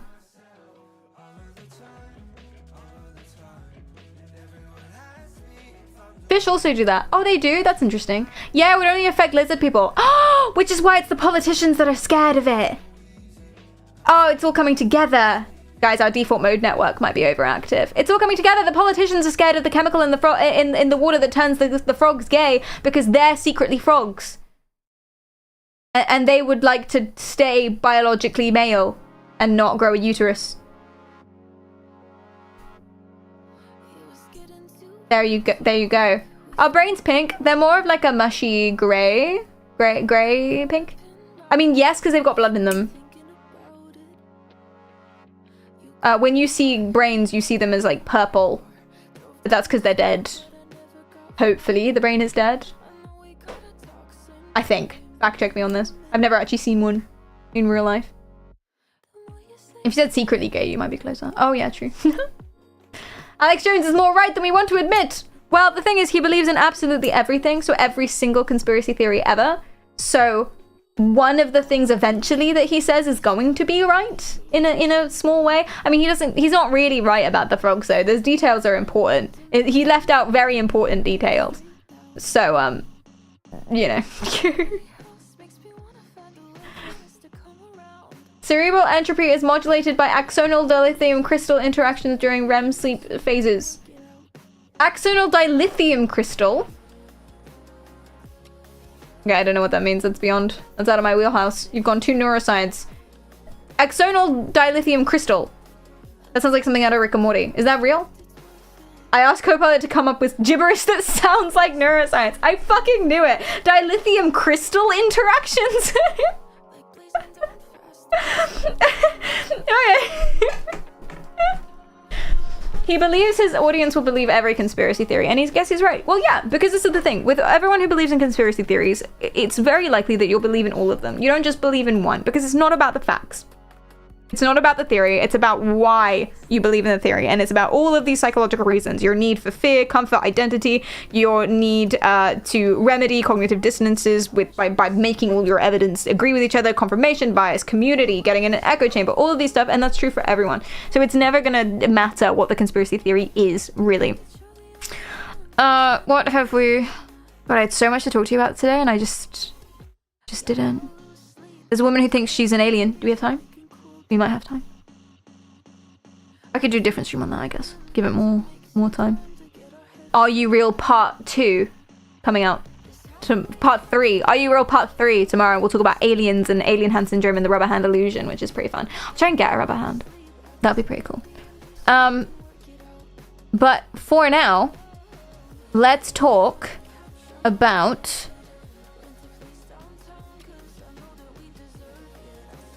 Let's go back to AI. Finish off what we talked about in part 1. We've derailed you again. You really have. Totally derailed. So that's clones and why people believe in clones and stuff like that. On the previous stream, we talked about anthropomorphism, which is why people attribute human-like qualities to things that aren't humans. Why you can stare into the eyes of a tiger and be like, we're connecting, we're deep, you love me, you have the same feelings that I do, when really all the tiger is thinking, you look delicious, and wants to eat you, and why are you in my cage? Why we do that, and how that can make us feel paranoid and blah blah blah. I won't go into the psychology and the neuroscience of that again, because we've already done that, but there are a few things that people wanted to talk about last stream that I planned to and didn't have time to, so let's jump into it. So let's start with ELIZA. So the last stream was about the ELIZA effect. And the ELIZA effect is basically named after this AI chatbot that was created in the 60s. It was probably the first one, I think, and it started the whole conversation of how can we tell if a machine is a human? Is it going to take over from us? Is it a clone? Etc. etc. So this is an AI that was made to act like a therapist, kind of. And people were absolutely blown away because you could type in anything to it and it would answer, which was previously unheard of, which was pretty freaking cool. But the main criticism with this is that or not with this actually, the Turing test. So the Turing test is misunderstood. I'm just giving you some background from the stream so you're going to understand, so you'll know what I'm talking about when I say the next thing. But the Turing test is misunderstood. It doesn't mean a test to see if AI has consciousness, because we can't prove that. We know AI doesn't have consciousness. We don't have the technology or the understanding of the brain to be able to produce that yet. It's just not possible at all. We know they're not conscious. But the Turing test isn't evidence. The Turing test isn't a test for consciousness. What the Turing test is it's a test to see if we could be fooled by it. So what the Turing test does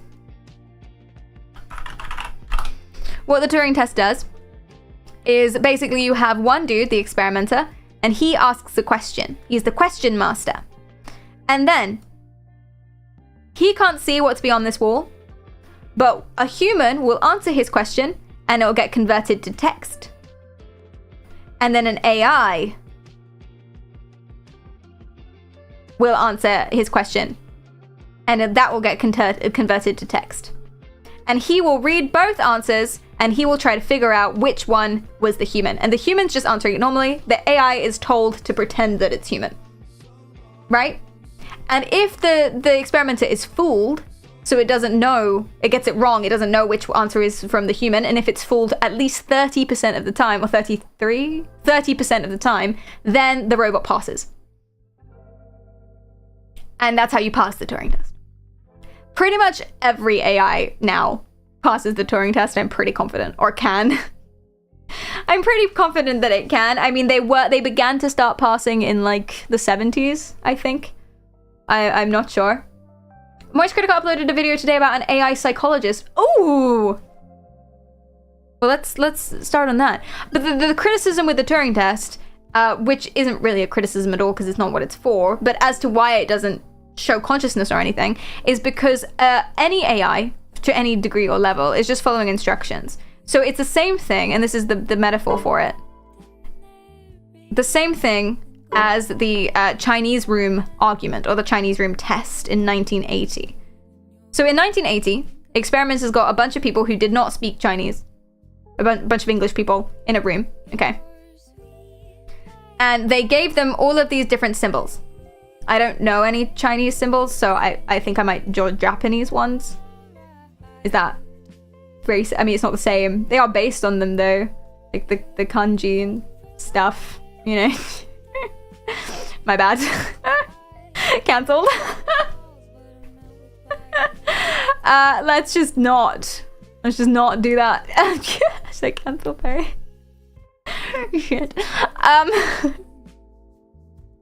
Yeah, all Eastern scripts are the same. Well, Japanese kanji is based on Chinese. I don't know what they're called even. Typical English. Again, well, that's ironic, isn't it? That's a little hypocritical. Thank you. But basically just symbols.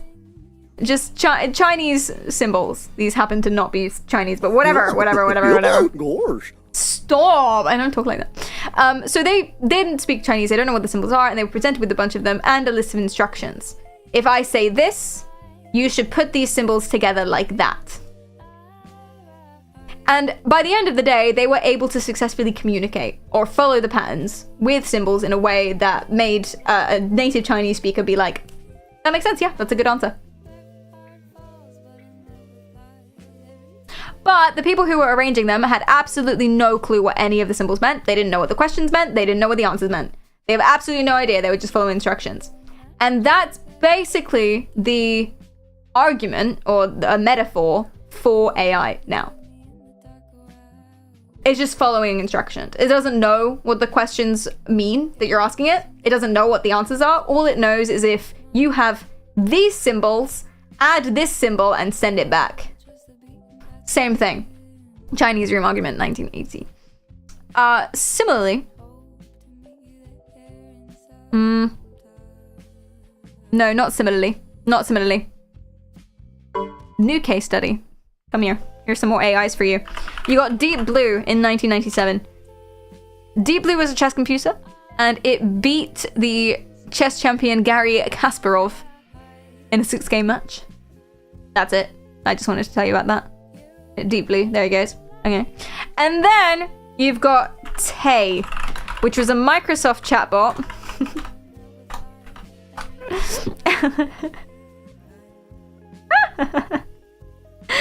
It was a Microsoft chatbot in 2016. And it was it was based on Twitter interactions. You guys might remember this. You were learning on, it was based on and learning from Twitter interactions. But within 24 hours, they had to take it down. Oh my god, Tay indeed. Yeah. They had to take it down within 24 hours because it immediately became super offensive, inflammatory, racist, all of these things. Literal demon. How do they think that was a good idea? At least, like, they should have moderated every single message. They shouldn't have just let it tweet. Yeah, here's an example of something that Tay tweeted. Fludging hate word I definitely will never ever say, nor would I want to. I wish we could put them all in a concentration camp with... I don't even know what that means. I don't even know what that word is supposed to be. And be done with the lot. It's not Tay's fault. She doesn't know what she's doing. She's just learning from other Twitter users. Oh, that's what that word is. I don't know what that means. I've never heard that word before. Yeah, I thought kids too, and I was like, why would it be censored?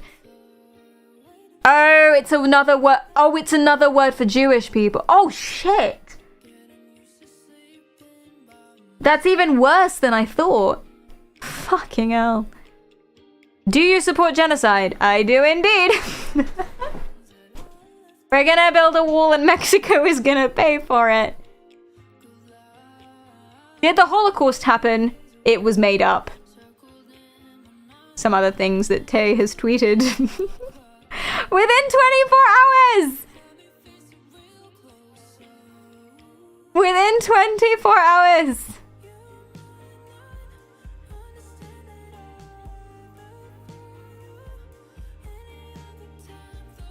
Please put Tay back online and let her learn for herself what's right and wrong. That would be a cool experiment. Anyway. Oh dear, so the society corrupted her. It is a nice little interesting metaphor for people who just follow the crowd, right? Kids. That's why you can't really hold kids accountable for shit in general. You know, it doesn't mean they shouldn't be punished. Like, you should tell them what's right and wrong and you should make them believe you. But kids just copy what their parents do. It's true. Kids copy what their parents do, and adults who don't critically think about stuff also do the same thing. We copy echo chambers. That's what echo chambers are. We all have our own algorithms. We believe what we see. Things that are familiar become less shocking to us. So if you see something a lot, even though you might disagree with it the first time, if you see it a lot and other people agreeing with it, you'll eventually just be like, oh, okay, maybe I'm wrong. Maybe it's fine then. You'll get desensitized to whatever it is that you're seeing. So for example, and one of you mentioned this at the beginning of the stream, but I didn't go through it. For this video where Gubba is talking about all of these conspiracy theories that she believes, she thinks that Dr. Phil might be a clone, but Taylor Swift definitely is, and all of these things. If you read these comments, let's say you're the sort of person that also could kind of see these conspiracy theories being true. Let's see that you could. Let's see that you already believe a couple, or you're like, I think the government's lying to us, etc., etc., etc. Let's get into your head. Imagine you're already a bit like that. You're already distrustful. You're not very well researched. You don't like believing what people say and things like that. And then you watch a video like this on Dr. Phil's official channel with 400,000 views. Okay, I agree, Rain. They are fun. 6,000 comments, and they're all like this. She is spot on, and I'm so happy to see so many in the comments in agreement. This woman has balls. I hope she doesn't get taken out for saying this. Brave, brave woman. Protect her at all costs. She is wide awake. Barely scratched the surface of how we're being gaslit. This woman has balls for calling out these unjust lunatics. Courage is beautiful. She's planting seeds. Get the people thinking. This woman has great courage, and it's encouraging to see so many of the comments supporting her. I'm proud of you from the comment section. Everyone is seeing the truth. So refreshing to hear someone on TV speaking the truth. She's speaking my language. Everyone wake up. What a brave and well-informed lady. She's literally saying everything I've known for a long time.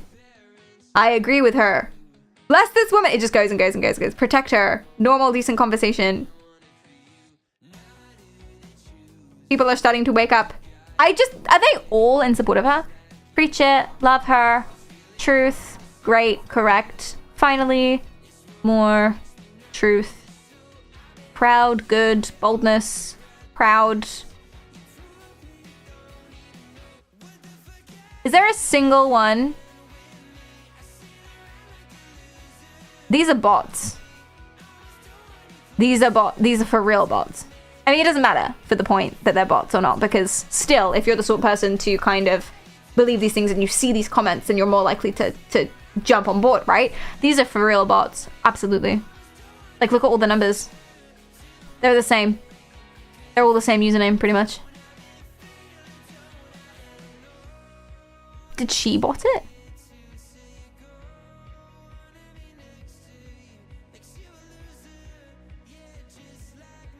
I want to, because the video, these comments disagree with Dr. Phil, and this is Dr. Phil's channel. Therefore, the majority of the comments should be part of his echo chamber, so they should be on his side, not on hers. So, even if you overlook the fact that all the comments are basically the same and all the usernames are basically the same, see these 4 numbers at the end of them. It's clear that they're bots anyway. If most of them are agreeing with her and not with him, bots. It doesn't matter what he says. It doesn't matter what she says. He could sit there and say slurs. So long as that was on brand for him and that was every video, the comments would agree with him. That's the point of an echo chamber. Oh shit, it goes so fucking deep. There are so many of these bots. Are like all 6,000 of them bots? I don't want to... I can't sort by oldest. God damn it! I wonder if she did this.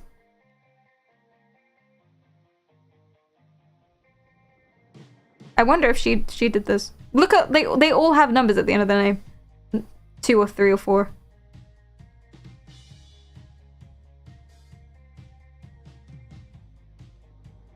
But then you've got the occasional one that agrees with her that probably isn't a bot.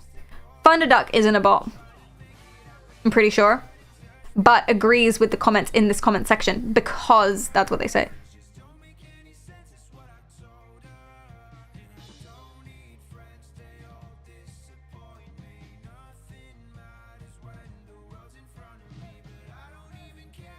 Okay, this is the first one.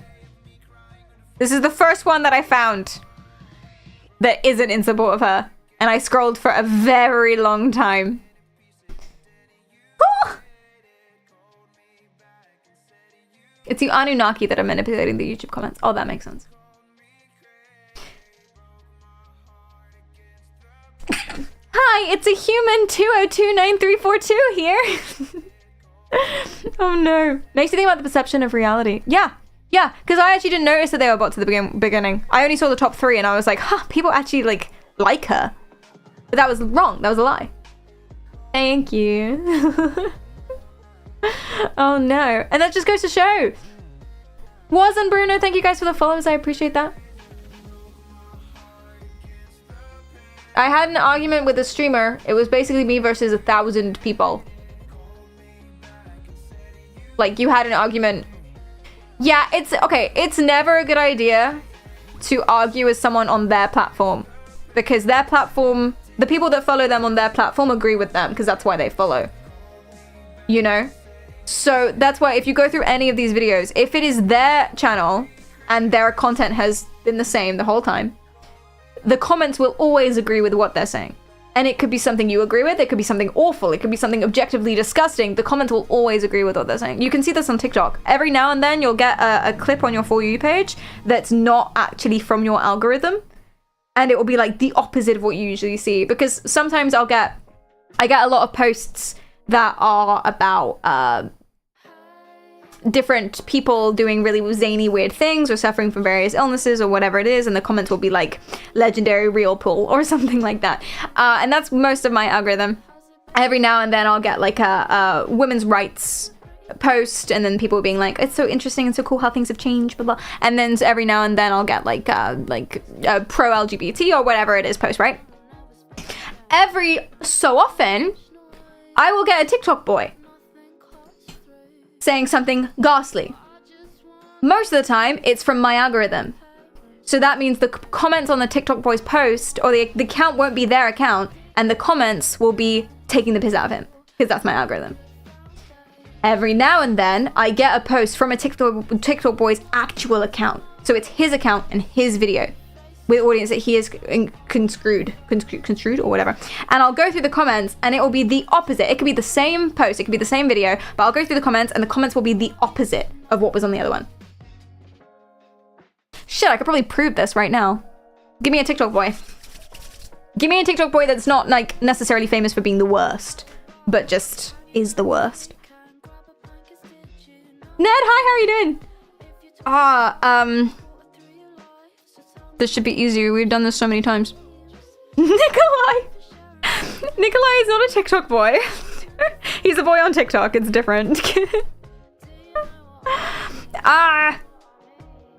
What can I search for even? We've done so many streams on this. I can't remember any of their names. And I obviously don't follow them because why would I do that to myself?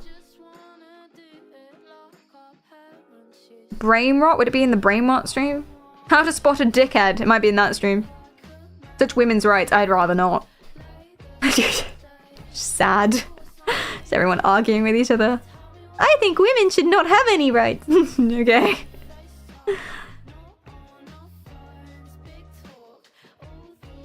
I can't think of a single one. Okay, hates women's rights, confirmed. Dark Disney. Oh yeah, I memorized a bunch of really dark Disney facts for when I was going to go to Disney World to do a Disney World stream, and then I never ended up going to Disney World. I went to Universal instead, so I ended up just doing my Disney World facts at Universal, and it didn't really hit as hard. Shallow thinking? Bad people.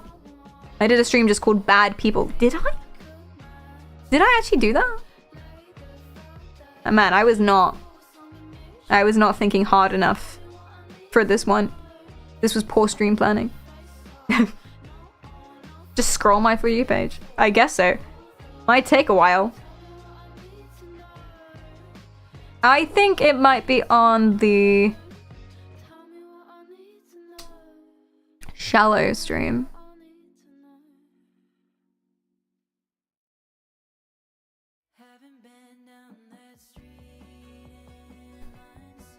Maybe. What's this? Women do this every single day. You can go on Twitter right now, you can go on TikTok right now, and there's whole videos about finessing men, taking money from men, and manipulating men. And I've spoken about this before on other platforms. Women think it's okay to manipulate men, but when men do anything, if a man lies about his job and then ends up having sex with a woman, they're gonna go nuts. Everything a woman does is a lie. Okay, so he's very close to being right there. He's so unbelievably close. It is bad to lie and manipulate people, is the truth that he's just barely just scraping. But he doesn't quite get there, but that's all right. So this is their podcast from their account, from their audience. So if I was to find this post elsewhere, the comments would be like, what the fuck? You know, and they would be disagreeing with it. But because I found it from their account, the comments are, we just smile and activate exit strategy, etc, etc, etc. It's the truth. Thank you, brother. You see? It doesn't matter what it is. Even if he's literally saying everything women do is a lie. That's what he's literally saying. It doesn't matter. It doesn't matter what he's saying. It's his platform. Therefore, all of the comments will agree with him. That's my point. That's the point of an echo chamber. Your algorithm is a tiny bubble of what you already believe. And now most of us, we are nice, decent people, so we believe okay things, so like it's fine. I mean, it's not fine, but like whatever. You know? But some people aren't lucky enough to have curated their algorithm before they accidentally start believing shit things. Or they come from a family that have led them to believe things. Or they went to an all, like, I don't know. Or they just had shit friends who were dickheads and their algorithm is all that. So all they absorb, all they look at are these types of videos saying these types of things. And it's not even about that. Not even about that, because then they go into the comments and everyone agrees with their personal stories that are very convincing. And so even if you were on the brink of not really knowing what the truth was, it doesn't matter what it is. It could be this, it could be a conspiracy theory, it could be racism, it could be any of this stuff. Even if you were on the brink of not really knowing what the truth was, you're like a kid and you're confused or whatever, if you watch something like this and then go into the comments and everyone agrees with it all the time, you're probably going to be convinced eventually. Yeah, exactly. Boring subject. Okay, so you came in the last, like, we're 30 minutes over time currently. So you have no idea what my subject was this whole stream. So, shut up, buddy. Maybe these algorithms just completely suck. Yeah, echo chambers in general just suck. And so, but one time I went on YouTube and I took off all of the personalization. Like, I didn't sign in. And I used a VPN, I turned off all the cookies, I used a brand new browser. I didn't, so like there was absolutely nothing tying it to me whatsoever. And I looked at like what was recommended.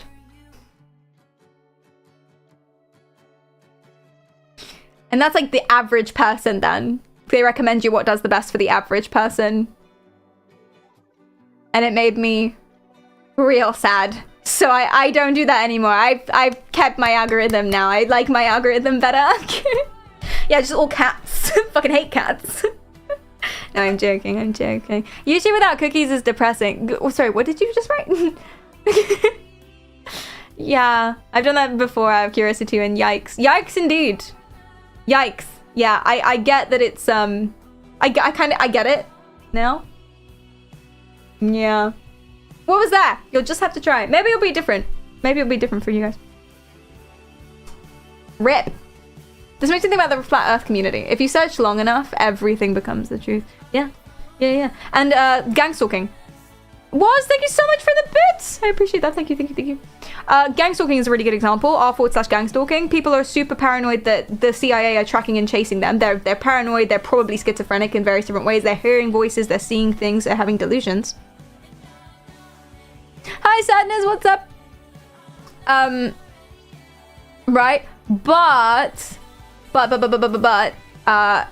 they don't get help for it because they join a forum like Reddit for gang stalking, and everyone agrees with them, and they're literally actively being told, don't seek out help because they're gaslighting you. You're right. Trust yourself. Very confusing. Very confusing. I think trusting yourself is a good thing. You should trust yourself, but you should also develop the ability to self-reflect. You should trust yourself when you look at yourself and you think, I don't know if I'm right about this. Does that make sense? Bruce, thanks for the follow. You should trust yourself to haul your ass to the doctor if something doesn't feel right. If you're confused about what's real, go to the doctor. And if you think, well, I can't go to the doctor because my doctor will gaslight me, go to a better doctor. And if all doctors gaslight you, you need to go to the doctor as a general rule. If all doctors are gaslighting you, all politicians are gaslighting you, your friends and your family, they're all gaslighting you, they don't want what's best, they're taken over by demons, then you know that is not a rational thought process to have you are wrong. As soon as you get to that point, you are wrong, full stop. But what if my doctor is a demon? Then you're fucked and you're just gonna have to risk it, I suppose. The internet was a mistake. Let's go to the year where I was 12. That was the perfect time.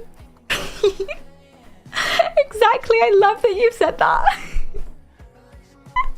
Oh, exactly. And that brings us so full circle. Oh, that's wonderful. That is a wonderful thing. How do I know you're not gaslighting us right now? Yeah. Yeah, what if I am a person of the Illuminati and I am just trying to persuade you that the CIA aren't watching? Yeah. I mean, valid, I suppose. Sure. I can't prove that I'm not. I like to think everyone has an FBI agent, like a personal fairy that accompanies us through our whole lives. Are you like part of the first family or something? That's interesting. Say more? Self-reflection and analyzing is what makes someone wise. I think so too. I absolutely think so too. Because you don't have to be unbiased.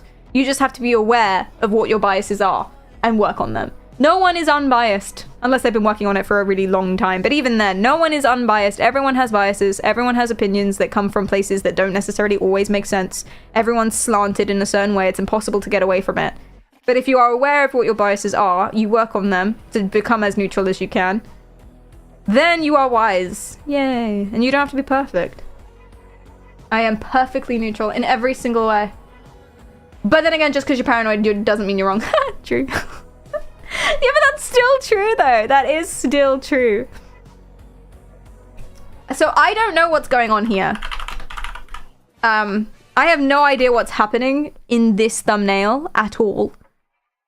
And I'm very alarmed. And so I think that's where we're gonna go, I think. Be super nice, guys.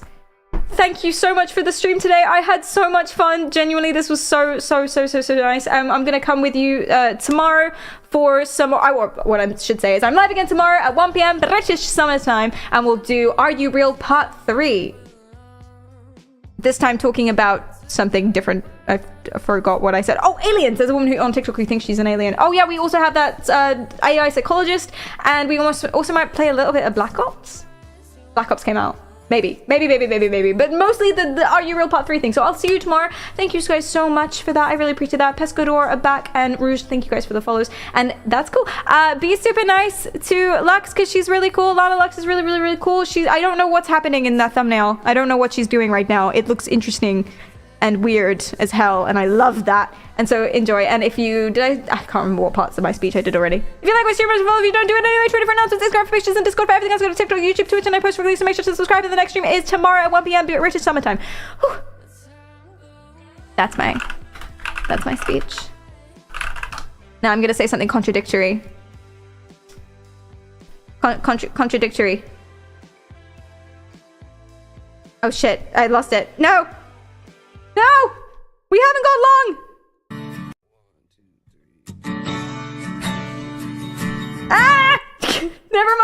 never mind. Yeah. Anyway, whatever. See you tomorrow. Bye.